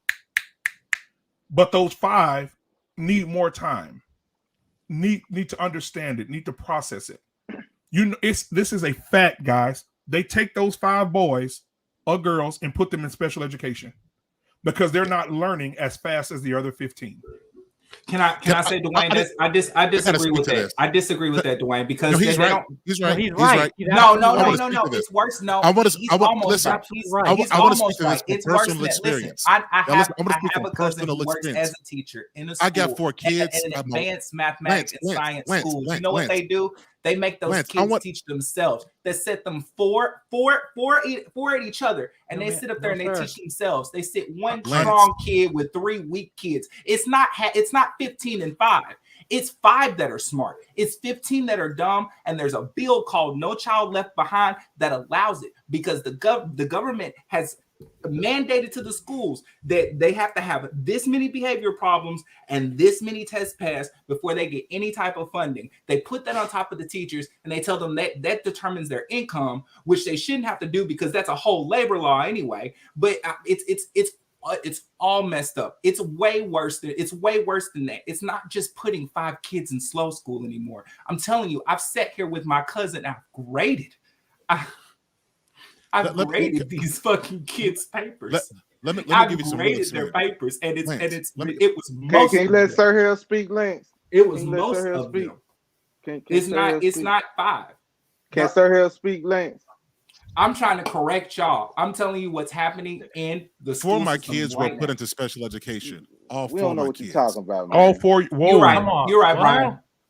You were here. You're right. I want you to hear what I'm saying. I'm not talking about what I know theoretically. My wife was a teacher in Frisco. All of my kids had they were in special education. I'm not speaking from what I hear, what I read. Yeah. Wow. But you know something? You know how I helped change it? I set my kids down. Instead of us being on Facebook, watching movies, I went and I bought them books. I learned mathematics. I taught them how to read, how to think about concepts. It's about taking that. You can't just rely on the school when there's a problem. If you got to make adjustments in your life, if you got to change some things up, if you got to stop some fun, you got to take the game, cut off the Wi-Fi, take out the TV. You got to do what you got to do to get your kids back up to speed. Yeah, the point that I'm saying is that it all comes back to us in the home, making sure that our community starts with our own kids. That we take our own. Do you know how many hours, the average hour that adults spend on Facebook alone? 3 hours. Do you know if your kid is falling behind and you spend at least 1 hour a day each day, that you can help elevate their grades exponentially in a short amount of time just by being consistent with it? That's so I don't fantastic, want to just but it's not. Sir Hill, I'm just saying it's not going to. Lance, in this situation, I listen to you, but this is the one where I got you beat because I'm living this. It's not. Yes, you are living it extremely different from the rest of the society. I want you to listen, Lance. You know I respect you, my brother. Okay. Lance, I respect you, man, and I'm hearing you. But I'm telling you from experience, now my kids are at grade point, and now they're almost at the place where they're surpassing. I'm not saying something that I know. I'm telling what we actually do. All these books and stuff you guys see behind here, It's I'm because so blessed. you have to sit down. So blessed that they have a father like you. Lance, I'm so blessed Lance, about is this all a of these fathers. Lance, is this a conversation or not? Because I respect you, but it's like you're talking over me, and I don't want to become frustrated. I'm but trying to let you know I get my agree points with out. you. I definitely think that that's the solution. Black man, I absolutely agree with you. You are absolutely 100% right. What I'm saying is that's not happening. It's not. That is the fantasy that you expect these parents that are just as sucked in as these kids to these devices. You expect them to break free for the benefit of their kids. And the sad reality is, just like the Black Lives Matter movement and all that marching that all those other people did with us globally, they literally did that because they had time. They had time. We got you, Lance. You ran off somebody, Lance. Now you ran off Sir Hall. I'm so sorry, sir. Oh, sir, Hale, sir. Call me Hale. I'm telling y'all, like this is. I'm just letting you know. It's not going to be that simple. You gotta let people speak, though. You gotta let people speak, Lance. You gotta let people get their point out. You let people speak because that's why he left. He left because you wouldn't let him finish his point. I absolutely heard his point. He was telling me how he was making a difference. I fully agree with him. You didn't let him finish, bro. You didn't let him finish. And we let you talk, dog. You talk for 20 minutes straight, and we just sit there and wait till you finish. And he was just trying to speak his mind, bro. Like, you don't shorten when you speak, man. You take so long to get to it.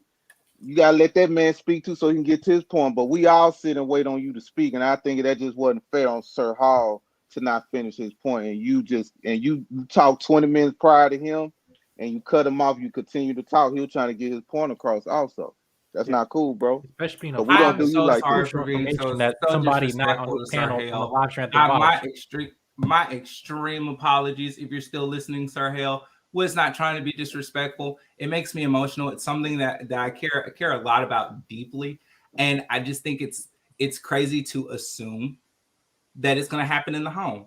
I don't think so. I don't think it's going to be like that easy. I think there are a lot of people that do, and nobody said it would be easy. It would be easy. Nobody said it would be easy. However, that's just sacrificing, and we have to take account of that A word. I keep saying it. I've said it for weeks. That A word is a horrible thing in our community. When you say accountability, it's like you sprayed raid.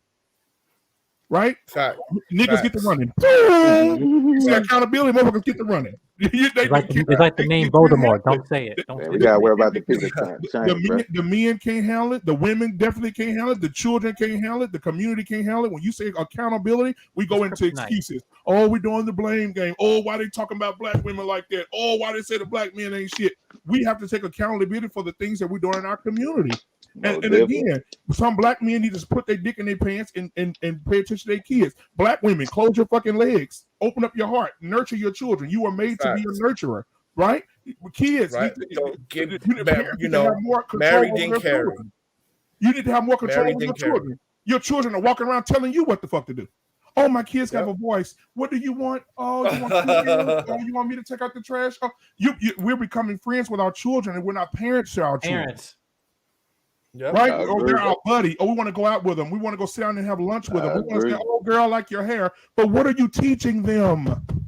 What morals are you teaching them? What are you giving them? What nuggets are you giving your kids to be productive in life? You're giving them nothing, and that's why when your child graduates, they're hard. That's it's hard for them to be productive in life because you ain't did nothing but be on Instagram looking at another dude or in a dude's inbox, looking at another female in another female's inbox, or your kids running around outside and the TV teaching them what's on Disney today. Oh, Peter Pan. The smart mother, dumb father. Yeah. You know what? I want to challenge people that's watching right now. To go and look at your usage on Instagram. Go look at your usage. If you have children that's failing or can't read, just go look at your usage on Instagram, look at your usage on Facebook. And that right there, and take that time, right, and put it into your children's education. And I guarantee your kids' behavior and their educational and their mindset will change. Yep. It'll change. It'll change. That's some real stuff, man. You got to make the sacrifice. Stop being friends with these damn kids. What happened to parents? There's so many people want to be their kids' friends. Stop being their friends. I don't understand why you want to be their friends. Just be their parents. I mean, Joe, I Emmanuel, wanted to say something. Can y'all hear me clear? Yeah, go ahead, Kayla. So I was born in Detroit, Michigan, and it was a rough area. You know, as parents, we do have to teach our kids, right from wrong and raise them to the best of our ability so that way they can, contribute to the community and the ecosystem that we need to put together. But real quick, if I had stayed in that area and I didn't have the family that I had and I was raised the same way a lot of those kids were raised that I grew up around, I probably would fall into the same system of just having sex, creating babies, without raising them the right way, giving them the knowledge that they need to be successful people in this world. So I do agree that there it is a lot of people out here that are broken that are not going to, they're not going their children are not going to get the knowledge that they need. Some you do have a lot of parents, the parents who do know, those are the ones I truly hold accountable because, if you know better, you do better. But, when you're in an environment where all you know is sleeping around, having babies, doing drugs, it's hard to see anything else. I saw something else because my mother, she moved me from that area. We moved to Texas and this is where I grew up. But even, with me, for example, when I moved here, because my mom, when we were in Detroit, she moved me around school to school to school because the schools were just so bad. And when I got to Texas, I was in the ninth grade and they were going to hold me back because they were like, your daughter's performing at like a fifth, sixth grade level. So what I had to do, they were like, the option that we can give you is, let your daughter read, study throughout the summer, and she can test so she can stay in her grade, basically go to ninth grade, and I wouldn't get held behind. And that's what I did. I busted my behind. My mom was there. She made sure that, right, I graduated on time and things of that nature. But as far as just now, what I would like to start seeing is the people who do know what needs to happen within our communities. Like for me, I'm a trader. I'm a day trader. I invest. I've been investing and trading for this is my second full term year of doing it, but I've been learning and studying for 3 years. So if anybody wants to reach out to me, you can reach out to me on Facebook, Kaylin McLeod. And if you want to know about, how to make your money work for you where you don't have, so you can have a second income. Because a lot of our issues in our community, we don't have the money. In Detroit, the reason that crime is the way it is, they don't have the money. They're killing each other because they trying to survive in a sense. And that's all that they know, at least in the area that I grew up and I was raised in. So what I did was, when I graduated from high school, I was always interested in being an entrepreneur. I did work jobs and things of that, but I was like, I want to learn about how to become my own bank, credit, investing, because I knew that I didn't want my kids to struggle the way that I seen kids struggle in my community when I grew up. So I took the time to learn what I needed to learn so that way, right. Now I don't have to work a 9 to 5, and I'm not shaming anybody who works a 9 to 5. Work a 9 to 5, take some of that extra money, invest it. Because what we do, we have to create our own ecosystem. Like over in Carroll, because I stay in Carrollton, Texas. It's an area, it's like Chinatown over there. They have their church right there, they have their own bank, they have their own market, and that's essentially what we need, but we need the money. And so, my solution, what I can contribute to the community is just showing you how to invest, showing you how to trade. I don't work for I'm not in any of those trading groups like I forgot what they're called, but forex groups and things, because a lot of those they just want you to give them their money, give your money to them. They're not really showing you how to trade, how to invest. So I'm working on a book that should be out next year, the 2022 in June. That's the target. Just showing people how to invest and how to trade, day trade, and putting your extra money up so that way you can create your own business, you can create your own system. So all right, I Kate. just wanted to and I gotta get off. I just wanted to add that um just let you guys know, if y'all want to hit me up, that's what I have to contribute to the community. Just about, showing you guys how to invest your money.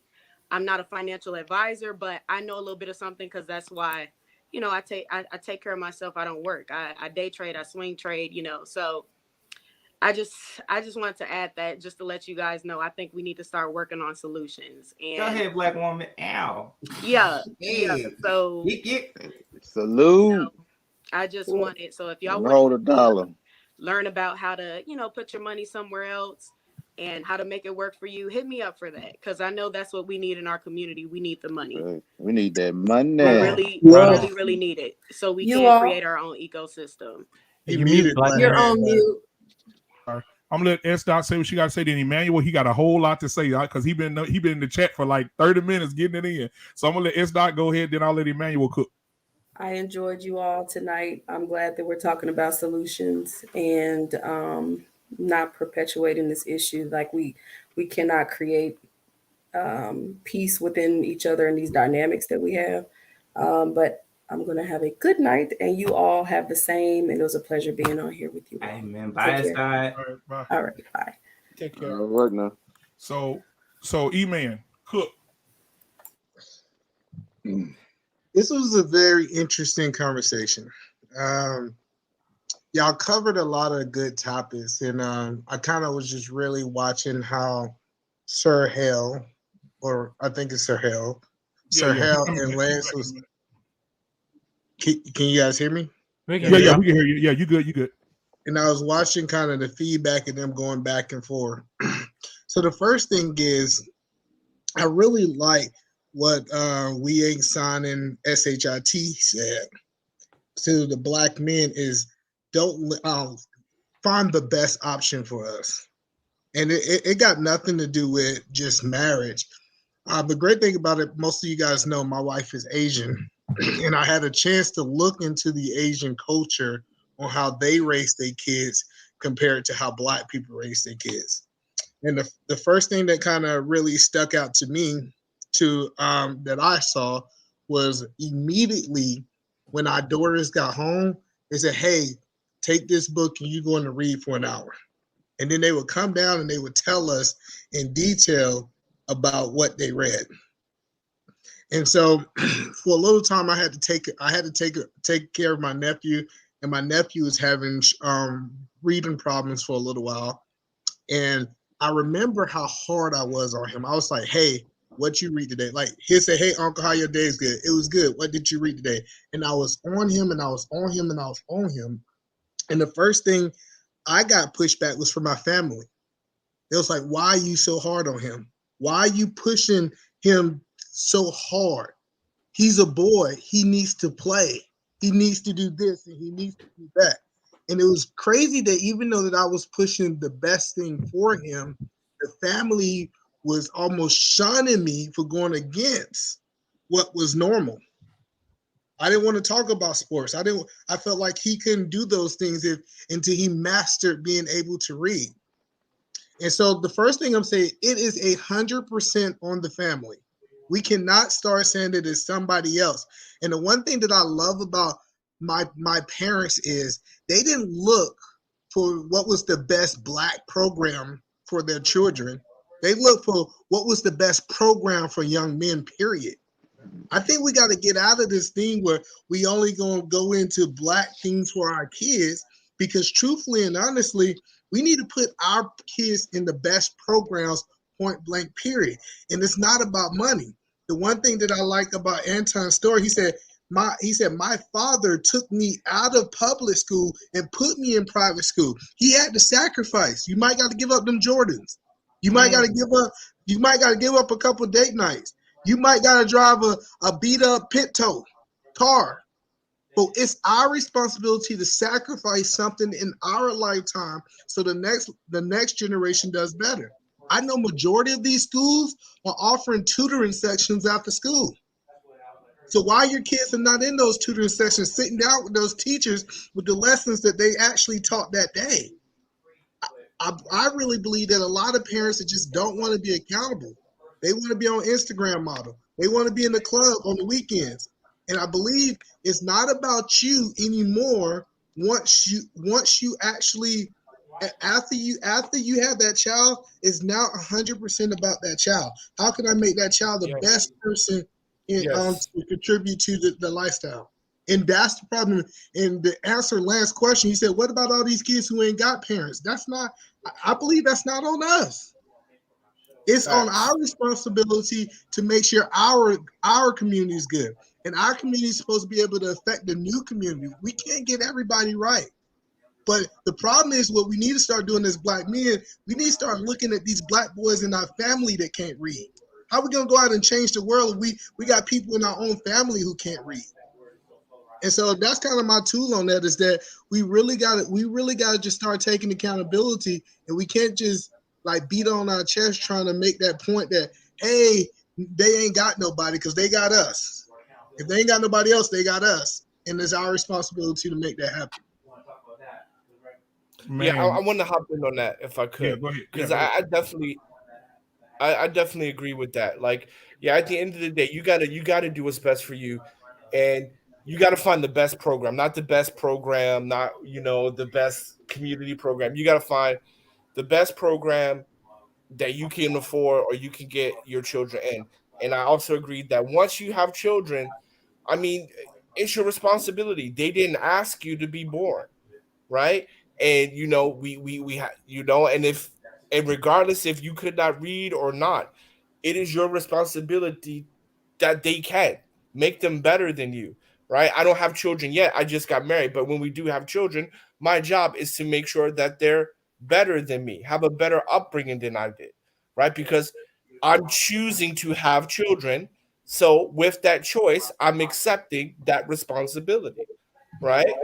And like he said, his wife is Asian. So I mean, I'm in China, so there are nothing but tiger moms here, right? I run an education company, and parents call me 2 and 3 in the morning about their children performance. Now I have staff that deals with their children, but they'll call me, right?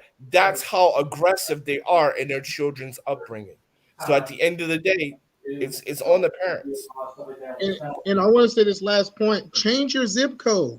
If everybody's failing in that school system, you don't need to be in the school system. It's a reason that I stay out here in the suburbs. When me and my wife was looking for a house, we wasn't looking for the dopest house. The first thing she says, I want to look up the school system. She was so focused on the kids. Hey, I got to put them in the best school system that we can afford. I'm thinking about a man cave, to be honest. Tell you the truth, I'm trying to find a man cave, and she's so focused on the kids, and I think that ties into y'all in that first conversation about femininity. She's so tired, and like her job is the kids. She focused to make them the best kids. Now, yes, I do work all the time. That's 100%. But the great thing that I like to look at is this right here. If I can let her be into that, she can give twice as much to the kids if I can just do that. So that's kind of why it works for us. I know that doesn't work for everybody. I know my man, he said that Brian said, hey, she got to have, if I bring 100 grand, she got to bring 100 grand to the tables too. But I feel like if she put $100,000 worth of value in my kids, that's the true blessing. Like we really accomplished something in this world outside of money. It's so much. You gotta think. Listen. I got custody of my children, so it'll be different if I was married to my children's mother. You see what I'm saying? So I'm speaking from perspective as a single father that I won't be able to give there's no point of a woman even being needed for my children. My children are older now. You get what I'm saying? So you speaking from a person that's married, you got your children. So I get what you're saying. You're correct. But if I meet a woman now, man, it's all about business with me. Yeah, and like I said, I wanted to make sure I made it clear that I'm not knocking that, but I feel like when we start vetting women, we need to start asking, is that the perfect person to teach the generation going forward? Is this a person that's going to carry my legacy to be able to bring them wisdom and knowledge to be a great member of society? What are kids are contributing to society? Amen to that. Yeah, hey, and Sir Hill, welcome back to the show, bro. And so I wanted you to continue with your perspective, because I know that you and Lance is very passionate about his family and what they're going through in the system, in the school system. He got to express that. And so I'm glad that you came back to express yours. And you were saying, just to get back to what you were saying, that they put your children in the special education program because they weren't. I'll let you explain, because they're not my children. They're your babies. And so I'll let you explain your point, please. So first of all, thanks for welcoming me back, guys. As brothers, we get into it sometimes, but we get back and we cool off and we good. So right. Lance, we're good. But let me break it down what happened. So, and this is when I knew how important family, fatherhood, and I gotta give a lot of credit to my wife, because she is the teacher in our family. She's a lot better teacher than I am. She's got the heart for it. I got the discipline, like, let's get it done. She will sit down with everybody and actually teach them consistently. So I got to give her a lot of credit. But me and my wife were going through a lot of stuff early on. Let's say 10 years back. Constant separation, constant falling out, just bad. And what we started to notice is that our kids started to fall behind, because kids absorb all of that stuff that we go through as adults. And they fell behind in a zip code, right? And I said, you know what? At some point, we can pray that it's going to get better. We can hope that it's going to get better. We can vote and think it's going to get better. I believe in our system, but what I believe more is in my ability to act. And so what I did is I worked a job that was paying me about it was like 60 grand at that time. And I went and I started studying every single night for 2 to 3 hours. The most I studied in a night was like 5 to 6 hours every night until I certified up into technology, so that I could earn a different career and earn a different salary, so I could get in a different tax bracket. As soon as I hit 90, it was like $96,000, moved to Frisco. When I moved to Frisco and you see the care and the attention that the kids were getting, like, that's what we were looking for. And so what I was speaking to Lance and to everybody in general is, you can't sit around waiting on, like, we thank God for teachers in schools. It's a privilege in our country. But the real teaching should start with the parents at home. And I hear a lot of us saying that the schools ain't doing enough, and we ain't got this kind of school, and we ain't got this. And I'm like, you spend a whole lot of hours watching movies and on Facebook and on your phone and talking about stuff that doesn't matter. A lot of people in the religious community spend 3 and 4 hours a Sunday. At some point, you got to make sacrifices for the betterment of your kids. And that's a point that I want to drive home to everybody. We got to quit complaining about teachers, quit complaining about this community, and you do your job. And you can't tell me about not having an education. I had to get my GED at 19. You're talking to somebody I was taken out of school in the 3rd grade, and having to go get books and having to research and do things like that. You got to do what you got to do. You can't cry about it. You can't whine about it. You can't get people to feel sorry for you. You got to do what you got to do, and that's just it. And that's the point that I want to drive, particularly for our men. You got to just get it done. What else? Because what else you gonna do? Cry? You gonna cry and fold? I got a dip. Whatever. I'm gonna have to get things situated, but I thank you, Black Man Unfiltered, for letting me on your show. But much love, Jedi. But I'm like I said, I'm going back for holidays and be back home. Going to the new year, but pushing more content, because I'm gonna have a live stream. We're talking about the A word, accountability. And I'm gonna be in contact with you, Dwayne, and Sir Hale about that and stuff like that. But yeah, appreciate y'all. E-Man, see you again, you don't want me on your show? Hey, he said everybody but me. I'm joking.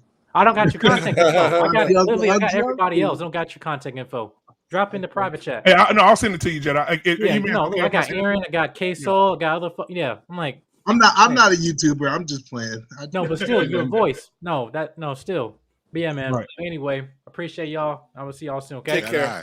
All right. Take care. How you doing your test, Jedi? I passed, man. I'm about to graduate in the spring. Yeah. Congratulations. Congratulations, bro. Congratulations. All right, man. All right, man. Have a good night, bro. Peace. Love y'all. Okay. So it's crazy. I just want to say this real quick. It's crazy. My daughter's 9, 10 months years old, and me and my wife is already talking about what private school she's going to go to. And it's crazy. It's like, because we really got to change the mindset that it's somebody else's responsibility to save our kids, because it's not. You know what I'm saying? I remember just the conversations that me and my wife talked about, like, I was drawn to how beautiful she was and everything, but I just saw the love she had for her kids, like the true. I want to be involved in their life, like I'm just telling you, man. Like, we really gotta start making babies, in my opinions, with people who's naturally able to be mothers, like something that's not against their nature to be mothers. And right. I'm telling you, man, that's just definitely next level. Right. And New Growth 42 just came in. He wanted to address the panel in its entirety. And so New Growth, go ahead and cook. Peace, brothers. I was just wondering, I'm hearing the word complaining and stop complaining. Brother, we got to be careful with that word, because was Martin Luther King a complainer? Was Malcolm X a complainer? Was Stokely Carmichael a complainer? When you address issues, those complaint is not a bad word. And I'm with my brother Lance. I understand both of y'all sides, you, sir, and Lance, because you're right. What you're doing, I'm doing. I've adopted 2 young girls, 10 and 6, me and my wife. Salute to you. And when we got them, they were already written off by the system. Black girls in adoption system, mother strung out. When first time we met the foster parents, she said she lies a lie. She's on the 1st grade level and the 4th grade. You know, just all these negative. And I could see it in her face. But when I sat down and talked to my baby, she was smart. She was intelligent. I knew something in her was very, very bright, both of them. But they were bad in reading and stuff like that. Once we did that, we had an agenda. You're right, sir. No TV, no TikTok, no iPhones or iPads, nothing like that. We got books, we got things. But I took them to the school, and I live in Atlanta, a very uprising, good community. But now these schools are a lot of charter schools. So therefore, these schools have incentives for special education, like Lance was saying. These schools don't give out report cards.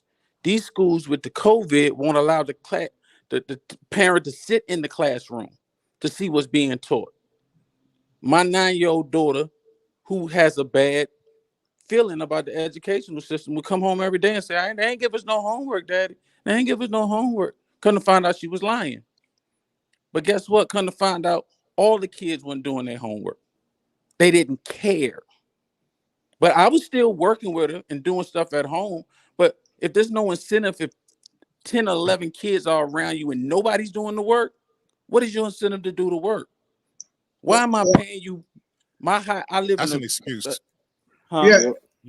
I'm good with it. I ain't bad with it. it. You not getting ass whipping. Huh? That's the incentive. The incentive is not getting an ass what whipping. Because if I come home with bullshit grades, I'm getting an ass whipping. See, but they don't get grades, brother. That's what I'm saying. Like Lance said, everything is about a testing, a no child left behind thing. See, y'all speaking from one community. See, but in this alpha generation right now, it's not about, they used to just target the black boys. They don't care about the black boy or the black girl now. We're in a very, very tough situation. And they're using black teachers to push it through.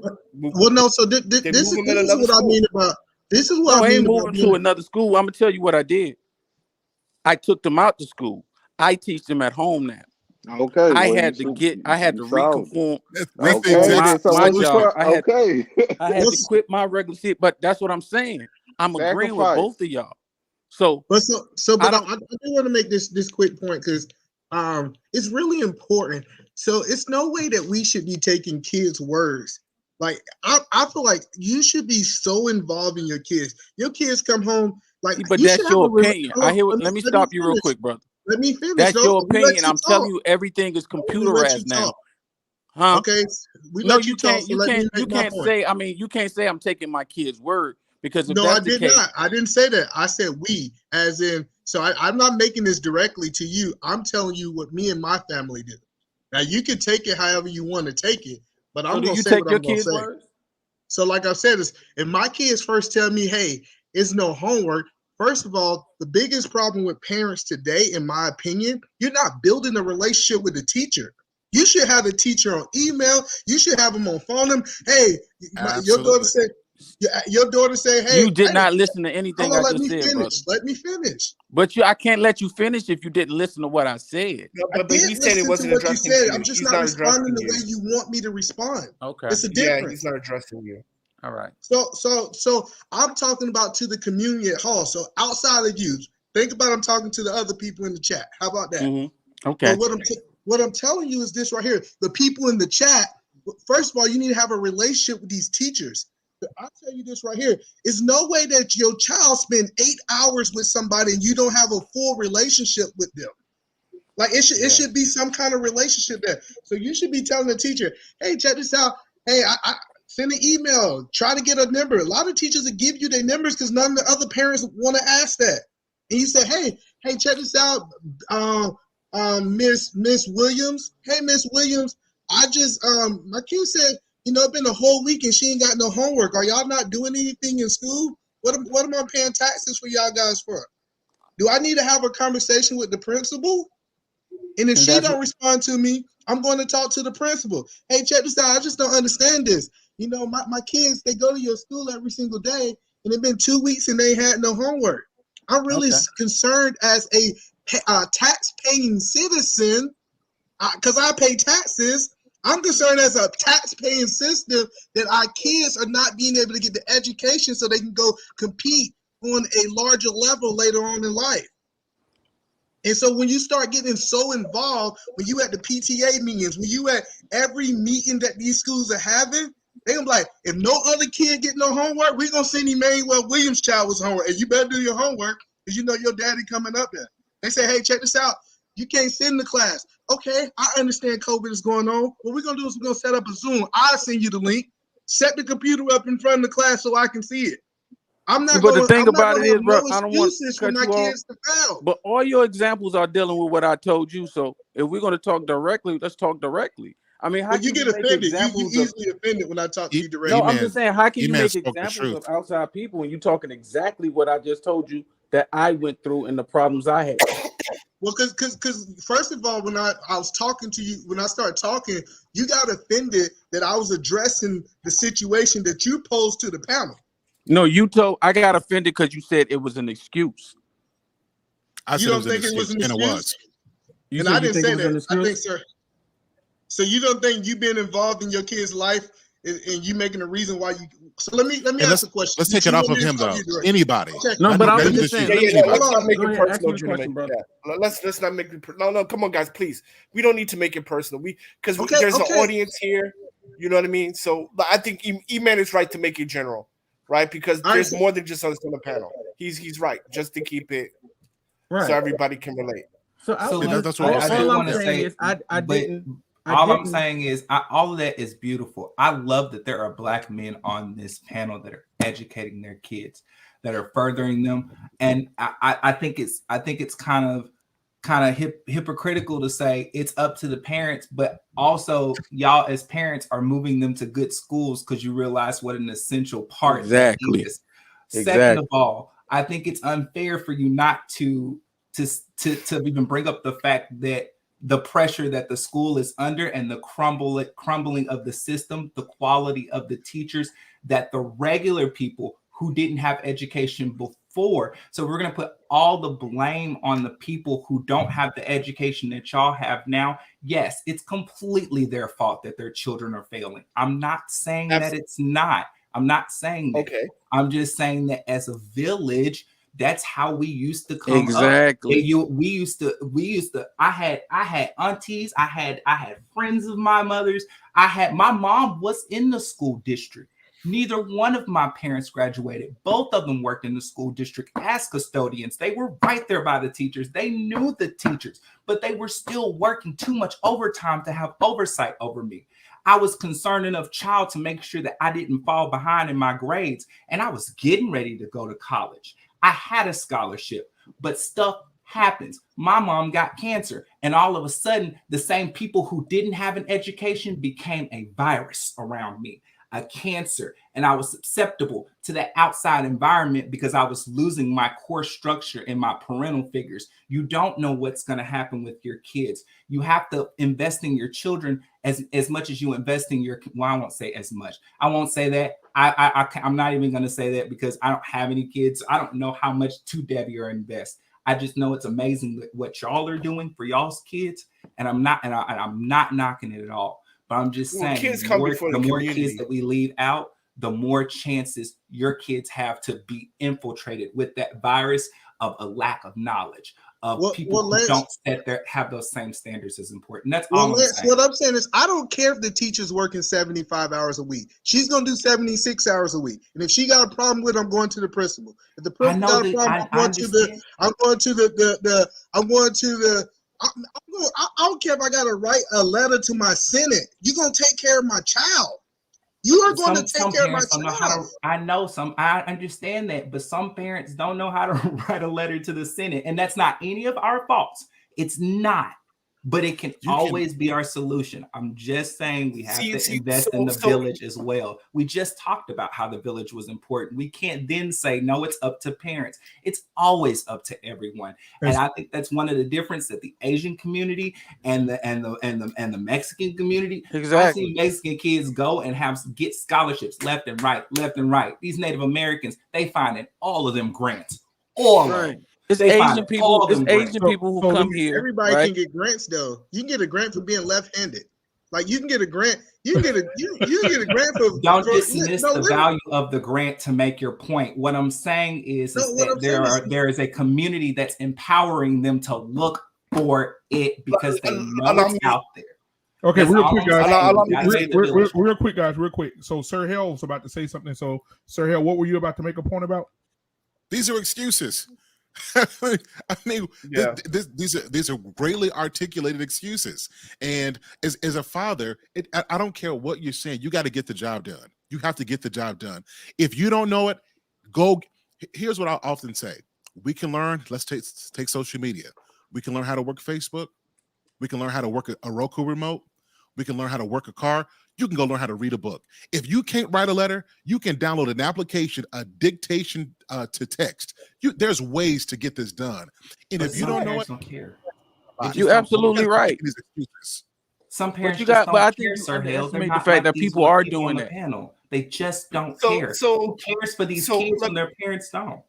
That's all I'm asking. Who cares for them when people drop them off on the sidewalk? I'm not saying we should. Take my child. I'm not saying we should. That's all I'm saying. I'm not disagreeing with everything y'all saying is right. I'm just saying we do have to do that. I feel like I get it. I'm caring about me and my family. And then after I take care of them, after we get up the standard. See, the problem is we all trying to go out and save the world. Let's get our family up the standards first. Let's take care of that. You're right. That is what I'm talking about. That's I agree. Let's go out there and create these programs where we starts at home, man. You're right. You're definitely right. Brian is saying the fundamental truth. It starts at home. You can go build a foundation somewhere else, and you ain't got it at your house. That's the whole point of what we're talking about. I just want to know, when as a black community, it was like no way to have excuses. Excuses aren't a negative thing. Excuses is not a bad thing. Excuses are the problem when you allow them to stop you from doing what you want to do. My girls don't do what they got to do. They're not going to stop me, but it is an issue.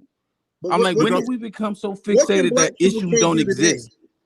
But what can because when we talk about Martin Luther King and we talk about the problems they had back in the day, they did have problems. What can we not do today? We can become millionaires. We can do whatever you lost, man. I respect you, but you want some. You think you're limited because I'm telling you. So when you go buy Toyota, I'm going to give you an example. Toyota company was charging black people 5% interest rate compared to 3% for Asians and 2%. That's not how that works. I sold cars. It's based on your credit. You understand that that's institutionalized, right? It's against the law. No, listen. Let me correct you. It's against the law for somebody to discriminate on your interest rate based on the color of your skin. They pull your credit report. Hello, because I sold cars for a long time. No, we pull your credit report, and based off your credit, it tells you what you are qualified for. That's not true. Somebody's paying 5% and somebody's paying 3%. Somebody's credit higher than the other. No, black, white, polka dot, Asian. I'm telling you. So you're oblivious to the predatory lending practice that almost destroyed the biggest wealth rate in the black community ever. The predatory lending. You think that when the Senate gave when they fined Bank of America and Wachovia all these billions of dollars, you telling me that didn't happen? What year did that happen in? Don't No, ask hold that. on, What guys. you tell me that didn't Time happen? out. That That did happened happen. less than Hold on, 10 hold on, He years is hold on. ago. factually right. We said He is today. factually right. That happened. Yeah, am I factually right? No, But I'm not saying that it didn't in happen. 2007, My question, 2008 is But factually you correct. asked me, what do we no, go through listen, today, brother? That listen. still affects us today. No, listen. This is what I'm saying. I said, what can black people can't do today? We My can't go and get together. loans. I'm gonna give we you can another get example. loans. My tell brother, me you black said you people stay in can't get San loans Francisco, today. right? Huh? I stay in The Seattle, brother, Washington. sir said he stay in San Francisco, right? No, Frisco, I didn't Texas. say that. Frisco. So you heard about the black people who are getting under value for their homes when they getting they change the house to a white person, and the equity in the home is way much higher than when it's dead black pictures and stuff on the wall. Is that an hold on, excuse? can I hold on, You know time why out, that time out, is? time I'm out. asking, sir. I've heard of that, Guys. yes. No, like I think we are a little bit off. No one on this panel is not saying that we have to deal with systematic racism. Not one person on this panel said that. We're just saying at the end of the day, regardless of what challenges you face, you as the parent have to deal with that. I agree with that. That's what I said. So then we don't have a point of contention. Then, right? We don't have a point of contention. I really want people to know in 2021, what can a black man can't do that a white man can? Get a proper appraisal on your home, brother, in a white neighborhood. So this is my field. So let me speak on what goes on.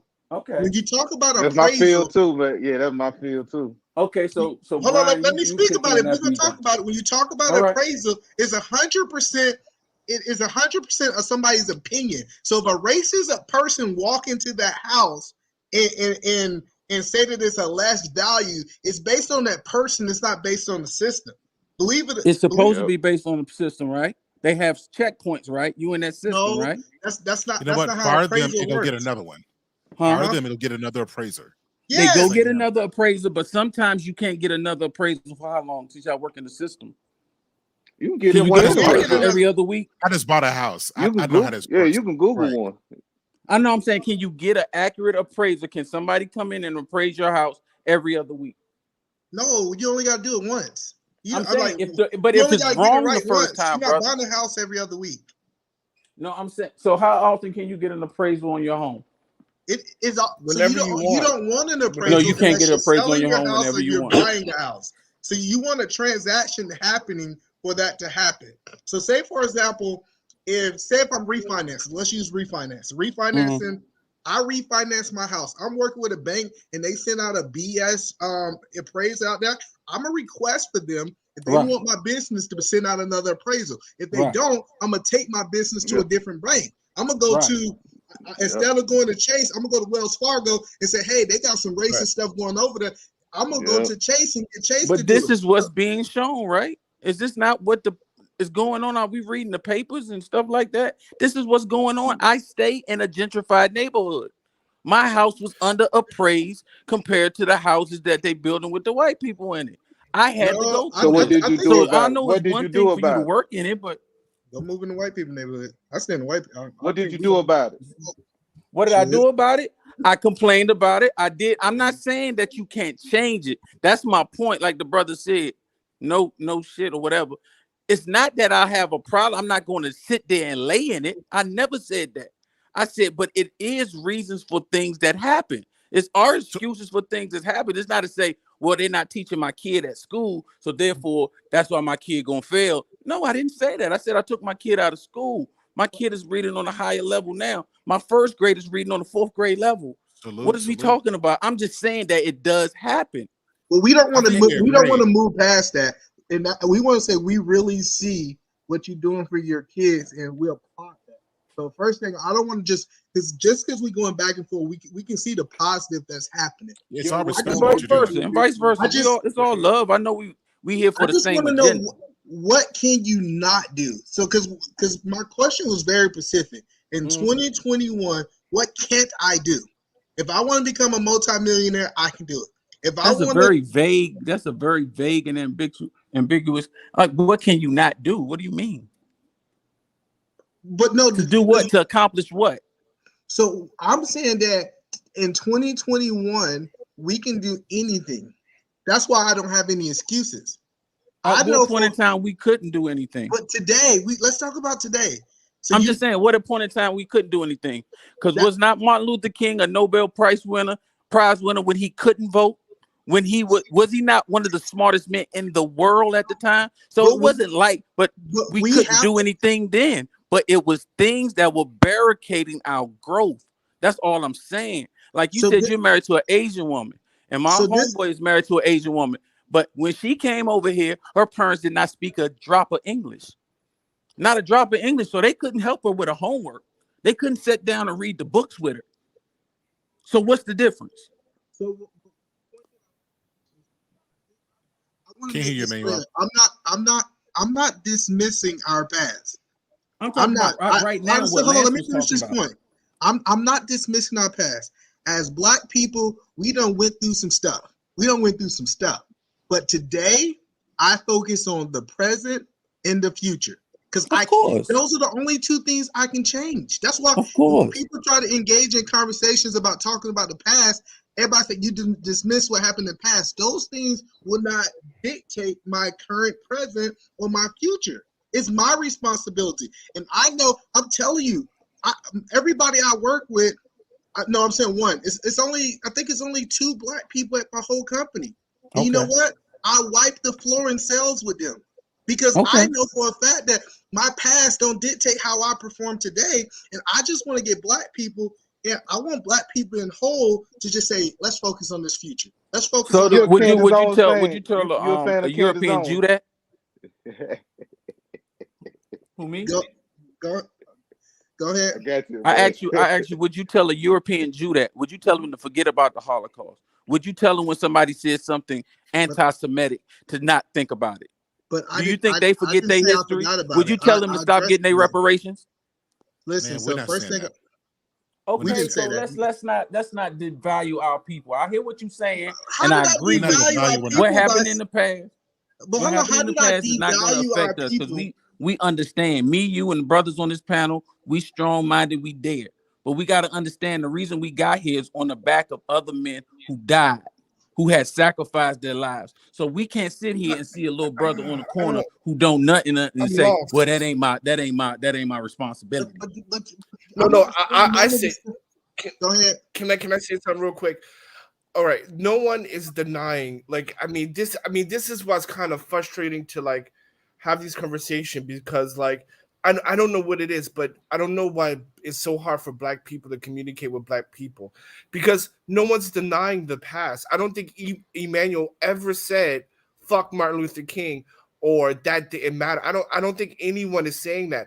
All we're saying is that we recognize the challenges, but at the end of the day, you still got to make it work for your children. I mean, that's really all we're saying, and we're not discrediting that. We're not even discrediting the challenges because even when Lance talked about the challenges, no one ever said, no, that doesn't exist. Well, they said that was an excuse. Right. We're just, because at the end of the day, if you don't do anything about it. Yes, and I agree with that. If you don't do anything about it, it's a bad thing. An excuse, right. We're not saying those challenges are not real or they're phantom. No one said that. We're just saying that at the end of the day, it's your responsibility as a father. It's your responsibility as a mother. It's your responsibility as the parent. As a community, not as a community. Well, I don't owe the community. No, I don't owe the in a community. You come from a community, right? When you check off that box on that thing, do you put Black American? Let's not derail.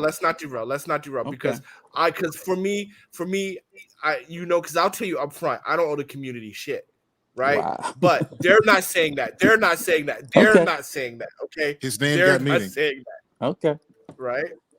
Well, the first thing I want to say is this right here. This is why people ask me why I'm so aggravated. I'm a big advocate for people getting in church. Yeah. First of all, what we need to do is get our butt back in church because all these we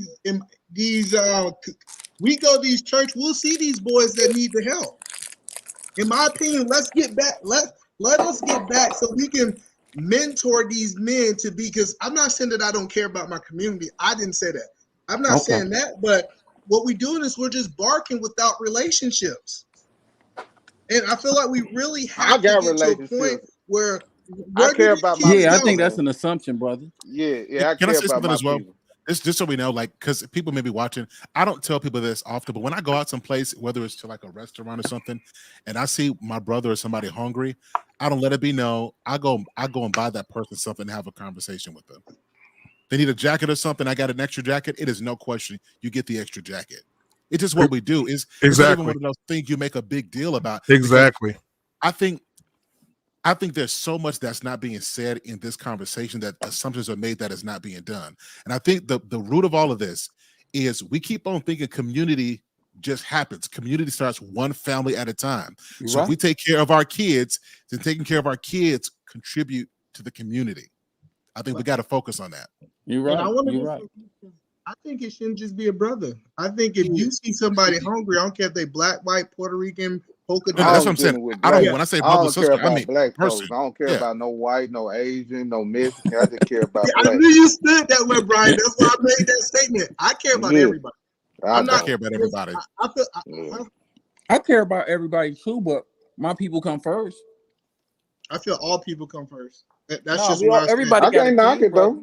I can't knock it. Listen, depending on where you live and where you are, your perspective changes, I come right? first. Right. I'm in You right, flower come mine. I'm around a bunch of white folks. You terrible, Brian. Yeah. Well, You terrible. all I I'm love gonna my say is people that though, I come man. first.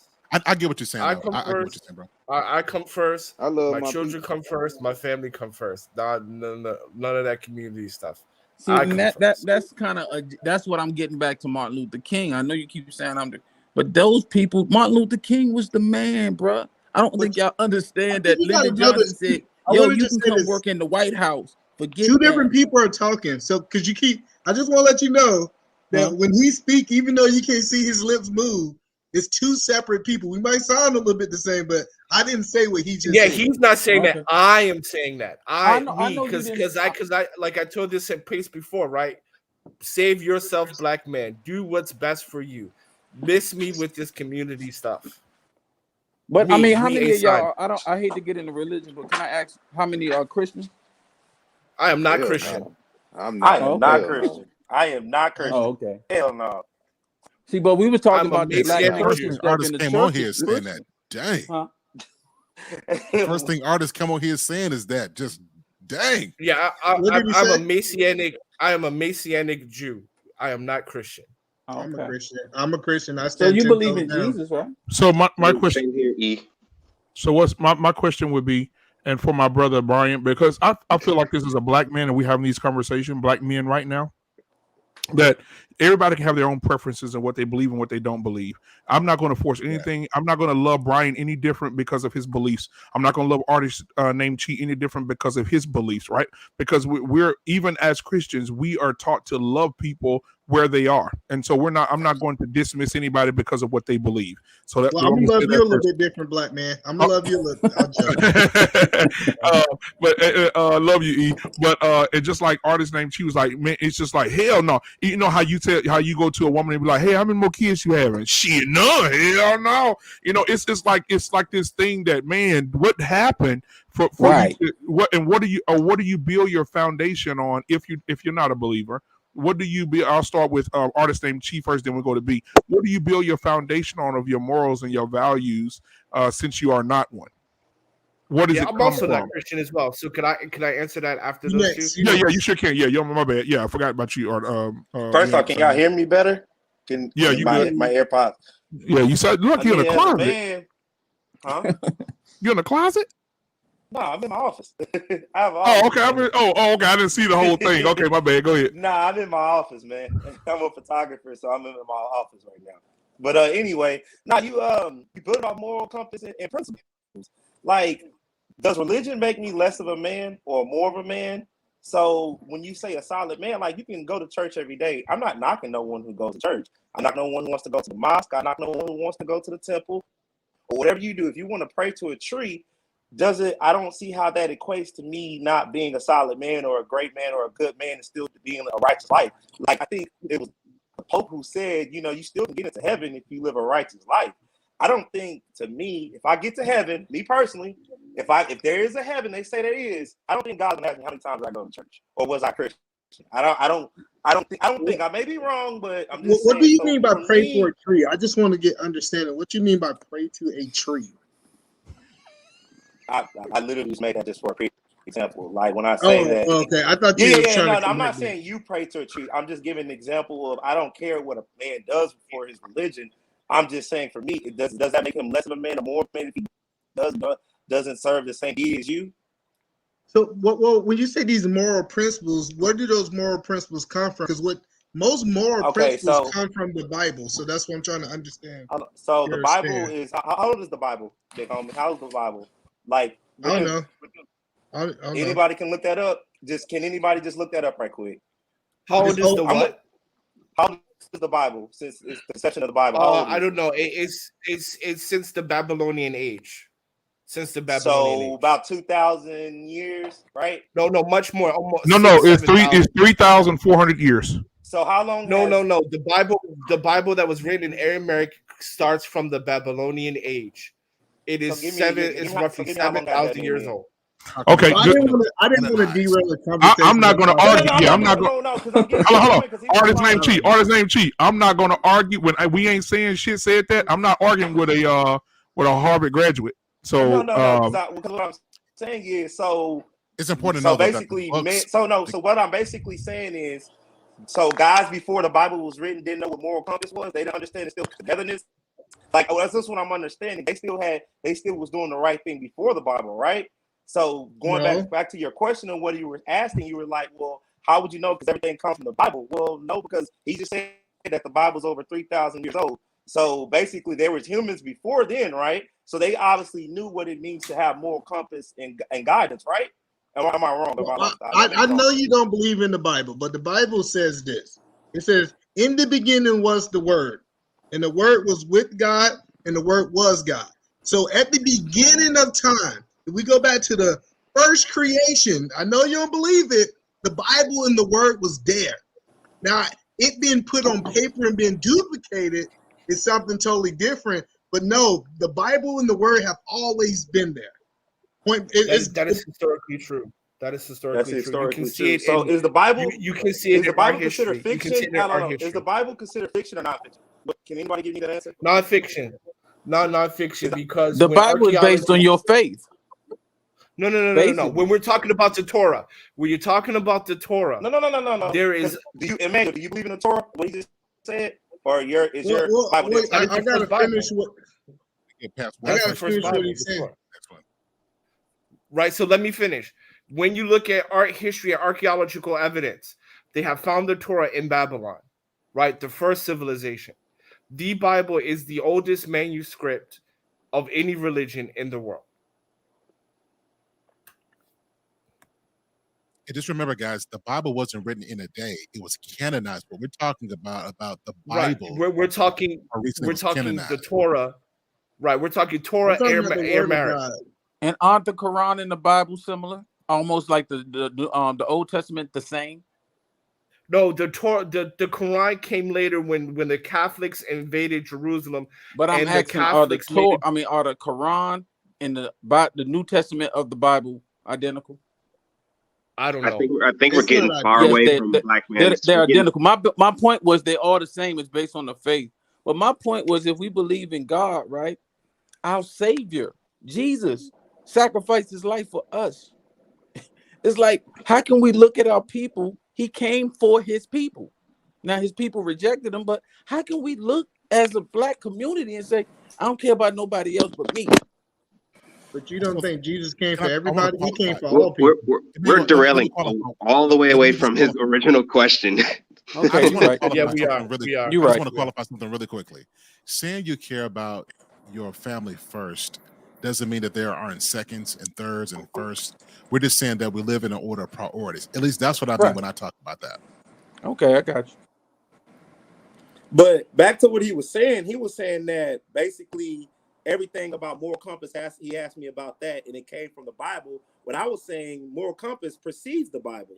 So I mean, so those guys didn't. So basically, people were in a dark realm and didn't know what the hell to do, and they were running around doing messed up things until the Bible came into conception. Because if not, I believe God was here first.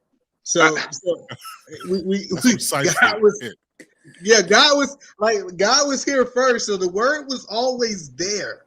Like from the beginning of the time. I want you to think back from the first one, the first man and woman.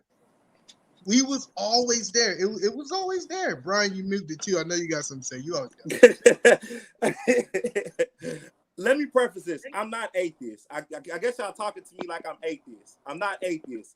But no, I just find it, you know what? The biggest thing I always find with like a lot of Christians and a lot of like that, I notice there's this kind of arrogance of what is said is law, and y'all not open to a lot of other things. Like y'all will bash Louis Farrakhan, but what the hell is he saying that's actually wrong? I don't bash anybody. I don't bash anybody. I hold think it was an episode like 2 weeks ago. Hold on, artist. And y'all bashed Louis Farrakhan. Who bashed Louis Farrakhan? I love Louis. I want to say it was. I wouldn't. That's a y'all thing. No, sir. The wrong platform. You just judged Listen, us. you the only person came in bashing. You the only basher on the whole platform. You was bashing Christians coming in. That's a y'all thing. Artist. Hey, so artist named Chi. Artist named Chi. When it comes to, when it comes to Louis Farrakhan, I've actually gone to see him speak before, right? Louis Farrakhan is a very, very educated man. And Louis Farrakhan, what people don't like about Louis Farrakhan, and one of the things that people disagree with, that Louis Farrakhan is very fluent in the Quran, and he's very fluent in the Bible. And what he does he takes both of them and puts them together. And I've sat and heard Louis Farrakhan talk about Jesus and the miracles of Jesus. I've heard him talk about these things in person. I was there listening to this man.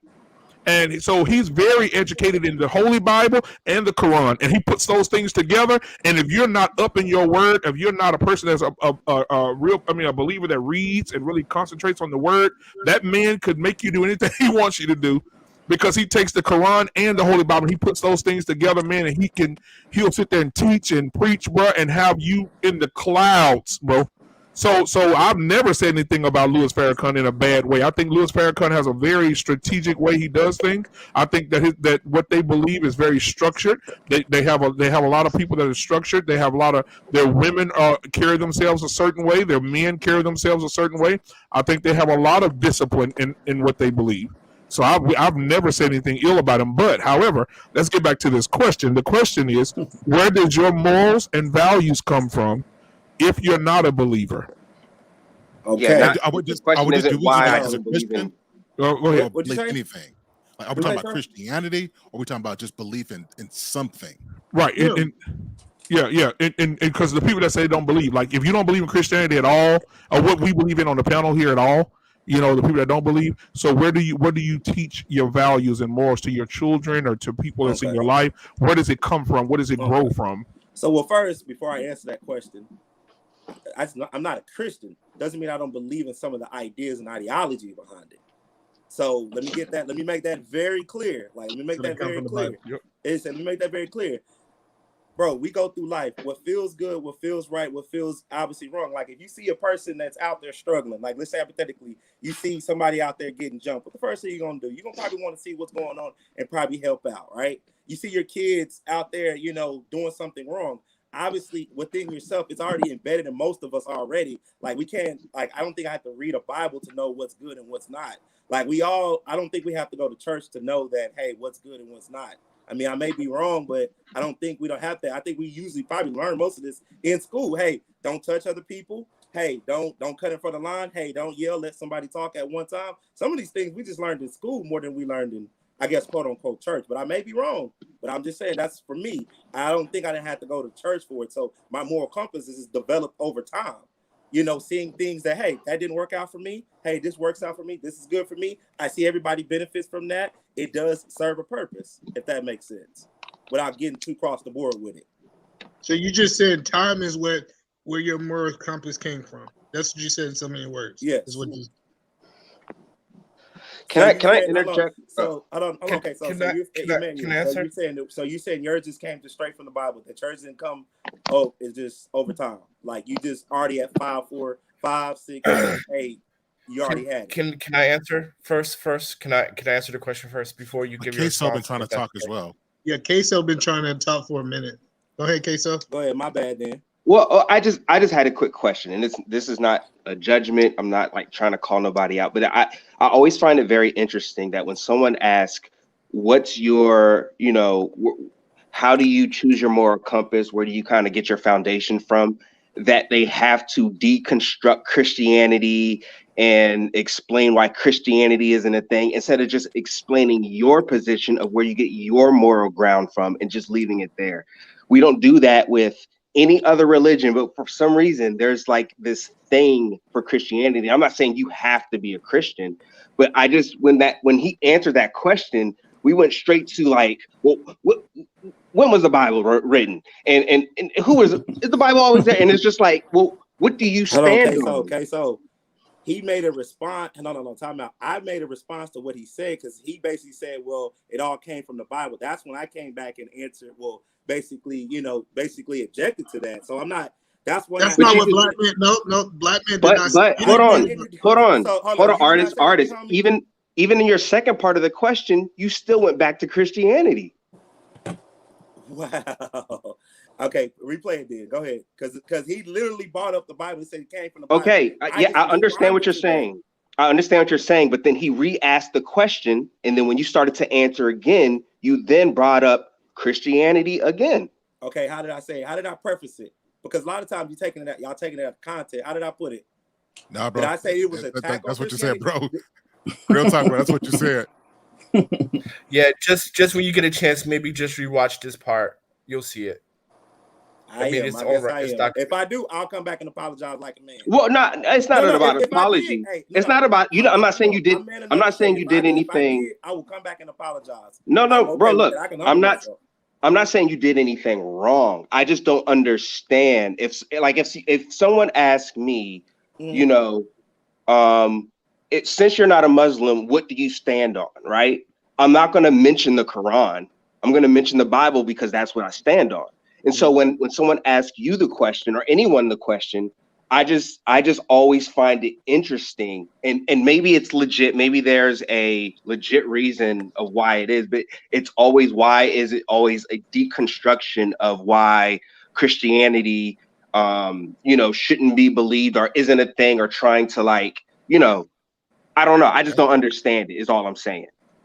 That's why I said it's not an attack. I'm not calling anybody out. I'm just literally looking for understanding, because it's not just you. I've heard other people do the same thing. I know we ain't signing SHIT said he want to tell us. So yeah. Go ahead. I don't want to derail it. I was asking a question. So you're just stating something. You wasn't asking a question. Okay. So this first I want to say, I don't want any smoke with any Christians. I have nothing to say about Christians. Oh no, you about to get this work. I'm joking. So first and foremost, this is where I get my moral compass. I get it from the law, statutes, and commandments of the Torah, right? That's it, right? I donate because the Torah says to do so, right? I give to the poor because the law, statutes, and commandments say to do so. That's where I get my moral compass, from the law, statutes, and commandments of the Torah. That's it. So basically, we all bow to something greater than us. What? I'm sorry? We all believe in something greater than us. I think that's the major problem. Once we stop believing, and the church wasn't such a dominant force, even with the wrongs it had, and even though the misconception and how they used it against us, it still gave us structure as a community. And now that that's going further away, it's like we're growing further away. We're so selfish. It's like, man, I was talking to somebody earlier, man. It's like we'd rather go and get a $60,000 car instead of getting a hoopty and putting money away for our child's college fund, or giving to the community center, or like Unfiltered said, man, coming and helping out in the community and stuff like that. I have a community in my church. They don't even help out in the community. It's just they come and congregate at the church and they go. And it's like, I like to say this right here. If most people, maybe not y'all, if you go to a bad doctor and you get sick again, typically what you do is you find another doctor. You don't say, I'm not going to go to no doctor, I'm just going to die, right? And so when so many people tell me about trauma that they had in the church, I say find a church that's doing it, because I was against it too. But when the first thing that stuck out to me was our back to school badge. When it did something to me when I seen a church of 100 people giving out 1,500 backpacks and helping 3,000 kids in the community get school supplies. Emmanuel, Churches I are not love designed to. your never quit mindset. I mean, I respect that totally, brother. No disrespect at all. But we have to keep it in perspective. Why you think a lot of black people were so against the COVID shot? Because of what they did to the Tuskegee, to what they did to this. I just let my daughters watch The Immortal Life of what's her name? Henrietta Lacks, and how they took her cells and now they're using her cells. So if you have a bad experience with something, it's not just one place. So a lot of us black men didn't go to a doctor for a long time. So I hear what you're saying and I respect it. You're right. We should find better places because I'm starting to explore now that I'm a father. So you're right, but we still got to keep in mind it's not just you at a point where a lot of people are aspiring to be. You have to have grace. You have to have empathy. I just know if I want my wife to submit to me and I want my kids to submit to the structure, I have to be submitted to something. The reason that I think it's so easy for every man, absolutely. We got to be submitted to something. And okay, I take the fact. Hey, cool. Y'all want to say just God, but me, I am submitted to Jesus Christ, and I get it. People say, well, it's so many other options out there. But let me tell you, in the Williams household and what works over here and why I'm thriving, why people look at me and say, hey, man, people trying to get to where you at is because I took it. It's not about me anymore. It's about somebody who's greater than me. And me submitting gave me the ultimate power. It's power and submission. Because now it's exactly right. And so let me say this real quick too, E-Man. I don't mean to cut you off because you were cooking. E-Man, bless me, man. That's good, bro. Yeah, that was good, E-Man. Let me say this. In the chat, I want to just address the people in the chat because we got Sean in the chat, we got Brianna in the chat, and they're very concerned about. I'm gonna let y'all see some of the stuff they were saying. So when I asked the question to artist named Chief first, so they had me put them back up here. It said people don't know how to answer questions directly. Wow. You didn't answer the question yet. Brianna is still waiting on your belief system. And then Sean said question deflection activated. Then when I Ain't Signing spoke about what he believed, she put in there. Let me see. Right here. He's Masonic Jew. See how that works because he answered the question directly. And then so they want to see artist named Chi answer the question basically. So if to re-ask the question to you, if the question is, do I submit to a religion? No. Do you submit to? If you don't submit to religion, what is it that you submit to? I submit to myself. And I believe that. I bet on myself. So with that being said, man, I ain't lying to you. Do what works for you, just like the brother said. We ain't signing shit. Whatever works for you, work for you. That Bible don't work for me. So you believe, but I can't knock nobody that work for somebody else. And listen, I don't need a book, and I can learn from books, and I take ideas and just like my brother said, ideology from books. My brother said he go by the Torah. I can read all this stuff, man, and just take bits and pieces out of it and learn from, bro. So, Brian, can we say that you can be wrong? Let's start there. Can you be wrong? Yeah. Can you be wrong? Yes. That's why I'm submitted to somebody who can't be wrong. And I'm going to bet on myself. And that's why I'm going to submit to myself because I always looked at myself as a God.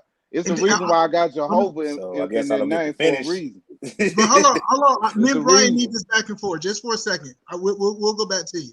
So what I'm saying, I'm not trying to say your way is wrong. Let me say that first. I want to take your guard. I ain't saying your way is wrong either, brother. Okay, but what I'm saying is, if you're submitted to something that can be wrong, right? That means that your life can. It's a chance that your life can go down the wrong path, right? If you submitted to something not other than yourself. Does that make sense? So my question is this right here. You can ask yourself the same question. Well, let me ask you this question. How do you know, like, Like, what do you put your faith in to know that you're making the right decision versus the wrong decision? Let me ask you that question. Myself.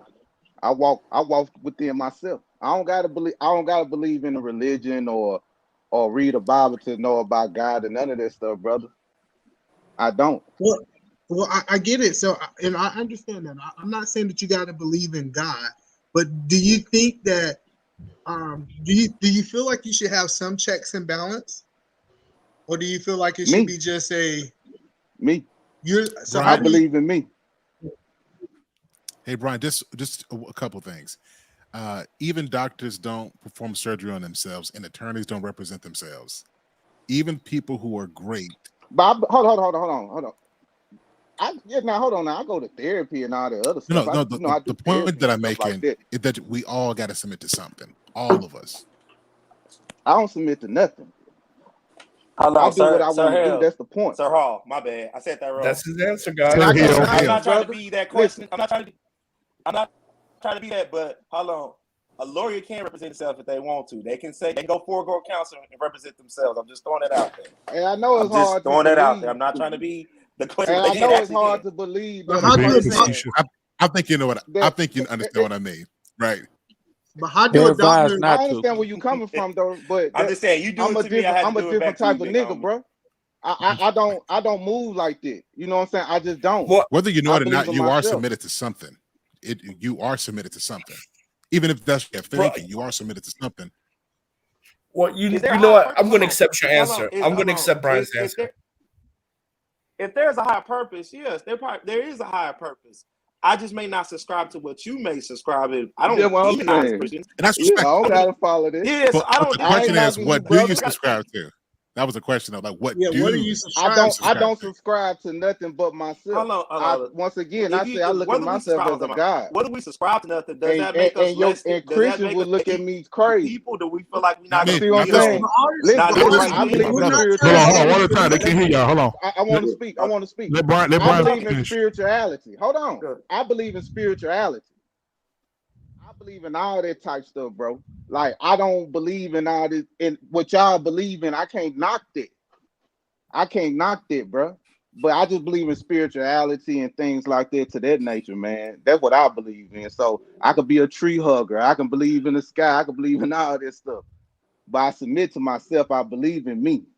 I don't need no book to tell me to believe in myself. I don't need no book to tell me that I gotta do this and do that. Now, man, I'm a free thinking, move the way I want to move. That's me. Can I ask you something? On that? Just real quick. We got kids, right? So would you tell your kids the same thing? My children, this is what I teach my children. I tell, and no disrespect, but I tell my son don't have no type of relationship with the Bible or with Christianity at all. That's not my question. Listen, because I know where you kind of going with it. But I teach my children the same way you raise yours, brother. Just how y'all was speaking about y'all children, I raise my children the same way. That's something that a book or anything that I had to submit to taught me. That's not what I'm talking about. I'm asking the way do you think? Do you teach your kids the same way? Think like how? What you mean? Don't be submitted to nothing. No, guys, no. Believe me, most definitely. I teach mine to believe in themselves. But I also, hold on. I also give my. I want to answer the question, my brother. Yeah. So the way that you think. Like the way you think, do you teach your kids the same way? In what way do I think? What you mean? The way that you approach life, the way that you I tell them the truth. Decisions. I give them the straight truth. Brian, I give them the straight truth. Brian, I teach them about how Christianity. Hold on. I can call my son. Give him an example, Sir Hal. Give him an example. Yeah, give me an example. If I give you an example, it's gonna go spiral down. No, I don't know what you mean. Like, what you mean? I'm just saying, do you teach your kids anything? I'll start there. What you mean? Do I teach my children anything? Of course, the answer is yes, right? Yeah. The point is, why? Why can't they just figure it out themselves? Because I'm their father and I'm there to lead them. That's why I'm their father. He walked right into it. Hold on. No, I did. I teach them because I'm their father. I don't need a book or I don't have to submit to nothing. My children look to me for the answer. Hold on. And I teach my children to think for themselves. You don't have to listen. You don't have to go through religion and everything just to think. You don't have to. I get what you're saying, and I'm gonna leave it at this because I think you know now what I'm trying to say. So I don't know what you're trying to say. Say what you're trying to say. Can I ask a question? Now I want to know what he so how got to say So first. what if your kids are like, hey dad, I don't need you to tell me nothing. I'm not submitted to you. I'm submitted to myself. Then what? I think you're missing the point, man. I think you're No, I'm missing not. the point. Now I say I'm not submitting to a religion or a particular, like I'm not submitting to Jesus, to Allah, to none of those people. No, I so I don't believe want to in know what you're myself. not And I submitted to. tell I my want to know what children to believe in yourself. Believe in yourself. All this mythical stuff, this ain't reality, bro. We live in reality. Hey, Brian, do you have faith in anything outside of yourself? I say I believe in spirituality. Right. I'm I'm a just saying spiritual person, anything man. I besides meditate, bro. spirituality. Anything Nah, else. I don't believe in none of this shit. So, No so disrespect. Brian, would you say your kids are submitted to you? Oh, most definitely, because I'm their father, and I teach them that. That's why I discipline. So they only have to submit to you to a certain age, or must submit to you for the rest of their life?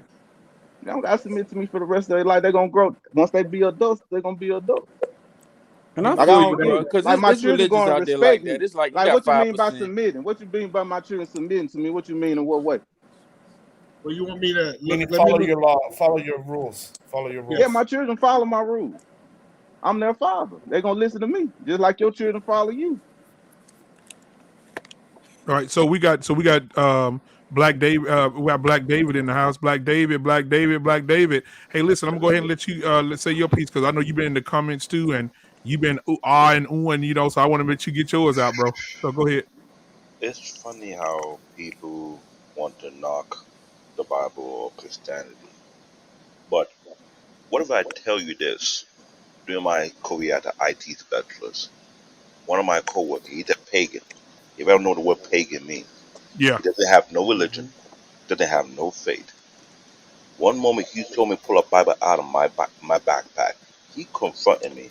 He said, "Yeah, I read that same book. I never believed of all the questions I had in my life was in that Bible from day one."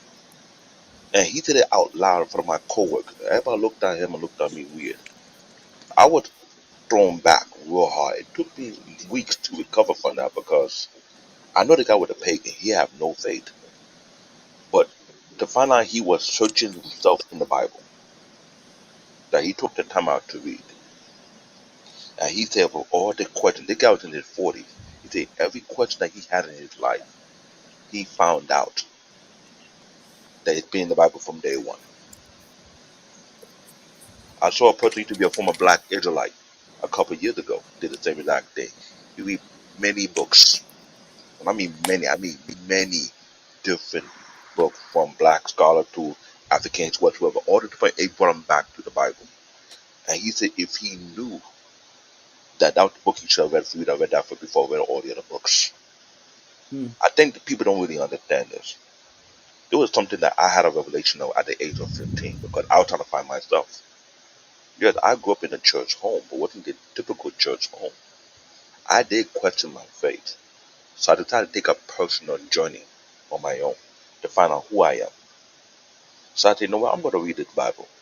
I don't know how long it's going to take me, but I'm going to take my time to dig in deep and find out what it's all about, what it really means to be. It was from that path that I took, that journey I took, then I realized what the Bible is really all about. People say they're into real life reality. I get that. But like you didn't realize, the Bible predicted a reality. There have been people trying to discredit the Bible for ages upon ages, but to this day, you have scientists in the back trying to decode the Bible, figure out what they're trying to predict next. I'm not saying to be a Christian. It's your choice. Christianity is a choice. It's not supposed to be forced on anybody to follow. If you want to choose to be a Christian, by all means, go ahead, be my guest. If you don't want to, that's fine. It's in the Bible. But what people don't understand, Christianity is not a religion. This is a way of life not too many people can really follow. I'll tell you that right now. Man made it as a Christianity religion is a simple. religion. No, it's not a religion because we find out in the I'll Bible. Jesus respond also, after. no, hold on. I'm not finished. No, If I'll you find respond out, if after. you find out in the Bible, Jesus also said he hated religion. That's what I asked. Did anyone took the time out to read it before make judgment? No, they say don't never judge a book by the cover. Hmm. So when you take the time out and do your own deep research, I didn't say scan through or reread. Take your time and digest it. Okay, that pagan person came to me and tell me this, and a black Israelite who read many books and end up reading about and realized he wouldn't let it wait their journey. It just kind of opened his eyes. I got to question people: what time do you take out to read to find out for yourself? 'Cause I grew up searching for the truth at a young age. I didn't like to be deceived. I don't like to be gullible. I learned to do my homework, do my research. We in an era people don't like to read and claim they're knowledgeable. I'm like, really? The Bible says our people suffer for their lack of knowledge. Hmm. So I wonder where you get your knowledge from. I'm a nerd. And I'm proud to be a black nerd. Nerd do their homework. Nerd do their research. They don't go by he say or she say or whatever people hear on the street. They clothe themselves in a room and do their own research and do their own homework. But when a pagan man with no faith and no religion read that same book that I read on a daily basis and tell me he found his answer in that Bible from day one, not realizing, and he's in his 40s, I was in my 20s at that time, it started to make me wonder what this book is all about. If I didn't go back to Nigeria and spend 7 years to understand what Christianity really is, I would have never known. When I was out here, I didn't think I was a Christian at first. Look at my name, Canadian born Nigeria. I was born in Canada, raised here. Both my parents from Nigeria. I was sent to Nigeria because I was misbehaving. I spent 7 years in the motherland. I saw things that you think is a joke, but it's a reality. And who live in Africa will tell you it's not a joke. I learned things on a deeper level that make me start to understand and appreciate life.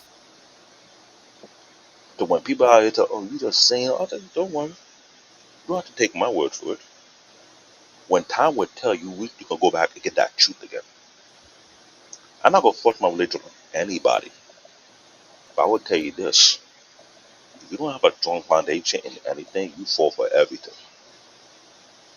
Best believe. I hear people say they're spiritual. Anyone can be spiritual. But what do you have in you? Ooh. So If can I people say who it, reply? I'm telling you right now, you can say you're So spiritual. hold on, time out. So because Hold on, no, Brian can I? said this, I've been waiting patiently. all right, go, Hold on, big homie. I've been waiting Go patiently. ahead. Hold on. Hold on. First of all, I want to ask you a question real quick. Ain't signing. What time is it in Shanghai right now? 2:30 p.m. Wow, he's in Shanghai, China. Everybody, but go I'm ahead. off That's what's today, so up. today is in the afternoon. So I mean, y'all the ones late. This is like at 2:30 in the afternoon. So so I got the energy. E man, get ready. You cooking next? So first of all, I don't have any smoke for Christianity. I really don't. I think people are allowed to believe what they want to believe, and that's what Brian said. He believed in himself. Fair enough, right?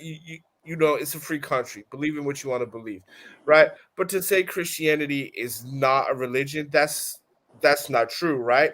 Because after the ransack of 70 AD of Jerusalem, Constantine and Nero turned created Christianity for 2 points. In the Bible, there is no word for, well, in Aramaic, there is no word for Christianity.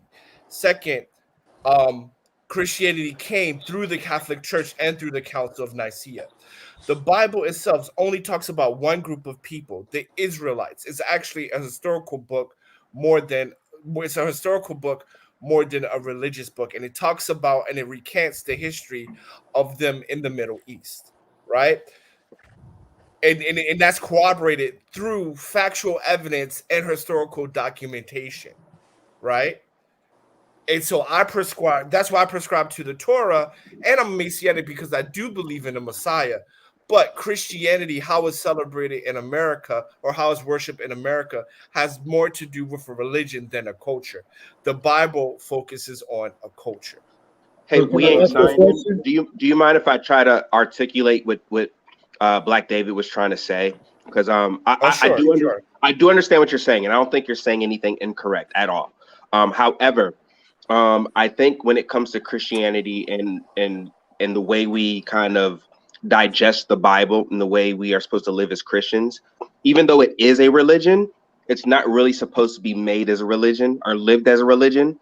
We have a personal relationship with Jesus through reading the Bible, and the way we are supposed to live is according to his word. The religious part of it has really messed up Christianity. So that's why a lot of Christians will say they don't subscribe to Christianity being a religion. But it is a personal relationship that we have with Jesus, and that's why we submit ourselves to him and live our lives according to his word, if that makes sense. But you're not saying anything incorrect, but I just think that's what Black David was trying to say. You hit it on the you hit it on the nail. You hit it on the nail. If we don't understand that it's not a religion, there's a verse about the two Christ against religion. That's what I tell you. So I don't have an issue. I don't have an issue with that, right? But I'm just saying, because, like, for example, when you look at Messianic Jews and Christianity, the biggest contention between us two, because it's because we believe in the Messiah as well. The biggest contention between us two is we believe it as more of a culture than the religious aspect. Okay, hold on. Let me ask you a question. I got a couple questions because I want to push back on what you said. All right. So you said your belief is not a religion; it's more of a culture. It's a culture, right? And it's a group of people. Okay. Yes. So, and you believe, based on what you're saying, Christianity can't be culture. It's not culture. It's a religion. Oh no. Hold on. I got it. I understand what you're saying. Get him. So the biggest thing is this right here is it's your perspective. I can say that you're religious. The reason I can say you're religious because if we define religion by the definition that you defined it by, it's the same thing. Mm-hmm. But according to what you say, nah, that's not religious, that's culture. And so it's all about people from the outside interpreting what it is. I respectfully disagree. I know for a fact that Christianity have a lot to do with culture. It got a lot to do with how you operate on a daily basis, right? Now, we just like in Christianity is bad people, and I'm pretty sure you agree that inside of your belief is bad people too, correct? No, well, let me address this. We have a language. You answer that question before you address. Okay, sure. Ask the question again, please. So my question is, I understand me being a Christian that is bad Christians out there. Are you saying that in your belief is no bad? I don't know what it's called, but do you believe there's no bad Jews? Bad Jews. Are you saying that? So are there no bad Jews? Right? Of course, there's bad Jews. All right. So what you're saying is that it could be that's bad why I don't people. believe in none of this shit. It could be bad people on both sides, and one can be on both sides can be practicing a religious aspect, and both sides can also be practicing the culture aspect, right? Well, I don't know what Christianity has culture in, so no. Study Black American slavery. How that culture. Because for study us, black, we talk about Jews. What do you mean by black culture. Study culture? Let me finish. I'll answer right after you finish. Because when we talk about culture, right? And for us, we in Messianic Jews, we have customs, we have marriage customs, we have cultural foods, we have cultural holidays, we have language, right? We have laws, right? We have civil law, we have civil law and governmental law. We have a landmass. And this is only for a group of people that's in a bloodline. We are very different. Okay. So, well, let me ask you this question. Very different. So, based off your said, do you believe that and then also because it's bloodline, whether let me finish I gotta ask you this question because you brought up bloodline. Let me finish this one point. And because it's a bloodline, it doesn't require your belief. It doesn't require your belief because we're a bloodline. If you're born into this bloodline, you're a part of this group, regardless You of what automatically you believe it, right? Hello. You have to denounce it. So let me ask you this question right here. So based off your belief, do you feel that it's not a belief? Oh, well, based off your culture, how about that? Thank you. So based off your culture, so do you believe that? Let me start from the beginning. Do you believe that we all came from one place, like one group of people? Well, yes. So that means that we all share the same bloodline of humans, right? No, we don't. So you're saying that we all came from the same place, but we have a different bloodline. You can look it up, right? We do have different DNA genes, right? That's why we have different groups of people. There's white DNA, there's Caucasus DNA, there's African DNA, there's Asian DNA. But DNA and bloodline is two different things. So all humans have blood, and we all come from the same bloodline. We might have different DNAs, but we have. So I'm just going based off the word bloodline, right? Right. So okay. Well, I'll say this: Hebrew bloodline is different from everybody else's, and you can see it in the DNA. So from that, I would say no. We all have the same blood. We do not. So we do not all have the same bloodline. So you think a person? So when we talk about the beginning, those people at the beginning carry multiple bloodline, and they chose who they was going to give their bloodline to. In your belief? Well, the thing about it is because let me answer it this way. Okay, I believe that we all on this panel come from the same group of people, but not every single person in the world comes from one group of people. So y'all getting real. Where this conversation going?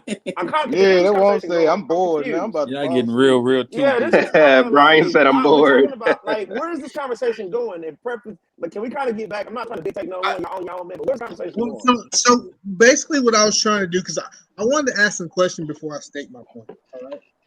So now I can state my point to get you back into the conversation, right? So I can cook you a little bit more too, because I ain't done cooking you a little bit. All right. So the first thing I want to figure out first is that based off people belief, and this is no shot to nobody, but based off people belief, what they do is they say, I'm going to say what's right and I'm going to say what's wrong. And the one thing I like about the Christians that I know, I do not have to put any other religion or people down for me to be able to tell why I believe what I believe. The one thing that I hear people always telling Christians what they ate instead of telling us what they are. And so the only thing I'm saying is this right here. Cool. You guys don't have to believe what we believe, but stand on your point outside of Christianity. I know for a fact you can go say a lot of stuff. You can go say a lot of different religion leaders and prophets, but if you go say the name of Jesus, guess what? Them demons start moving. Go in the crowd and say Jesus' name. People start looking around, you see them demons start moving. And so with all due respect, though, brother. With all due respect, Christianity has a lot to do with that too. You can have your time. You can have your time. Let me cook. cook. You cooking too long. You burning. Come on, man. You burning it, bro. It's overcooked. Yeah, like damn, get to the point. It's about 12 o'clock, bro. Come on. I ain't it's get a chance to talk yet. Like, Brian, you had a lot of time to talk. All right, so the one thing I'm gonna say is this right here is that everybody got a belief, and you're forced as a human to believe in something. Even atheists believe that they don't believe. They believe they don't believe. And so the biggest thing I'm gonna tell you is this right here is that you don't have to believe what we believe. We're not even forcing our belief on you. We just said you don't have to put ours down to make yours seem more important. And that's all I want to say. And vice versa, right? Because Christians, you have to tell me I'm certain people that they're going to the pit of hell if they don't do this, if they ain't living right. So we just need to love each other, period, right? I said, did anybody on this panel tell you that? No, I'm just saying, I'm telling you that's what a lot of people are coming with, this energy. You say that a lot of people, you say Jesus' name and they act this way, it's because what they have experienced. So it's not just you. It's not faith. I don't think anything sustained us as a people greater than Christianity in this country. And even if I'm not a Christian, let me add to your it's comment. nothing that did is better. Can I respond real quick? ahead. And let me just say this. So first of all, I'm a Christian, right? And I've been reading the chat a little bit. And the first thing I haven't done is I haven't dismissed anybody's beliefs. I haven't said anybody was wrong. Matter of fact, if I did say anything, the only thing I said was to help David explain a point. And then I was actually on the defense in the beginning.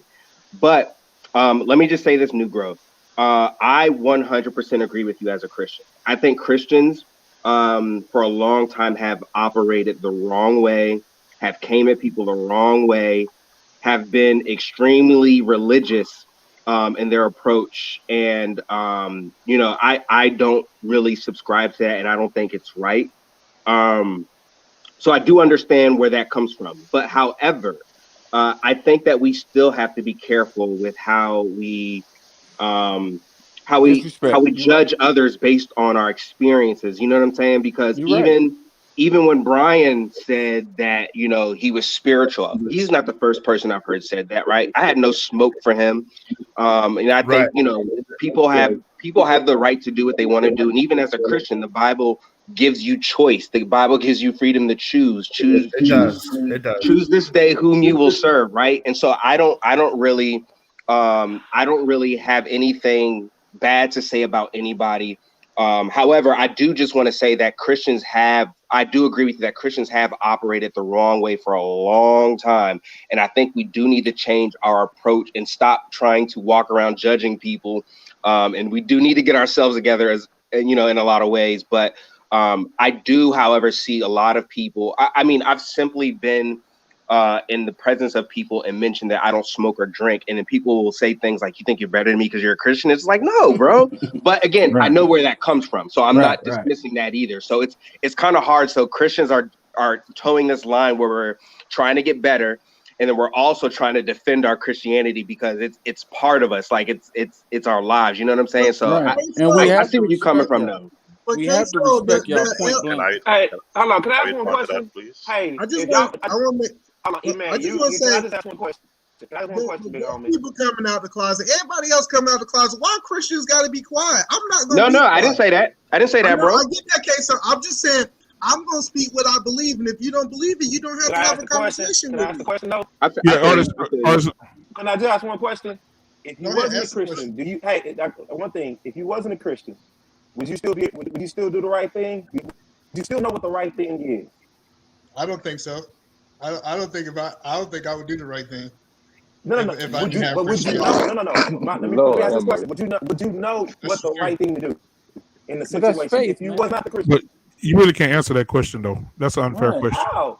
Because how would you? I'm saying if you raised in that, come on, artists, come on now, let's be real. If you're raised a certain way, and something's instilled, hold on, Brian. I mean, artist named Cheat. My bad, artist named Cheat. Let me say this: if you are raised up, artist named Cheat, and they say, "All right, artist, you are this, you are this, you are this," and that's all you know from the time you can think in your brain, from 2 years old up to 30, and then when you get 30, somebody say, "Well, artist, if you wasn't this person, what would you feel like?" You can't answer that question.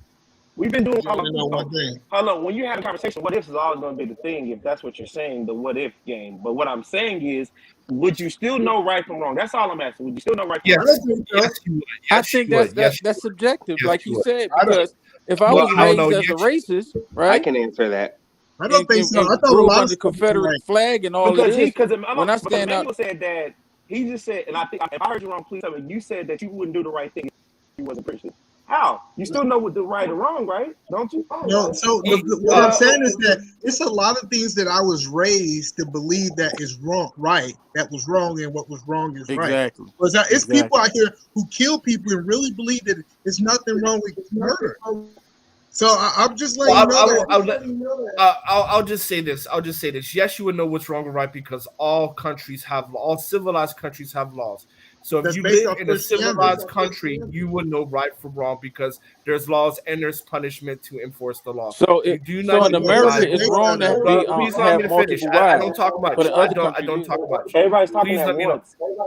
You do know. You don't need the Bible to know what's right or wrong. I mean, come on. I mean, guys, please. They use the Bible to say. So basically, what I was saying earlier, because because Emmanuel basically tried to basically say, because I didn't subscribe to something that's bigger or whatever, or submit. And I said, well, I still know right from wrong. Experiences got me here. He basically, well, you can't. So that's what I'm asking. If But you artists, wasn't do a you want me to tell Christian, you why you know right from wrong? I live in a communist country. I live in a communist country where there's no religion and people still know right and wrong. But you learned your values in America, right? Yeah. The people, Chinese people, 1 billion people who are not Christian, Jew, whatever, Confucius country, communist country, they still know it's wrong to kill someone. Hey, hold on. We ain't signing. I listen, to lighten the mood. Say that last line in Chinese, in fluent Chinese. OK， 在中国有110万人，他们不是那个 Christian， 不是那个 Jew， 但是他们都知道这是对了，这是不对的。Okay, now say, hold on. One more thing, bro. Cause this dude is educated. This on Harvard. This dude here. Okay, now do it in was it German? You did it the other night, or what other language did you speak the other night? Russian. Do it in That's Russian. A little bit harder. That's a little bit. I can't do it. I need to like warm up on that. That's a little bit harder because I speak Chinese literally every day. So just that alone is dope. Yeah, that was dope, bro. So let's get let's get up. Okay, let's unplug this. Let's unplug this. I wanted to ask Negro for a question, but we didn't answer artist's question directly. Okay, I'm sorry. Go ahead. I'm gonna let you answer the question. Go ahead. Artist's question to people who are Christians, where would you know right from wrong? I in my opinion, I feel like we didn't really answer it. So I'll try to answer it the best way I can. And I'll say this. I think that, according to like the laws and things like that, yes, right? However, my moral compass would be a little bit different. So for example, as a Christian, and not saying that we still don't do things wrong, but as a Christian, I would say it's okay to fornicate, or it's okay to lie every once in a while, right? So little things like that kind of shape who I am as a person. So maybe I wouldn't go out killing people necessarily, but I would just live my life a little differently than I do now. So that's the best way I know how to answer that question. Great. I can answer too. All right, go. Villain named Zoe first. Let me get him to speak first. Black David, then I'll let you go. Go ahead. Okay.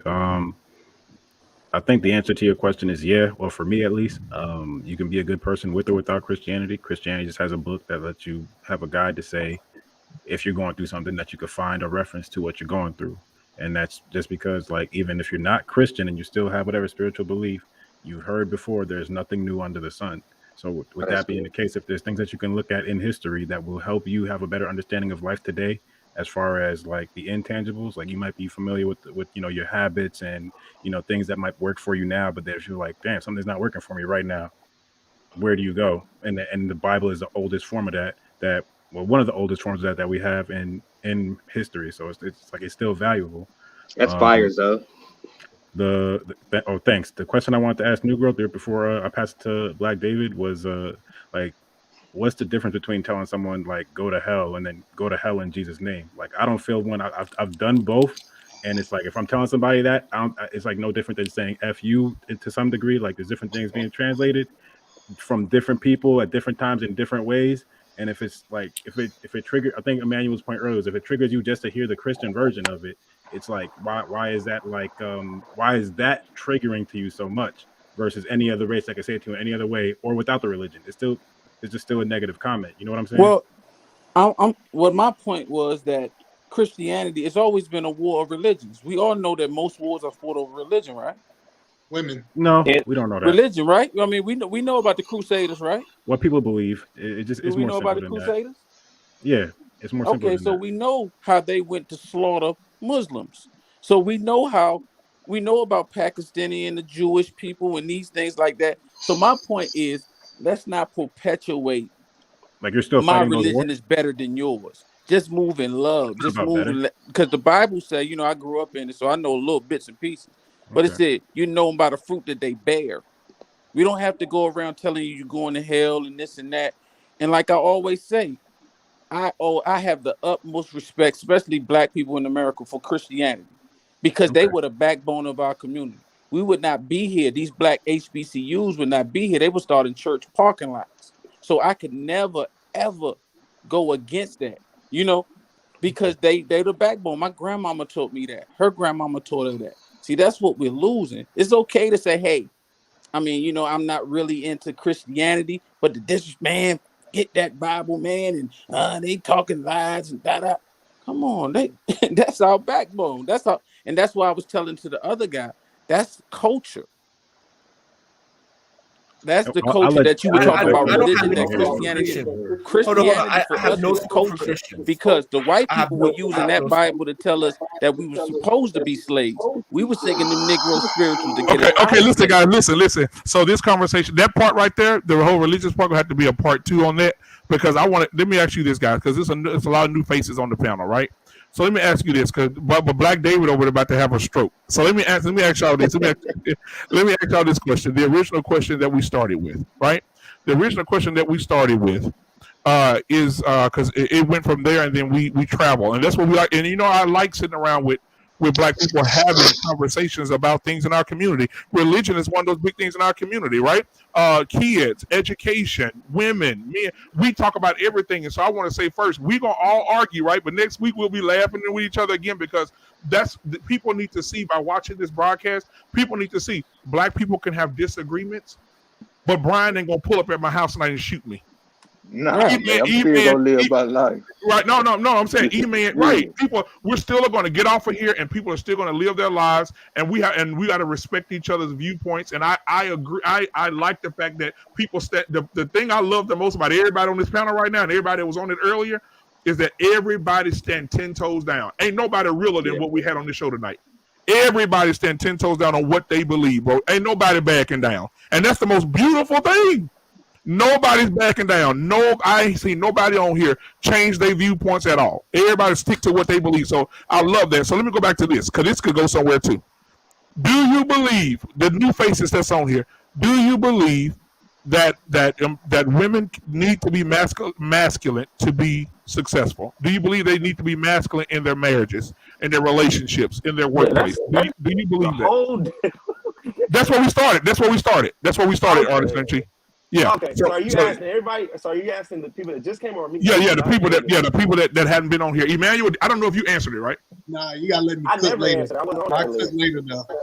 Okay. Hey, I'm gonna go and get out, man. Y'all boys be safe and easy, man. Much love, man. Stay Stay strong, Hey, stay out of trouble, bro. Yo. So I owe you one next time, man. I want to go back and forth with you next time. All right. All right. I know you're gonna give me on the word. You very articulate. I'm sleepy right now, but yeah, I want to go against you next time, man. You gonna be on there Friday? Yeah. He'll be here Friday. All right, bet. Hey, y'all be safe, man. K-Soul, shout out, and everybody else, shout out. Yes, sir. Yes, sir. Emmanuel. Yes, sir. Stop listening to Candace Owens, man. Damn. Well,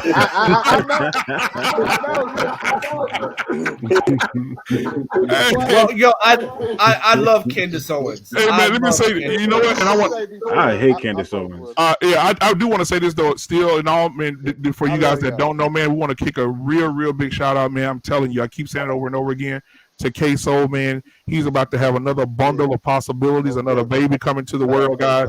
Beautiful. So we definitely want to salute him and his new baby. E-Man just had an anniversary a few weeks ago, right? So I want to salute him and his wife. Go. I saw that beautiful baby coming there a few minutes ago. Yeah, I saw your beautiful baby come in a few minutes ago. You couldn't, you know what, E-Man, you tough. But when that baby came in, you felt a little soft over there, Doc. Look at him. Look at him smiling there. He's cheating, bro. That's my baby. That's definitely yeah. So I want to ask you guys that question. Do you feel like women should be masculine in those areas? Marriage, in the relationships. You gotta let David go first. David's been waiting. Go ahead, David. Go ahead, David. My answer to that is, oh, hell no. Are you kidding me? We won't be successful if she's masculine in our marriage. But most women say they need to Black David. Most women say they need to be masculine. That's like an oxymoron. You know what I'm saying? That you being masculine, it is shown that there's something really wrong with you deeply. I'm being frank with you because I see the most successful woman who is not masculine that operate in her true feminism, and she able to pull through without even breaking a sweat. So if you had to be masculine to throw your weight in your marriage, unless the one you married to is a simp, then by all means, go ahead. The villain name's Zoe. But Oh look no, at go my ahead, eye. E-Man. But look at Oh my no, eye when E-Man I on the say phone right this. now. If you marry an African man and you think you can Oh, be masculine, No, I I'm wish not. you the best of luck. Well, no, I think that's. I don't I'm agree with you. letting you know, African I men don't. are breed to not to tolerate masculine women. So I think the problem is that we done made masculine as not when I say we, the world have made masculine such a bad thing. I really believe that modern women can be masculine if they learn how to operate in and out of it, right? So let me give you an example of what look I at mean. Black David. Look at Black David. So when we start talking about, so everybody know that my wife is not masculine, right? But I do got to talk about the world that we live in. I think, yeah. So my wife is not masculine at all. She don't have any traits, but me being in sales, I do see women that use masculine traits and my ability to operate in the workforce. So I'm talking about because this was not just relationships. We talk all over. Can she be beneficial by being masculine? And women that are masculine in the workforce typically are higher paid than women that are feminine in the workforce. So I do believe that if women, the problem with men have with women being having masculine traits is that they don't know how to cut it off. I do believe that, like kind of like what black man was saying. He said, "Man, you masculine, you always on your game. But when your daughter came in here, guess what? I turned that down." So I do believe that they can operate, especially if you're telling your woman that you want her to pay 50% of the bills, but you want her to be feminine, so she only qualified for feminine jobs.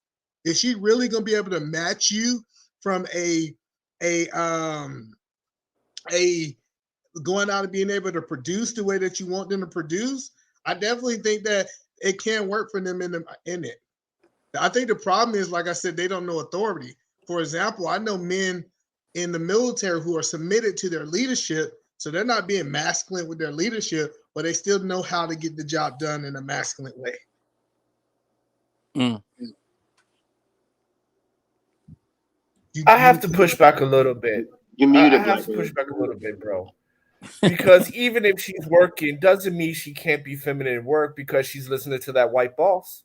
Oh, right? Well, no, but no. What I'm saying is that if a woman owner, say we start talking about women that are owners, like a feminine woman cannot run a Okay. company. She can't run a company.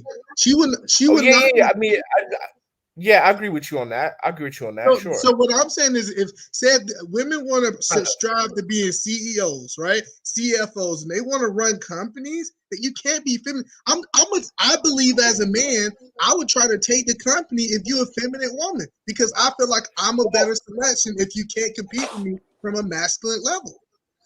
It depends, man. It depends on that. Like for example, if she comes from a poor background and she wants to be a CEO of a company, I would say she's not the marriageable type. However, if she is like, let's say like what is it like what is his name? I can't remember his name. Okay, let's say like the Bush daughters, right?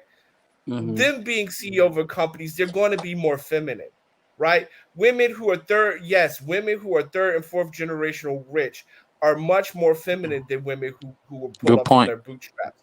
So, like for example, But what I'm saying is that Ivanka Trump is not going to be as masculine because she grew up around wealth. She's groomed to be around other men who come from wealth, But you're right? And arguing that's a why different. she's married. You're arguing a different point. You saying one person is more masculine than the other. I'm saying both of these people, from a leadership point of view, have to be masculine. Yes, I'm not. I'm saying some women are way off the edge. They so masculine that they can't even operate in femininity. But I do believe that it's women that know how to definitely be masculine at work and be able to shut it off at home. So you said you in sales, right, E? Yep. Emmanuel? Yes, So sir. you mean to tell me, like, let's say it was car sales. You think a woman who was feminine, who was sexy, who knew how to wear that outfit the right way, knew how to to use her feminine wow.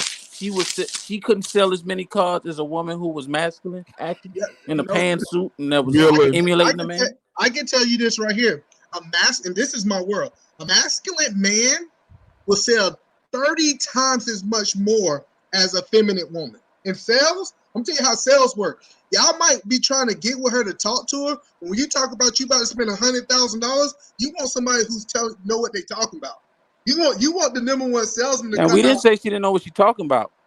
But so what I'm saying is that she's going to have some masculine trait to deliver that. In my point, I'm telling you straight up, is that it's certain sales techniques. Like, imagine she's talking to a man like me. I'm married. I don't care about her flirting with me with that little bitty dress. Feminine wow works on every man. No, it Come doesn't. on now. You do realize the reason why they usually send in women as spies because they usually tend to work better than sending men. Right. Because the brain, it takes the brain a little bit longer to process as a woman as a threat. No, but we're talking about sales. We're not talking about that she's a secret agent. We're talking about we know she's a salesperson. I'm telling you, the women that really wins in the sales world is the women that have masculine traits. I'm not saying that they have to be so masculine that they can't come back to femininity. I think it is a line because some men, they over here on the feminine side. I can't agree to that. I think women who are more feminine can sell more than women who are more masculine. Because if we're just dealing with men, I can tell you have no data to prove that. I'm telling you have no data to prove that. You're right. I don't need to have no data. Okay, say it like this, brother. Let's say it like this. If you go to a strip club, you want the women to be...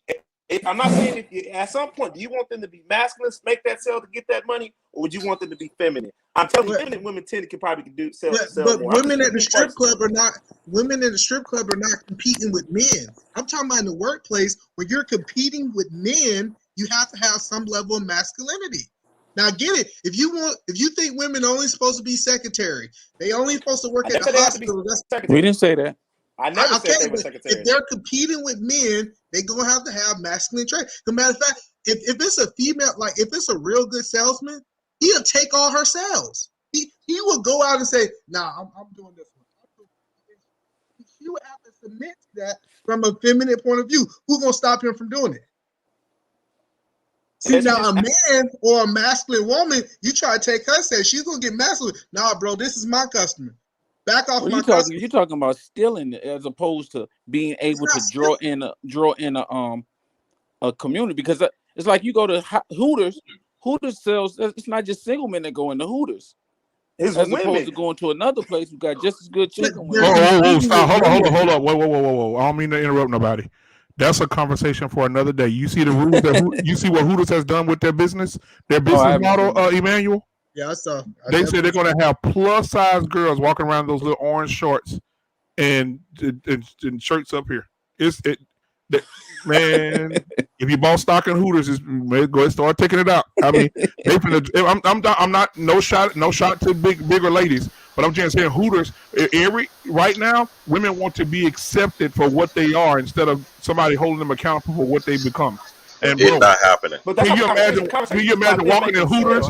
Can you imagine walking in Hooters and 3 or 4 linebackers come bring your wings? But go ahead. It's not happening. And most strippers, just to let you know, most strippers are very masculine. They're not feminine. Like if you go to what kind of strip club you going to, big dog? Yeah, I'm about to say. Big brother, they know how to close the sale. I get what you're saying, Emmanuel. They know how to close the sale. Bro, big homie, I'm saying women. I will say that women can make the sale. If she knows what she's talking about and she's feminine, if we're just talking from a sales aspect, she can make that sale. You tell me she can't. You know why? Look at the comments. Look at the comment. Look at the comment. Females is functioning in masculinity. They are assertive. They pray. They dress feminine, but they still have the mindset. So, what are we talking about masculinity? Are they over there saying, "Nigga, give me a dance," or are we saying that because they know they can see that? That's what I'm saying. Everybody think masculinity is always think of it from a negative point of view. You can be nice and masculine at the same time. You know that, right? Men, just because I'm masculine don't mean I gotta be an asshole all the time. Toxic masculinity. I agree with that. So what I'm saying is, I'm not saying women got to be the bad part of masculine, but I do believe that women can be the good parts of masculine to be able to get stuff done. Like So what? that Like so let me leadership. ask you. put So it in your context. wife, Like right? what? Like what? Leadership, Like what? like leadership. Do you believe like leadership is masculine? Yeah, I That's believe a in that. masculine trait, right? It All could right. be. So that is something that I mean is a good version of masculinity. So listen, so if we look at it from leadership point of view, a woman being a leader taking on that masculine trait, that is showing that she can be masculine, but she's not too far that she can't come back. Those are the type of traits that I'm talking about. I'm not talking about she trying to fight men. That's off the edge. Right. I don't know, What man. was I the just question again? What was the question Here I even again? forgot the question. See, that's Because I must have forgot it. Because what's the question? They can't be masculine, or are they too masculine? do No, women need to be masculine do in remember? a Yeah, relationship? Do they need to be masculine? Do they need to have any? Do they need to be masculine at all? Do they need to be masculine to be successful? Do they need to be masculine in their that was the raising question. their children Okay. and their lot everything? Do they do Well, let me women have to apologize have masculine because traits? I'm thinking you were saying, Emmanuel, that women can't make a sell over a man. Okay, No, I said for that's on me them now. to That's on create. me. I'm talking about to create success in the business world. They do need to have some masculine traits because they typically want to get pushed over if they don't. So let me That's ask all you: I'm saying. do a wife have masculine trait? You know how your wife and she seduce you and she does certain things to get certain things out of you. You know, she got that dinner cooking, she got that lingerie on, and next thing you know, baby, I want to buy a new couch, and you like, yeah, is that a masculine trait or is that femininity? That only work for men that are attracted to you. If a Of man like course, you that's so. go, Yeah, that's what I'm saying. So attractive women. but Nine that's times the out of point. ten, Is a woman is not your going to get a cell high base. position unless she's attractive. But listen, no, listen. Your cell base cannot be based off if the person's attracted to you or not. That's what sales is my world. And if you only made sales to the people that was attracted to you, boy, you in some trouble. I need to sell this dude who think I'm fat and overweight. He needs to still buy my stuff regardless. He need to know my confidence. Confidence. I So think I confidence have should a be question, Emmanuel. I have a question, Emmanuel, about masculinity. Watch this. So I'm gonna take this exit off the highway and ask you this question. You're in Georgia, right? I'm in Seattle now. Oh, yes, but you used to be in Georgia, right? Yes, sir. Okay, so everybody on the panel is familiar with Stacey Abrams. Is that correct? Yes. Mm-hmm. I'm in Georgia myself. Very powerful black woman. Do you think that two-part question? Do you think that she's very masculine, and the second question is, do you think that the position that she's in or the way she carries herself, do you think she would ever be married? So she could be.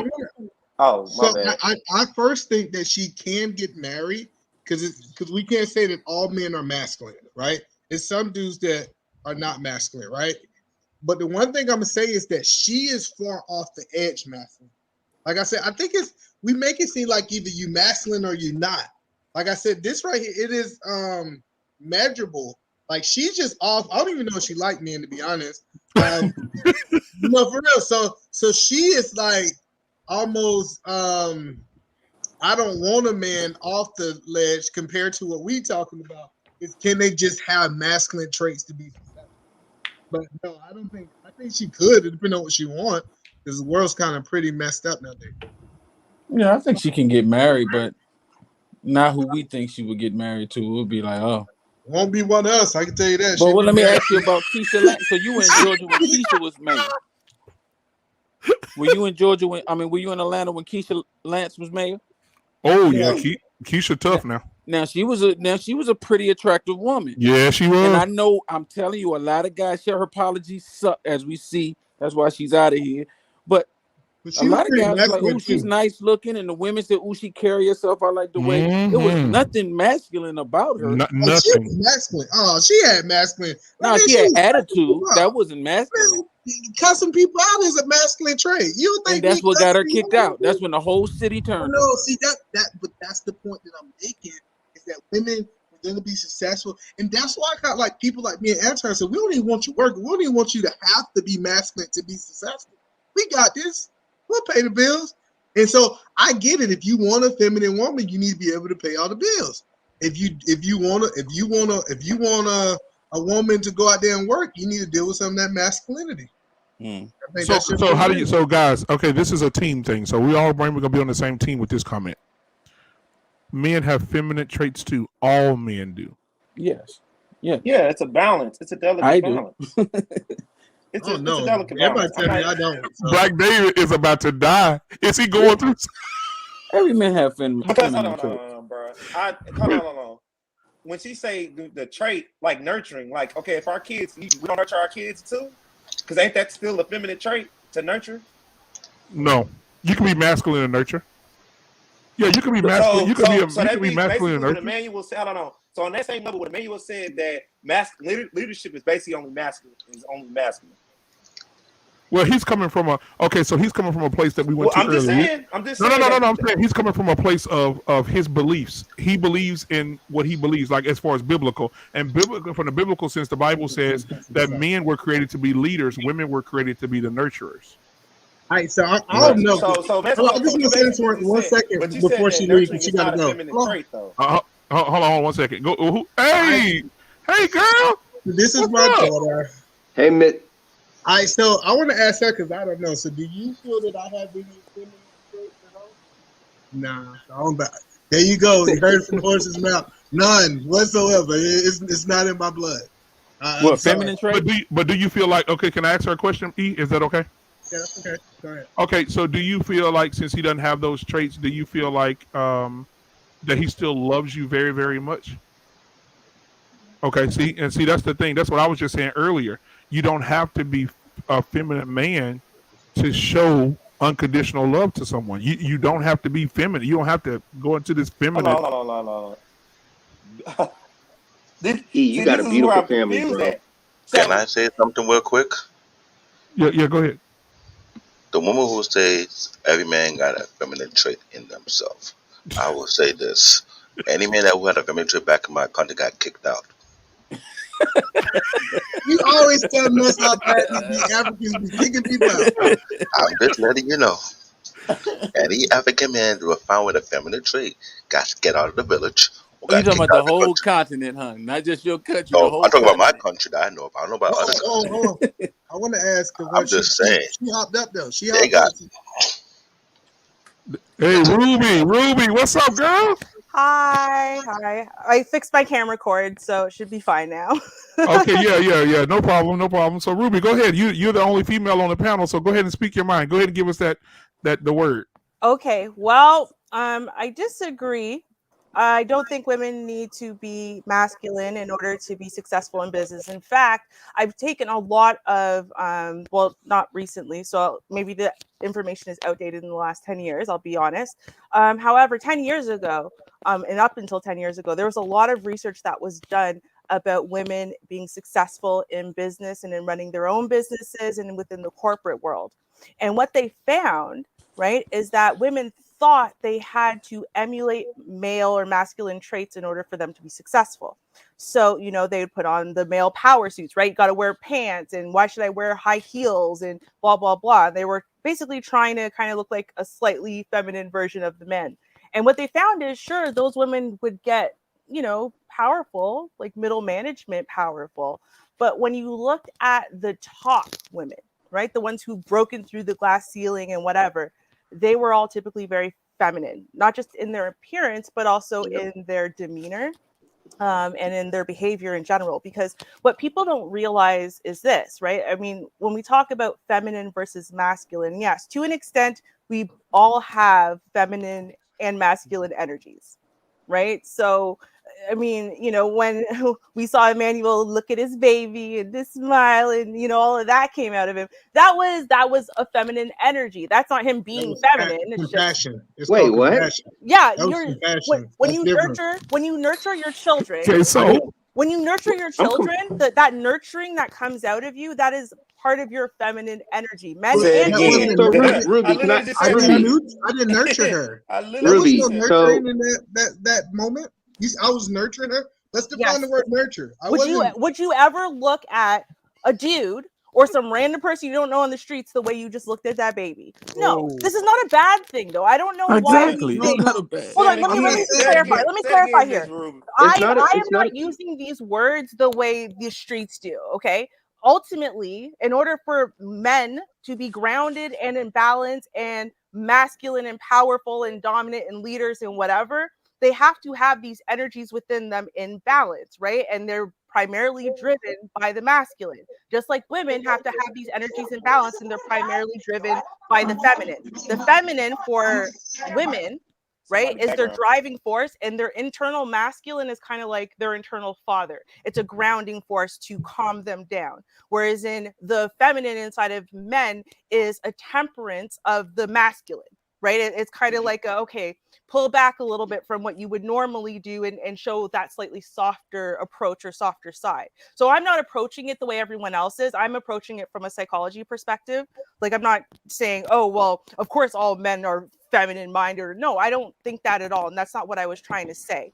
So what I was trying to say is that, you know, people think for some reason that, you know, if you are, you know, a woman and so you're feminine, that means that you're just like weak and you're quiet and you don't have opinions and whatever. That's not what feminine means, right? And women, actually, we do have skills and skill sets and some types of problem solving skills and whatever that men don't have, and vice versa. So the most effective thing that women can do is to tap into their feminine and to become incredibly efficient with the feminine. And instead of trying to compete with men, they should become the best woman and be able to utilize those skills. And that's how they break through the glass ceiling and they become incredibly successful. It's not by becoming men or competing in the masculine. It's actually by them becoming the ultimate woman and competing with women's traits. So let me ask you a question. Do you believe, based off all that stuff you said, you said breaking through the ranks. So the highest rank you can get is president of the United States, right? In the United States, right? So you believe that the president of the United States can be feminine? Do I believe that the female president of the United States is going to be feminine? Yes. Can be feminine and run the free world. Will be, yes, absolutely. Right. But then at the same time, here's the thing, right? So what let's other think country about, will respect her?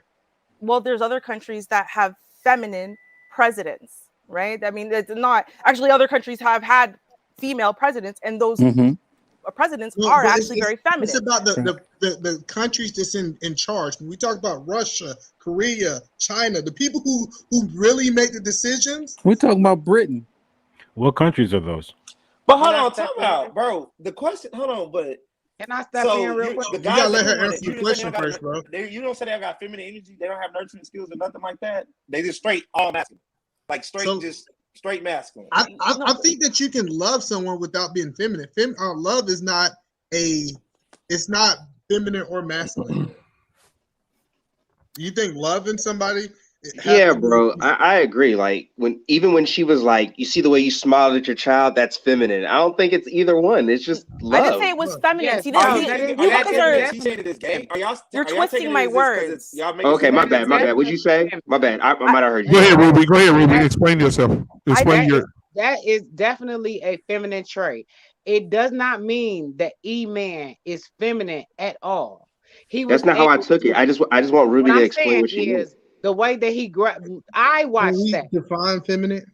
Somebody. So that's what I'm trying to say. Watch this, guys. Watch this. I'm gonna bring some balance here. I have masculine pulled up. We'll do masculine first because somebody in the comments said what we need to do is get the definitions of them, then work from that. Thank you. So masculine is this having masculine traits, not masculine. No. I got to do both. I got to do both. I got to, because you have to have a roux to make the gumbo. So watch this. Masculine, having qualities or appearance traditionally associated with men, or denoting a gender of nouns and whatever, blah, blah, blah. You know, they have that other shit. Okay, now let's talk about this. What defines someone as masculine? Masculinity, also called manhood or manliness, is a set of attributes, behaviors, and roles associated with men and young boys. Traits traditionally viewed as masculine in Western society include strength, courage, independence, leadership, and assertiveness. Yes. Okay. Okay. And I think that's what. You got let them define the other one too. Can you do? Yeah, go ahead. Okay, here we go. All right. 1 second. I'm gonna get you guys. That's closer to along the lines of what I was thinking. I think he's talking about more of traits, because masculine is always going to be associated with men, and femininity is going to be associated with women, but there are certain traits that Eman was saying that we play between, and Okay, all of us do. it's just the opposite, guys. Femininity, qualities or attributes regarded as characteristic of women. Okay. Right? It says Right. femininity is a set of attributes, behaviors, and roles generally associated with women and girls. Although we think of femininity as a socially constructed, there is also widespread recognition that some behaviors considered feminine are influenced by both culture factors and biological factors. Right. Mm-hmm. Okay, And so now What are the traits? Hold on. What are the traits? Hold on. Here we go. What makes a woman feminine? Traits. Here go the traits. Traits such as nurturing, sensitivity, sweetness, supportiveness, gentleness, warmth, being cooperative, being expressive, being modest, having humility, empathy. Damn, that's a long list. Affection, tenderness, being emotional, connected, being emotional, again, helpful, devoted, and understanding the stereotype of being feminine. So So basically, hold on. do we all have Basically feminine we do have traits? it yes, you do. because okay, you basically talk your daughter a certain way, right, big homie? so if but the Go thing is though, right, is that, and this is why I clarified, the way you guys are using feminine and masculine, right, is not the way I'm using it. And I want to clarify that even what you just read now, that's not about the psychological definitions of feminine and masculine energies and them being in balance, right? So for example, can you give us your definition? Yeah, But that okay. proved your point. Even that definition proved your point. But right. The No, definition. No, but it Like, did. But I it wanted did. to be The clear. definition definitely proved her point. Yeah, Right? the definition proved said your nothing point. about And that's what I nurturing. was saying is that men it did and say women, nurturing. It did say nurturing. Nurturing was like that's the what top I of the was list. saying. Yeah, it was. That's what It I was was. saying is men and women play between both of them. So being masculine is not a negative when it comes to a woman because women play between both of them. I mean, I could say technically I won the most playing my feminine wiles. But technically if you learn to play between the both, you win overall. Just like with men. Are y'all ready? Are y'all ready? in Hold regards on. to Queso, watch this, guys. Watch this. I kept reading a little further. This right here is going to answer a lot of people's questions. Are y'all ready? Okay. It says four types of femininity. They said the first one, type 1, is careerist femininity, individualized femininity, vocational femininity, and family-oriented femininity. It's 4. They said the first one, watch this, somebody finna pass out. It says the accounts of most of these highly educated women fall into type 1, careerist femininity, although this involves accepting characteristics associated with masculinity. Yeah, that's playing between two. That's playing between two because when I'm at work, I'm a dog day ass. All of them, male and female. But when I come home, it's baby this, baby that. I cook every day. You know, I make sure he got what he got going on. I pack his lunch. I know there's a difference. It's the same thing Emmanuel says.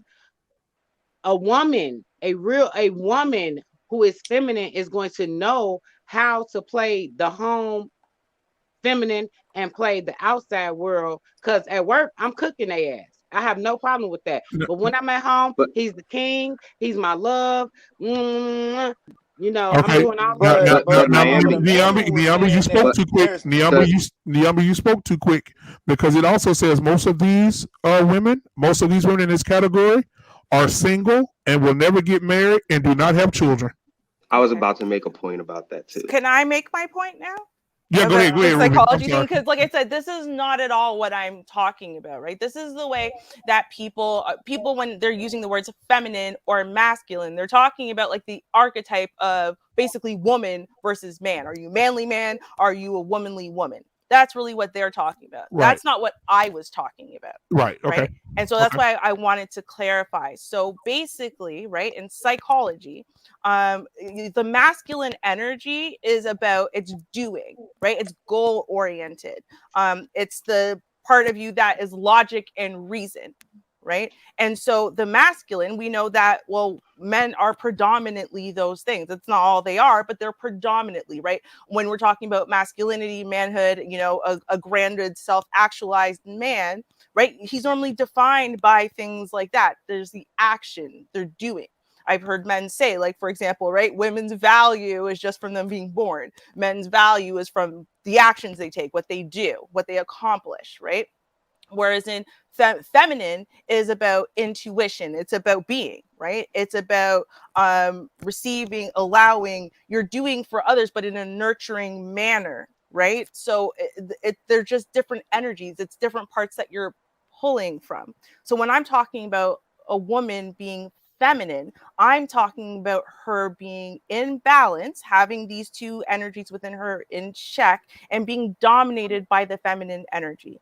As in, she doesn't have to become, right, dominated by all these masculine traits in order for her to be successful, or in order for her to be good in the business world. In fact, right, and this is what I was trying to say, the studies show, right, that men and women actually trust a feminine woman more than they trust a masculine one. Right. This is actually, I'm telling you what the research showed. And I'm telling you what this research that they conducted in Fortune 500 companies and also in the top 100 companies in the country. And they did it over the course of, I think it was 20 years. Right. Because I've gone to several seminars about it. And so basically it's kind of like, well, we trust a masculine man. We trust a man who is very assured of himself and confident and aware of who he is and what he's about, right? And very sure of his skill set, right? We do the same thing with women, right? But we will trust a woman who seems like she is in her element. We trust a woman who is not being all like, oh, well, I'm going to show my cleavage and super short skirts. It's not about selling sexuality. It's not about her selling her feminine wiles for you to be attracted to her. That's not what it's about. It's about an understated elegance and femininity, but a power and a confidence underneath that, right? Kind of like how, I guess, in a way, you would have like an older, classy woman just kind of exudes a certain type of confidence and respect. You want to give her some deference. Kind of, it's like that kind of concept. So that's hey, what Ruby, I want to add. is it possible to point me in where you, I mean, I'm not disagreeing with you. I just think that's really interesting. A matter of fact, I was going to, because I mean, I know E is coming from a sales standpoint, so maybe that doesn't work in sales, but I was actually going to make that point that I feel like women in the workplace who are feminine and friendly and cooperative and things like that, I feel like they would be successful. I don't know. So it's interesting that you've done the actual research. So I just wanted to know where you found out so I can like read it for myself. I will look for it. It's been a while since I've actually okay. I feel you. seen it, Maybe but I will next look time. for it. So, Yeah. I just want to say this, and like this is, I'm not trying to offend nobody. I wanted to say that. But a lot of women that's in feminine energy that make it to the top, we ask them how did they make it there. Like, no, real talk. Because like I know masculine women, they stand on their principles, and when they make it, it's because of the work they did in the past. But then when I start seeing women that's feminine that made it there, I'm like, why is she there? Nobody knows why she's there. It's like nobody can point the fingers to that.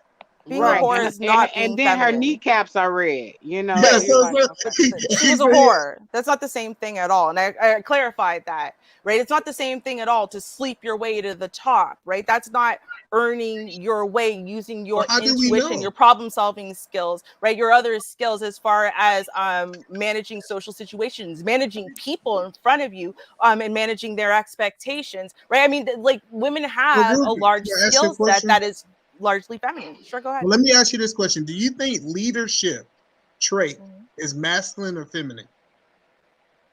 It depends on what context.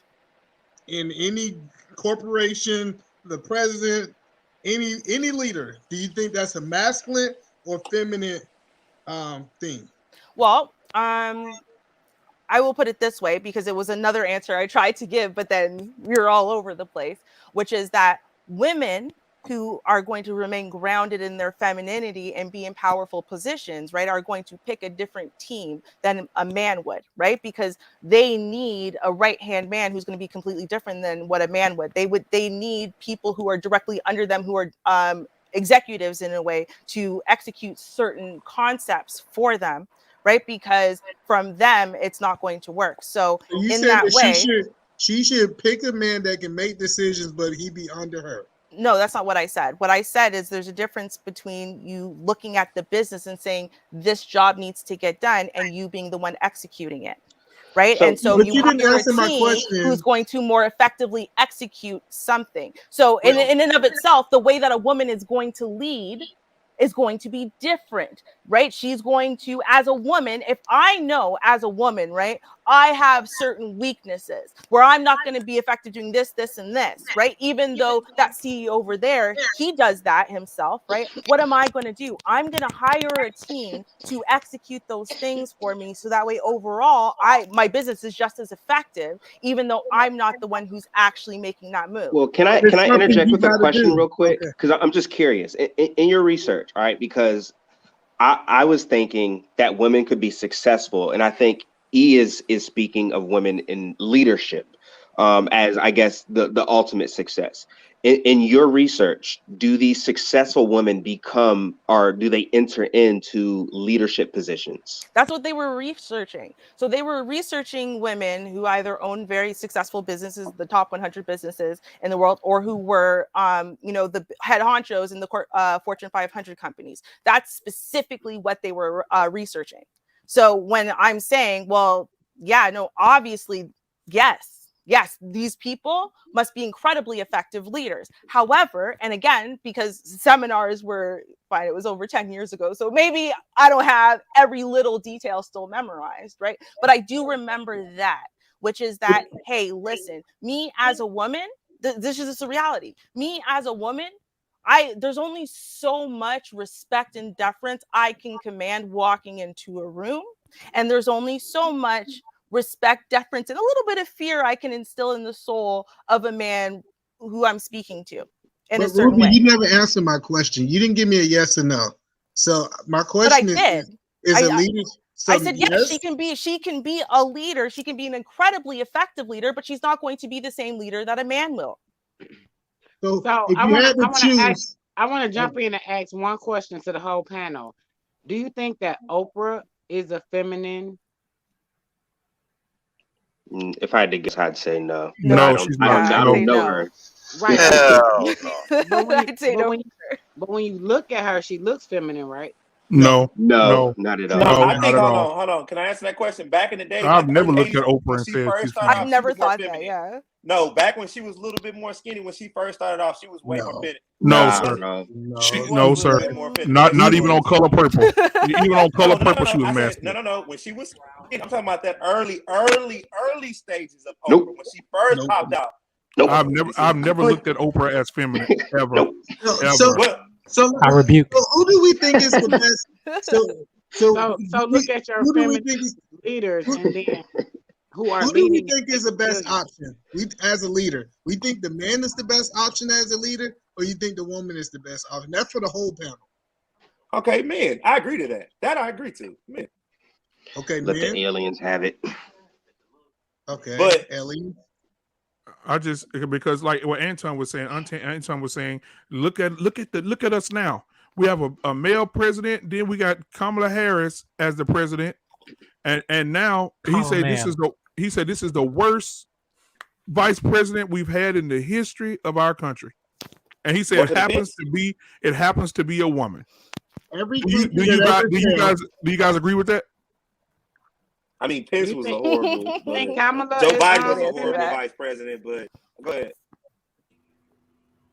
I mean, do you, Ruby? Do you agree with that? About the Kamala Harris thing? Yeah. I am going to decline to answer about the leadership of America on the grounds that they may come and send the Secret Service after me. But do you think Kamala Harris is feminine? Huh. Oh no! Ask Charlamagne I think that. she know how to pick and choose. She went off. Ask Charlamagne I agree with that. She picks and Charlamagne choose. the God. Because if you hear on certain interviews, she be all like feminine, but when she talks to something like Charlamagne the God honest truth, she got real mad when she started asking about Joe Biden is our president. So I think she picks and chooses. She really picks and chooses. And that's the perfect example of what I was saying. That was staged, by the way. That was a perfect example of what I was saying about how you said she picks and chooses. that's the thing, is like to be a successful woman that can play between the two worlds. That's what matters when it comes to your home. It Yeah, doesn't but matter. we agree with you. We're agreeing with you. We understand what you're saying, but I was just making the point that you have to have masculine traits if you want to go into leadership. Everyone has masculine traits. But hold Everyone on, has but feminine didn't we? traits. We But hold both on, but have what those energies. conversation was more about nurturing, and you said that was not a feminine trait. That was just, you don't think that, because really we had pushback when we said that you nurturing with your daughter, that's a feminine But energy. that wasn't nurturing. That wasn't signs of nurturing or signs of love. There's a difference. Love and nurturing is two different things. Also, Naibi, So you I don't think nurture your that kids at all? That's what you're saying? What is nurture? Help me define it. Find a definition, Joe. Here we go. Did you find? You want to ask it? Because also, no. We're gonna go off him, because even in that, It's when he was talking nobody about wants to feminine say energy, that they no said woman wants to say that they're masculine, and no man wants to say that they're feminine. But in reality, you all both. I agree that I do traits. agree to it, because it's We like all a have positive charge both and a negative charge. It's like, All right. Are you guys ready? Are you guys ready for the definition? Yeah. Class in session.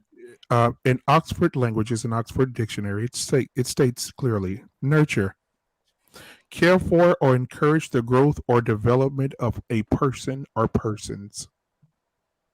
Yeah, I think that's what I was doing right there. No. I don't think that's feminine. At my daughter. That's nurture. That's It's not about it being feminine. You're not feminine to nurture your kids. You're using a feminine energy to nurture. Like it's not the same thing as calling you feminine. Hold on. Guys, The way it's defined. it also says here, words that are attached to nurturing are the traits are bringing up children, caring for someone, providing for someone, and taking care of someone. That's all I'm saying. Is that feminine? It's not calling. Here's the thing.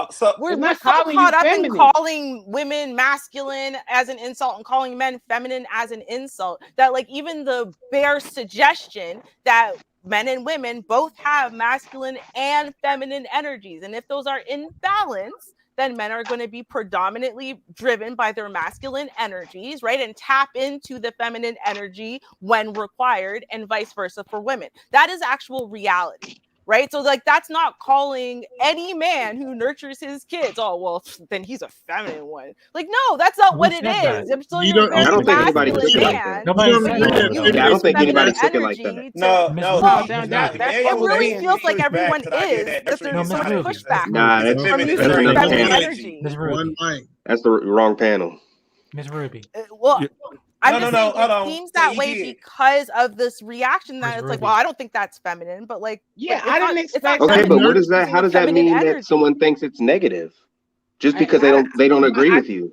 But I didn't expect Emmanuel to like headbutt his child either. Oh wow! So most people would think. Most people would think that was extreme. Agreeing with the dictionary definition. I said that was extreme. Go ahead. Most people, but what I'm saying, because we are going extreme here, most people would think if he's holding his child, he would tap into his feminine energy and kiss him like he did. It's not feminine. That's not feminine. That's the whole. It is. He just stated. He just read the definition. How is that not? Because, like, what is it? Do you feel like, so basically you don't bring your child up, you don't do none of that? Well, with the body definition? Well, as a leader, I think it comes. So basically, his leadership has feminine qualities because it goes hand in hand. Somebody just said as a leader he did that. Well, it has nurturing qualities, so it's still both hand in hand. Feminine and masculine. Like I was making kind of a different point. I said that the wrong time. This is what I'm saying. I was making a different point. Nurturing can be masculine and feminine. So when they said the nurturing.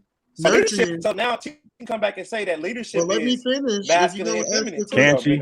No, leadership cannot be masculine and feminine. It's a difference. You can't be a feminine leader. Where are they at in history? So basically, you're saying So basically, you're saying that wife, right? If you leave home, right? If something happens to you, your wife is feminine. Over right? the children. Can she not leave the household? When you my wife don't leave the household, I do. No, when you leave the house, just say you go on through your day. I'm still the leader. I don't have to physically be there to lead my household. it once again, physically, if you gone and she's still there, can she not leave the house? It have nothing. I don't have to physically be there to be the leader. That doesn't make sense to you? I would just say over the children. She's because the children submit to the wife. So that's Is just she like assertive? saying, huh? Was she be? Let would me ask y'all a be question. assertive? Most of us grew up What's with up, Big Tommy Mama. B? What's happening? What man? up, Tommy B? Hey, I want to hear Tommy from B in Tommy. the crib. Go ahead, Tommy B. He been waiting to Tommy talk. gonna keep it real. Mike, What up, Tommy? Nah, He finally got that phone hey, right. He finally got man, that phone right. hey, Wait, what? listen to Say me. what? White Jesus saved y'all motherfuckers. 'Cause I was ready to cook, but I'm gonna leave it alone. But anyway, my Yo, phone I ain't never love did that. this shit before. I swear to God. But nah, everybody grew up with a Big Mama. Didn't Big Mamas usually lead the family? Not my house, but I feel what you're saying though. I feel what you're saying, bro. I'm just, Yeah. but I'm saying generally. Yes. Of course, it's not gonna be every And when family, Big but Daddy Big died, Mamas yes. usually led the family. Huh? When Big We're Daddy talking died, about yes. from a corporate point of view, from a career point of view. Gotcha. So But we were talking the about points traits that too, I was though. making for them to be successful in their career, if they want to be the president, if they want to go out and be the CEO or the CFO, they're going to have masculine traits because they're Well, working with men. Now, if yeah, I'm I competing was with gonna say. women, Right. I think naturally that's gonna have to happen just because of who you tussling with. I mean, you tussling with men, so generally you're gonna have to pick up on those traits because only the strong survive. And generally in those areas, beta type males usually don't get to the top because they don't have the traits to get there. So that does make sense. so yeah, I'm just saying that once you going back and forth with an alpha, if she don't bring that masculine trait over, he's gonna run all over her. He gonna say, "Hey, get your feminist self back there and follow." He ain't gonna let her lead him. Ain't no alpha male gonna let no woman lead him. So she has to be masculine just to compete. Somebody in the comments said, "Is God considered feminine?" Yes. No, I think Everybody pause. Everybody No, pause. I didn't pause. I didn't hesitate. I said yes. I'm I did not hesitate. gonna No. take. I I'm gonna take it said back to. yes. Look I'm at gonna Black take it back. David. No, God is not. I'm gonna take it back to Doughboy and Boys in the Hood. I read a book that I'm said that God was a gonna tell you bitch. why. I'm gonna give you the exact reason why. If y'all gonna listen to me for a second, the exact reason why I will say listen, yes. that God has feminine traits is because once he realized and had to come down here and wipe y'all ass out and say rain for 40 days and rain for 40 nights, what happened? What happened? So you saying God had PMS and flooded the world? Are you talking about the God is rainbow? emotional. I'm God is talking about emotional. Noah. God I'm is talking about very Noah's Ark. emotional. I'm talking God about has Noah's no Ark. emotion. God is very God emotional. was a Ain't he? spirit. God commanded Okay, nature so when when that he happened. sent him, so when Moses, He was when he commanding told nature, Moses, Mother I would Nature. say when he this God told just know. Moses, when he told Moses to, You're going through the you Father, know, the Son, and the do the Holy ark, Spirit. That's the right? natural cycle. That's He where it was came like, he from. would It was never do trying. his people like that again. So he sent Jesus down, right? So that he would never have to destroy the world as he did like that. Where's my notepad? I feel you Well, that. no, the But hold on. But no, the Emmanuel, reason, one question. well, no, let me define what happened. So the reason that he did not destroy the world again because he had a covenant with men. He made a covenant that wouldn't happen again. It had nothing to do with. But why do you make a covenant? Was there a reason why he made a Men and covenant? women are made in his image. So God is a woman and a man, sir. Bolo TV. And Where we're are No, made you? in that his was the image. spirit. That's a Whoa, horrible. Sir Hale. Sir Hale, they're asking you a horrible- question, Sir Hale. What's your question to Sir Hale? He's still in the chat. He said we men and women are made in his I image. would So God looks like a woman and a man. I'm not no. understanding. I No, would say that's the God spirit. isn't. It came from I would us. say God The isn't root of it came from either us. If it's a one. spirit, then he I can't be think a God he. is So just. spirit is not a physical form. So we got to stop saying he's a he then. Because in spirit, there is no, what makes a spirit is not physical. So how do we know it's a he then? Because that means he got Well, to have no, a penis, he has to have a chest, a beard. no. So Okay, just so like tell me we what have, he is then. He said Black he's David is about omnipresent. to. I've never seen Black David like this in my life. He's like, Black I mean, David, he are let you perform Black like hand David go. signs Let and Black gestures David like go. we in church. I'm just Black asking. David? Respond, Black David. Hey, Brianna got smoke for you. She said The you moment that misquoted you her. took the example about Noah, you missed it out of content. Because if you're very carefully speaking, God searched the whole entire earth, he wanted to destroy the whole earth until he met Noah. Noah, that one individual out of many who was faithful. The same thing happened when Abraham's cousin went to Sodom and Gomorrah. Laura. I hope you forget about that part. He saved he saved Isaac. Nah, what is Abraham's cousin? I forgot the name. Not only he saved him, he saved the two daughters. The wife got turned to the pillar of sword, but he burned down a whole nation. If you look through the Bible, there's many times he taken out people and he had taken out nation. Right. This is why I said much earlier, if you take the time out, don't scan through, don't scheme through, but study intently like a damn scientist, you find too many detail and key in the show. There's not one time No, he I chose never to focus. I I never understand that. disagreed that God is Black man, let me cook him a right quick. beast, but why God is a beast. Man, God is a beast. But Was that Tommy? where Tommy said he want to Hey, cook. Go ahead, Tommy. Go ahead, Tommy. like a motherfucking omelet.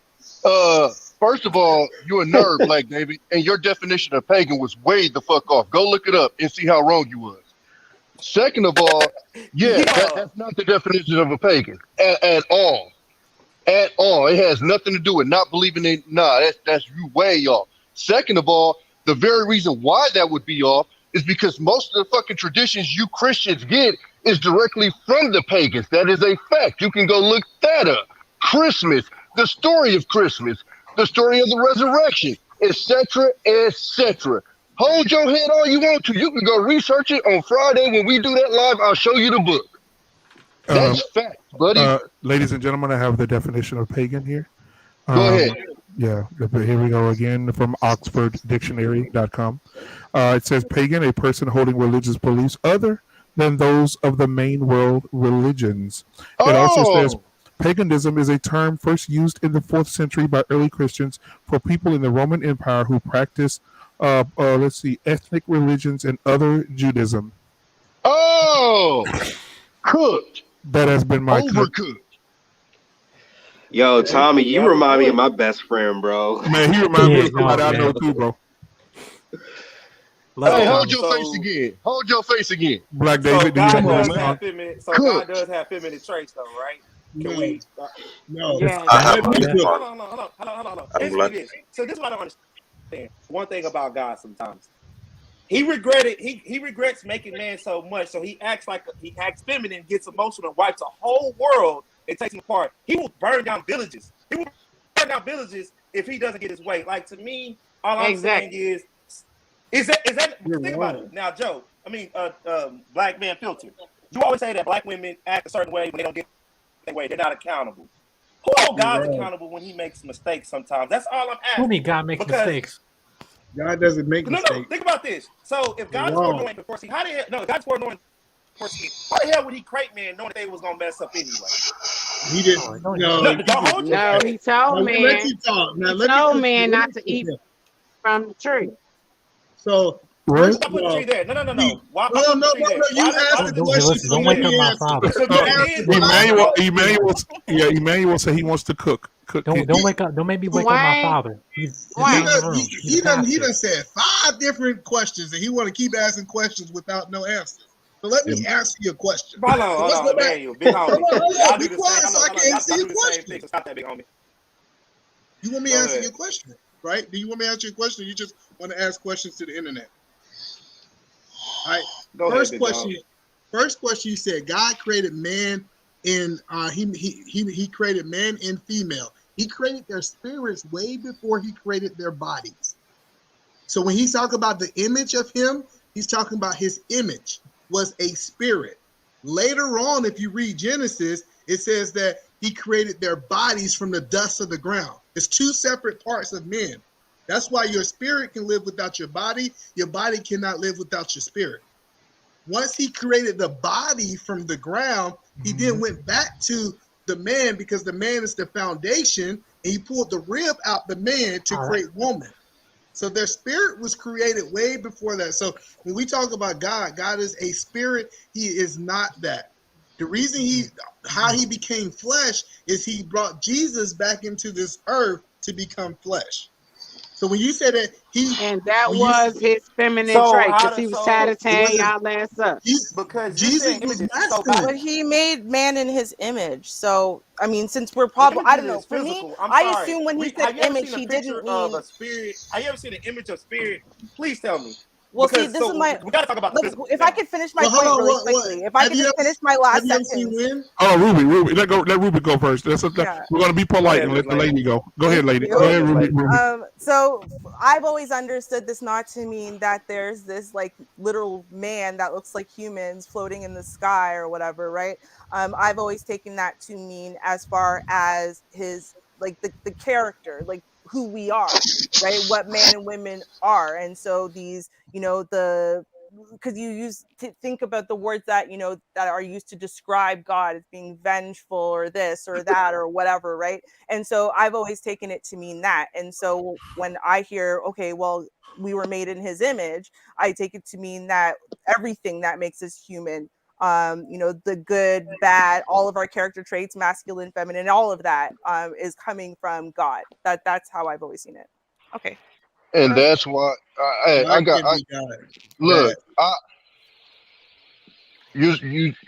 something to say, or I just said God cannot be bad. Okay, so hold on, you said God can't be what? Hold on. Man, see, the way that I cook Christians, hold on, dog. The way that I cook Christians is on a very elementary level. I'll give you one reason. Hold on, one reason why I don't subscribe to it. Do every Christian on here subscribe to how they describe heaven, as far as pearly gates and gold and streets paved to gold? Is that what you guys subscribe to? I don't care about that. Yeah. No, I didn't ask if you cared about it. That's not what I asked. That's part of it. Like I don't have a Tommy B, that's a part of it. Tommy B, yeah, that's a part of it. Okay, so if you're a Christian, that's what you subscribe to, right? Right, if you're a Christian, that's what you subscribe to, yeah. Okay, does that not sound like some fucking MTV Cribs? Why the fuck do I need gates made of pearls and streets made of gold? That's the dumbest shit ever. That's the most man-made shit ever. It's dumb as fuck. Can I tell you why? Go ahead. Right. So the reason that the grounds are gold in heaven is because the thing that has the highest value in the world is the lowest value. That's why we walk upon it. It's not for to be glamorous. It's just saying that is the lowest. What we fight about in the earth is the lowest thing in the heaven currency. That they walk on gold. It's like trash to them. Okay, so why does heaven need a gate? Gates are made for you to keep people in or out. Why the fuck do heaven need a gate? Well, I think heaven need a gate because everybody ain't going. But if everybody's not going to heaven. Let me cook, please. Please let me cook. Go back a little bit forward. So you about to sit here and tell me that my little dumbass, who probably gonna go to hell, could sneak my way into heaven around God? He needs a gate to stop me. No, I'm just saying that they put gates to keep things in or out. Absolutely, but God shouldn't need a fucking gate. Why do God need a gate? God should need a fucking gate. I think we just describe things according to our own understanding with the words that we had. Hold on. Let me answer Tommy B question. Go ahead, E. Everything that's in the earth came from heaven. So the great thing that like the other guy was trying to say, he was like, I ain't never seen a spirit. You ain't never seen the wind either. You never seen oxygen, and you still believe but we it's also dead. don't draw images of the fucking wind. Excuse me, guys. I have another definition here, another meaning. If I could go ahead and man. Balance to the room, please. All right. So we have here. The Bible states that the heavenly gates are guarded to prevent evil from entering into the city of heaven.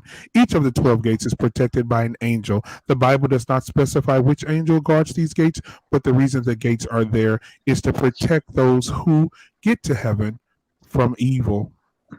But do you not understand how stupid that is? God should be able to protect that shit. What the fuck? In a physical sense, yeah, if you can call it stupid, it can be intangible. Why is bad people going to heaven? Tommy, do y'all think heaven is a physical place or a spiritual place? I don't believe in either one of them motherfuckers. You don't believe it's a physical place? I don't believe in either one of them motherfuckers. Everything you're saying has to do with physical logic. So it's like if it's physical or if it's a spiritual representation of a gate, it's not the same thing. So if you're gonna focus on hell physically, they describe heaven physically. Right. I understand that. I understand that they have physical representations. When you're talking to physical people, that's kind of necessary for you to use that and put it into your imagination. So the first question you asked was a great question. The first question you asked was a great question. Like, do we all have the same idea of heaven? We're gonna technically not, no matter what, because we're all individual and we're all made in the image of God. So we can all represent it from a common idea, which would be the physical, to say that it has gates. But I don't know what a spiritual gate looks like. I can only use my physical imagination to understand what it's about. They literally just I don't see you right now, but Joe, they just described guards, Joe. Guards. Yeah. Like it's a fucking military base, bro. You're Spiritual. God. What the fuck you need guards for? So you know everything. So you know that we have a spiritual body. Let me help y'all understand why we have. I'm not God. I'm made in the image of God, so I might need some spiritual gates. All right, cool. I just want to listen. Just check this out. How do a blind man see? No, for real. How does a blind man see if he do not have natural eyes? He have to have spiritual eyes, right? Do y'all agree on Hell that? no, the nigga feel around. What you mean? He don't No, see. it's blind people who have drawing pictures. Like it's people who've been blind from birth that draws pictures. Where do they get that image from? What do they see? I would have to have seen that done before. I personally haven't seen that done before. So you telling me they Guys, I have another. can scope a picture of sheer what? I think we need another poll. I have another. Guys, I have another definition, guys. Emmanuel's pulling now. He's pulling out of air. Hey, hold on a second, guys. I have something else here. It says heaven is often described as the highest place, the holiest place of paradise, in contrast to hell or the underworld of low places. Right? It says conditionally accessible by earthly beings according to various standards of divinity, goodness, faith, and other virtues, are right beliefs and simple divine. Watch this. It says the gates are not known as physical gates, but as a spiritual gate. And spiritual gate, meaning in the Bible or from Hebrew terms, is to comfort and to wrap around, to show that you are loved and respected by God. I ain't gonna lie to you, that shit sound dumb as fuck to me. But anyway, No. That's some Shakespeare. Because I'm gonna go. You I'm feel gonna me? go. Right. Hold on. Hold on. Here's my ultimate thing with Christians. If I would say God, right, and I decided, okay, let me make these people, right, and then I want to create a book for them to live by. Right. Do you not think I would make this the simplest goddamn book ever? I would make it like a mathematics book. So ain't no interpretation to this shit. What the fuck I said is what the fuck I said. Not, I read this scripture that says he crossed the road and seen the sheep, and now you motherfuckers telling me, well, the sheep represents this, and then the road represents this. No, motherfucker, this, and this. That's the most important book in your fucking life. And you got 80-year-old people who've read this their whole entire life and still don't understand the goddamn book. I need the same coffee you drinking. I need the same coffee you drinking right now. I swear to God. I'm at work. Can I ask you a comment? Hey, guys, I want to say this. Tommy B is not being hostile. He's very passionate. But I want to take something. I ain't got nothing against Christians. Y'all do y'all. I'm not a Christian, but I want to take something directly from the word for the Christians. I am not disputing this or anything. I have a different understanding than I know that you all do. And right in the Lord's Prayer, it says, first of all, when you say God or whatever word you use, it's hallowed be thy name. So that means I am able to call him whatever it is that I want to call him. It says, thy kingdom come, thy will be done on earth as it is in heaven. It never, right there in the Lord's Prayer, it never says that we're going to heaven. It says that heaven is God's footstool and the earth is his spectacle. So I don't understand why you say it's heaven. You believe in heaven then? No, I'm saying that heaven is supposed to be. So let me ask you. Heaven is supposed to be created here on earth. Okay, guys, heaven is nowhere for you to go. Oh, whoa! That's not in the scripture. I'm not going to let you misquote the Bible, ma'am. I'm sorry. It's And right here, you honey. guys are I'm reading the literally Bible. proving my No. point, bro. No. What I'm saying I'm is, reading the listen, Bible. Tommy.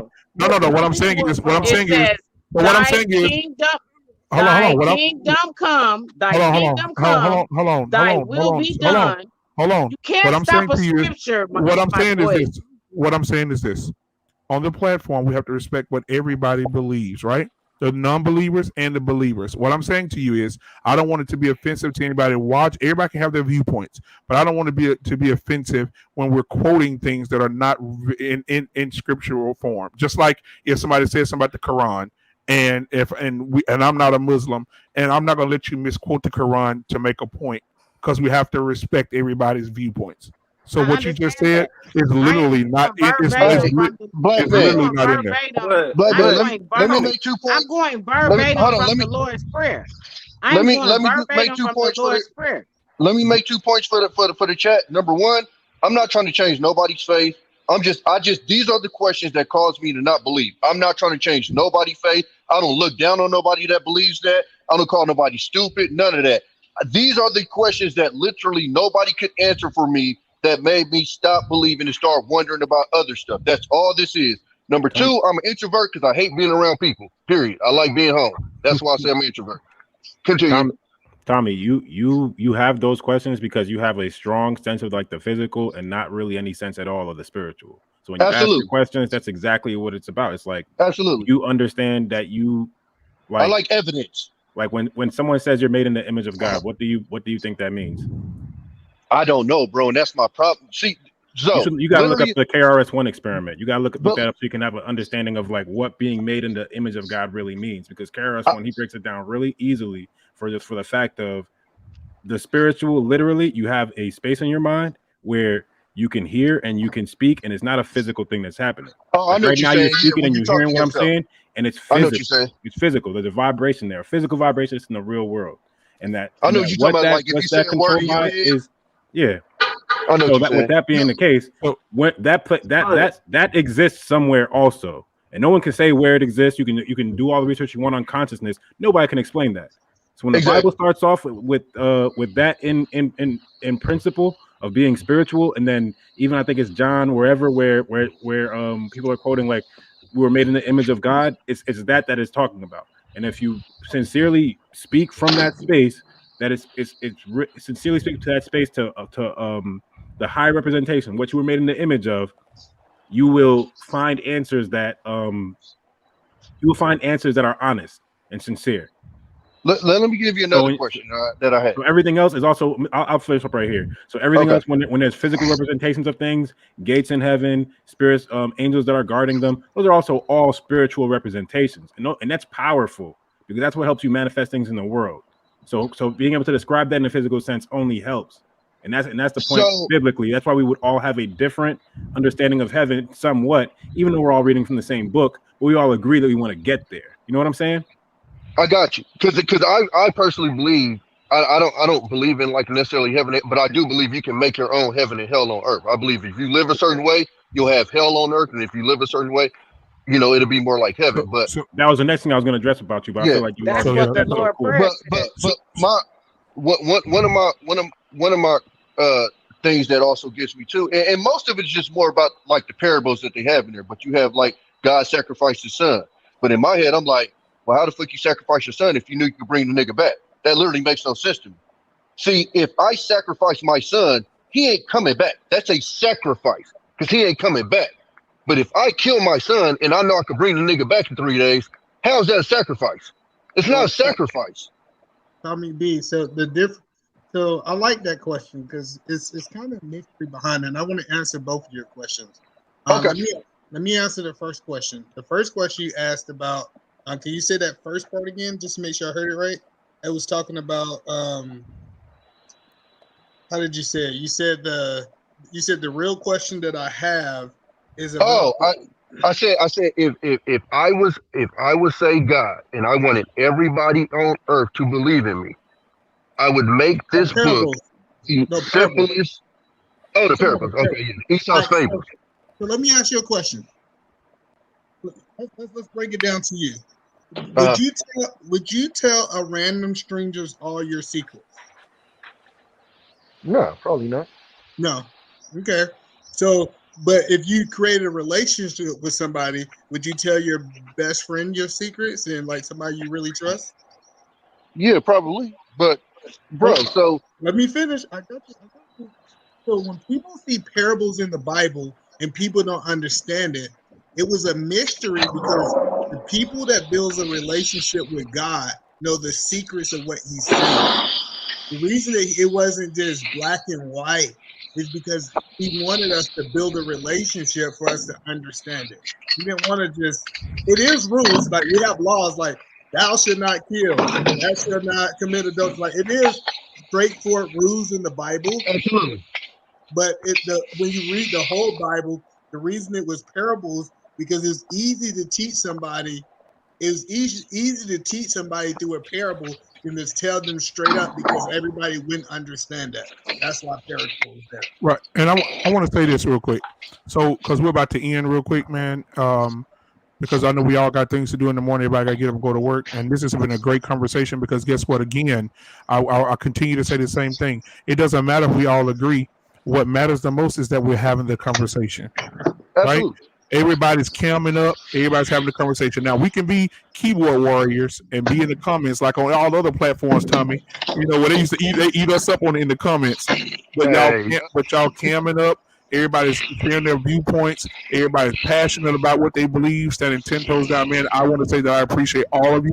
What I'm going to do is, though, I'm going to set something up for clarity. And watch this. What I'm going to do is this, Tommy B, if you want to be a part of it.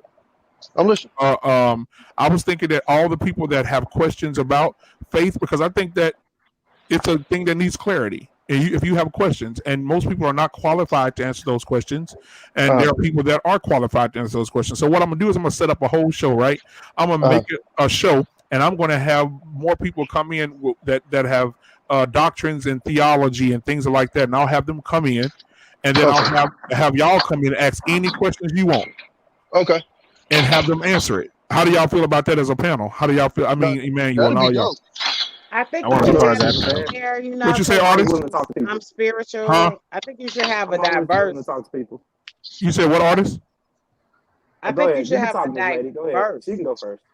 Okay, go ahead. I think you should have a diverse panel so that we all can get together. Like you shouldn't have like a ton of and this is your thing. You do it how you want to do, but it's not necessary to have like 3 or 4 people who know about the Bible, and then you only have one person, and then of course that's the way to be. That's just No, like no, if you no, no, had no. 5 I'll have 10. Jehovah's Witnesses. It'll be 10 people. It'll be 10 people. I'll probably have 3 theology out there. I'll probably have 3 people that have doctors in theology, and then the rest will be guests. I think we'll do it that way. At that I will be there. Yeah, so that's what we'll do. So I'll reach out tomorrow to some people to see if I can get them in here, and I think that show will be powerful. I think a lot of people will learn more from you guys on the other side of things, and also learn from the other side of people that have theology and those questions. Just we'll be able to ask them and be free to ask those questions, and I think that'll be a great thing for us to do. Ruby, you about to say something? You're muted. You're on mute. I was just gonna say, if you have trouble, I mean, I could ask my mom, but she only has her master's in theology, but she's been a pastor for 12 years and was a minister for 10 years before that. So I tend to have these debates a lot, and I'm kind of on the anti side of things. So I think it's going to be interesting, though. If you know 3 theology PhDs, I would love to be part of that. Honestly, Absolutely. I have a lot of questions. My mom doesn't like my questions. So. Right. And so what I'll do is I'll try. I don't have questions so much. I have like evidence. So. Okay. Yeah. Well, I'll have people that have graduated and studied and went through theology that will probably have a lot to say about your evidence or whatever you guys want to present to them. And so, but I'll do that. And then maybe we can do this Tuesday because that gives me time to work. Today's Tuesday, right? Mm-hmm. Yeah. So that gives me a week. So I'll definitely start working on it tomorrow and reaching out, and I will go ahead and have them come on Tuesday. So don't forget Tuesday, 8:30 Central Standard Time. We'll do it, and we'll have them come on, man, and I'll title it out and make sure you guys are here at 8:30. If you want to right, be on love the, it. if you want to be on the panel, I'll come in early and go ahead and put it in the top of the chat for you guys to be there. So it'll probably be there around 8:25, 8:26 or something like that. And then I'll bring you guys in and we'll have that show. Or E-Man, you gonna be here, right? Next. This is a late day for me, so I'll be here, but it'd be late. Okay, cool. That's right. You on the West Coast, right? I mean, yeah, I'm Central. Yeah, I'm Central time. Yeah, so, I'm 2 hours behind you. It's only 12 o'clock here. Yeah, it's 2 here. Oh. Yeah. Shit, So, it's 3 here. It's 3 that here. boy Yeah. over there. You in Seattle or Tacoma? I'm in Stanley. Yeah, so we'll do that, man. But again, I appreciate everybody for coming on to the show. Whether people like it or not, it was a great show for me, a great show for everybody else. And to the people in the chat that have disagreements as well, we thank you for coming in and sticking with us. Kaylin, thank you for coming in and sticking with us. New Growth, Brianna, always there. B9 in the building. Christina Wilkes. Whether you guys agree with us or disagree with us, we thank everybody for being in the chat. Can I say one thing, Black Man? Absolutely. Everything that I said wasn't to offend nobody. It was literally just questions. And where I get frustrated with is Christians who hear questions and get frustrated and mad at me because I got questions and think I'm trying to change your faith. It's not my fault that your faith isn't strong enough to handle my questions. Right. All I'm asking is questions. I never said nothing negative towards nobody that's a Christian. Mm-hmm. I ain't never said you stupid for believing in it. I never said that you should change your faith. All I had was questions. I was a little animated, so maybe that's why y'all took it that way. But all I asked was questions. That's all I did. I ain't put nobody down. None of that. So that's why I get irritated when I talk to a lot of Christians, is because you're not strong enough in your faith to handle questions that you can't answer. Then you take it as if I'm trying to change your religion. No, that's not what I'm trying to do. Well, Tommy B, I want you to know that none of us got offended. I didn't get offended. I got answers for you. I got answers for you. Just it wasn't you guys. It was more in the comments. In the comments. Yeah, your comment. Okay. This one thing is that I believe that you're supposed to question everything, and it's our responsibility. Exactly. It's our responsibility as Christians to give their answers. Now, absolutely. So I'm willing to answer your question because that's what God commanded us to do. So absolutely. That's a biblical understanding called wrestling with God. You ain't by yourself. I ain't Christian. Yeah, I appreciate you guys. I appreciate you guys taking the questions. Like I said, I'm not trying to take nobody. Wealth engineer, somebody did tell me to just let people believe what they believe. And that's why I made that statement. I don't know if the whole chat was tripping, but somebody did say that. But no, I appreciate you guys taking the questions and stuff. Because like I said, when I had these conversations with a lot of people, they get frustrated with me because they can't answer it. And then that's when the attacks start coming. And I'm like, it's not even that deep. If you want to believe, bro. It don't change my life. And you know what? I'm gonna say this, and then I'll say my last, and we'll go. I think if we are Christians and that's what we believe in, I think Christianity should look differently. It shouldn't be attacking you. If you have questions and I'm a Christian and you come to me and say, hey, I have questions about this, it is my responsibility to say, you know what, Tommy?